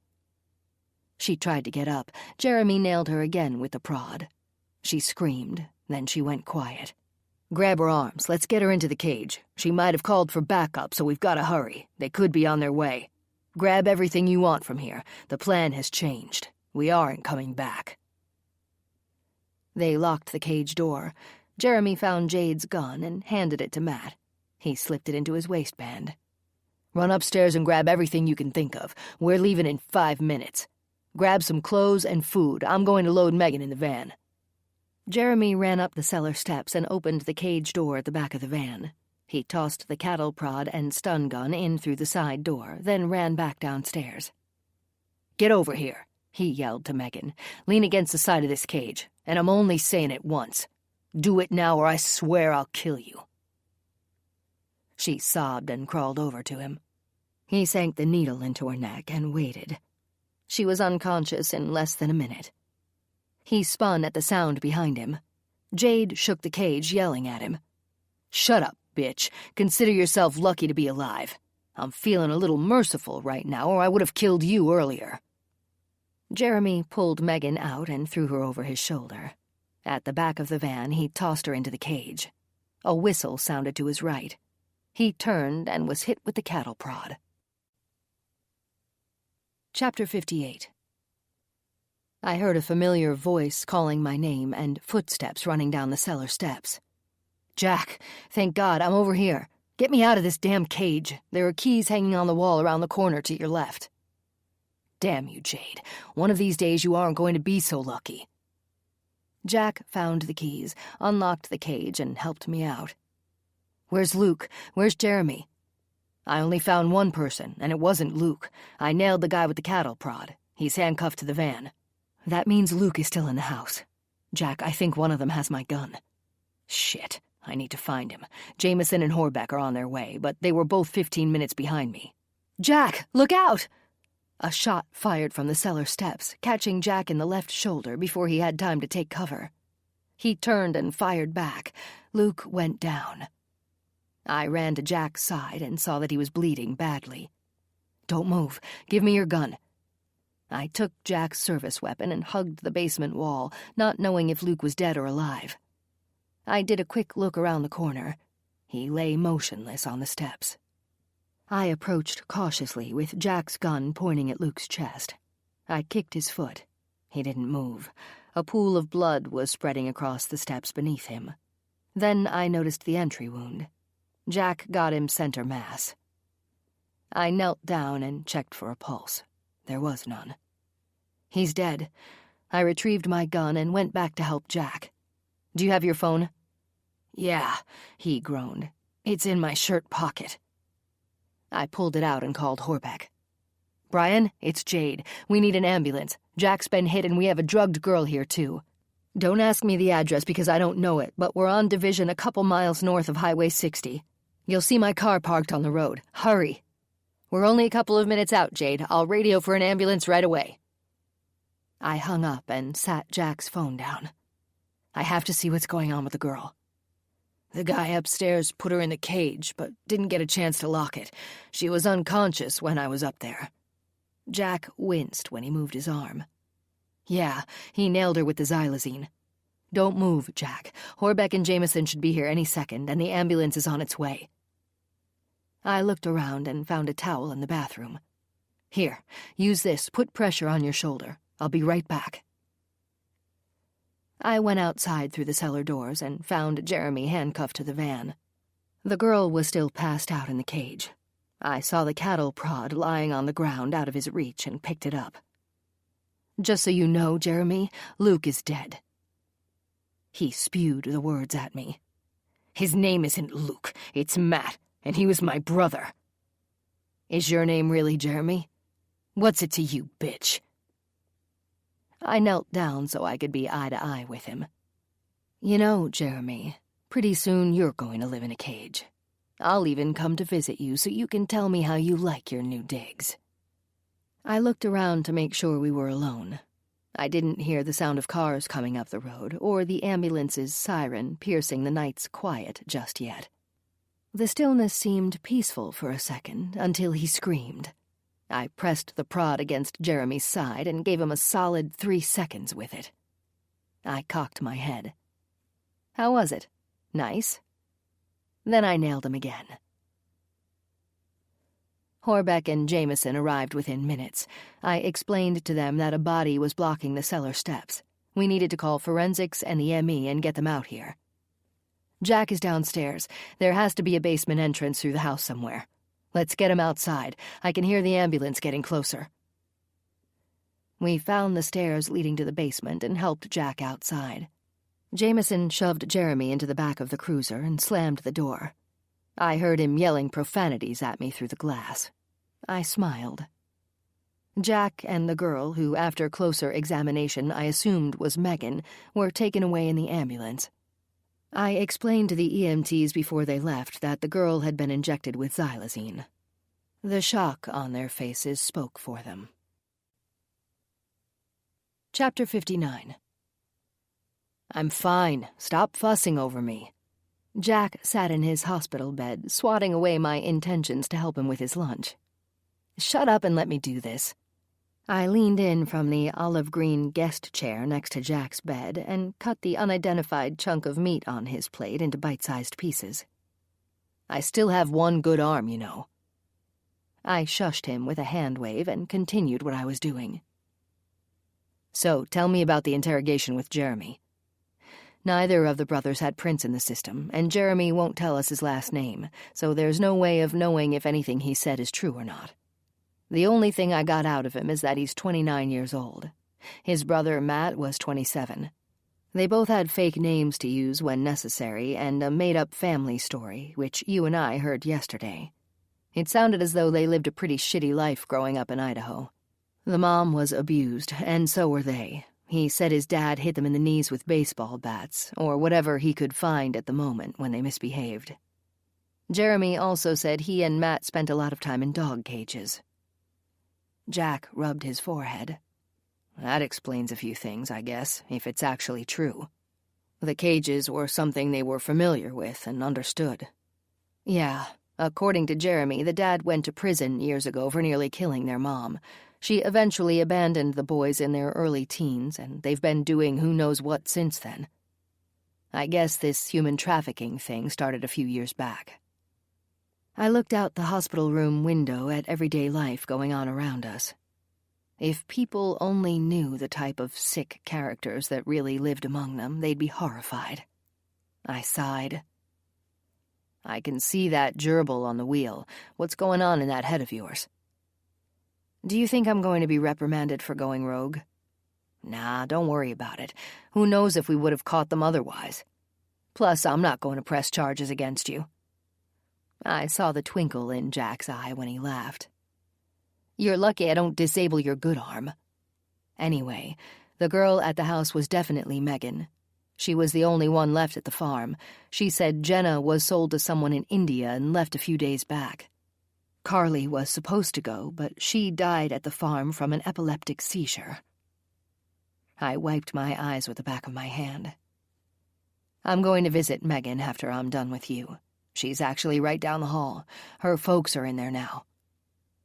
I saw the concern on Jack's face. She gave us quite a statement this morning. I don't know the process on trying to find the other girls. Megan didn't know all of them. She did say some of them were dead and buried in the woods behind the barn. There's a team out there looking right now with cadaver dogs. The house has been gone through by forensics, and Lena and Jason have Matt in the morgue. Jack sighed. I'll never understand the sick ways of a criminal. All we can do is try to stay ahead of them, or at least apprehend them as soon as possible. This one was a little daunting. Yeah, I agree. Forensics found a journal of sorts in the house. Evidently, Jeremy kept very detailed records going back several years when this abducting and selling women thing began. It's going to take a while to sort through it. I have no idea how to explain to families that they may never see their loved ones again, and it isn't because they're dead. They're somewhere in another state or country. I really don't know which is worse. Jack squeezed my hand. I'm sure the FBI will get started on that right away. I nodded. Yeah, I know. Okay, I'll be back later. Amber wants to come with me tonight. Take advantage of some downtime, partner. You'll be out of here in a couple of days. I got up and headed for the door. Hey, Jade. I turned back toward him. Yeah? Can you hand me the remote? I shook my head, then handed him the TV remote. Here's something, you know that? Get some rest. We'll be back later. Your family should be here soon. Chapter 60. 2 weeks had passed since that night on Division Road. Life in North Bend fell back into what we call our normal routine, for now. Jack came back to work last week on light duty. I told him to take advantage of the quiet. He'd be working his butt off again soon enough. I knew Jack well enough to know desk duty wouldn't last long. He was too stubborn that way. I guess we were a good fit. The medical boot was off, but with my still swollen foot, I had to wear sneakers every day. I knew I looked ridiculous and had to plan my outfits to coordinate with my shoes. My coworkers ribbed me constantly. We finally had a weekend off, and the Saturday barbecue at my condo on the deck was in full swing as promised. The weather cooperated, and the bright sun, filtered by the woods, shined through just enough to give us the perfect balance of sun and shade. Friends and family gathered for brats, burgers, chips, potato salad, baked beans, and all the trimmings that went along with the barbecue theme. A wine table was set up for the red, and the beer and white wine sat beneath the table in the cooler filled with ice. Living up to his word, Jack manned the grill, wearing his left arm in a colorful sling his mom had made for him. Amber stood at his side and helped with the cooking. Jack called out, "Okay, let's dig in. The grill master has completed his duties." Amber held the platter while he loaded it with brats and burgers. The table was set, and we all took our places around it. My mom and Bruce, Jack's folks and brothers, and Amber and I all said a word of thanks and appreciation for good food and wonderful friendships. Spaz circled the table at our feet, crying out for scraps. Amber dropped a few baked beans on the floor to him. Jack slapped away my attempt to help him prepare his hamburger. I ignored him and continued on. "I got this, partner. Let me give you a hand." He gave me a nod and a grin, and we all dug in. This concludes Captive by C.M. Sutter. Narrated by Nicole Zanzarella, a member of SAG-AFTRA. Copyright 2016 by C.M. Sutter. This unabridged audiobook is published by arrangement with C.M. Sutter and was produced in the year 2018 by Tantor Media Incorporated, a division of Recorded Books, which holds the copyright thereto. Please visit tantor.com for more information on our growing library of unabridged audiobooks.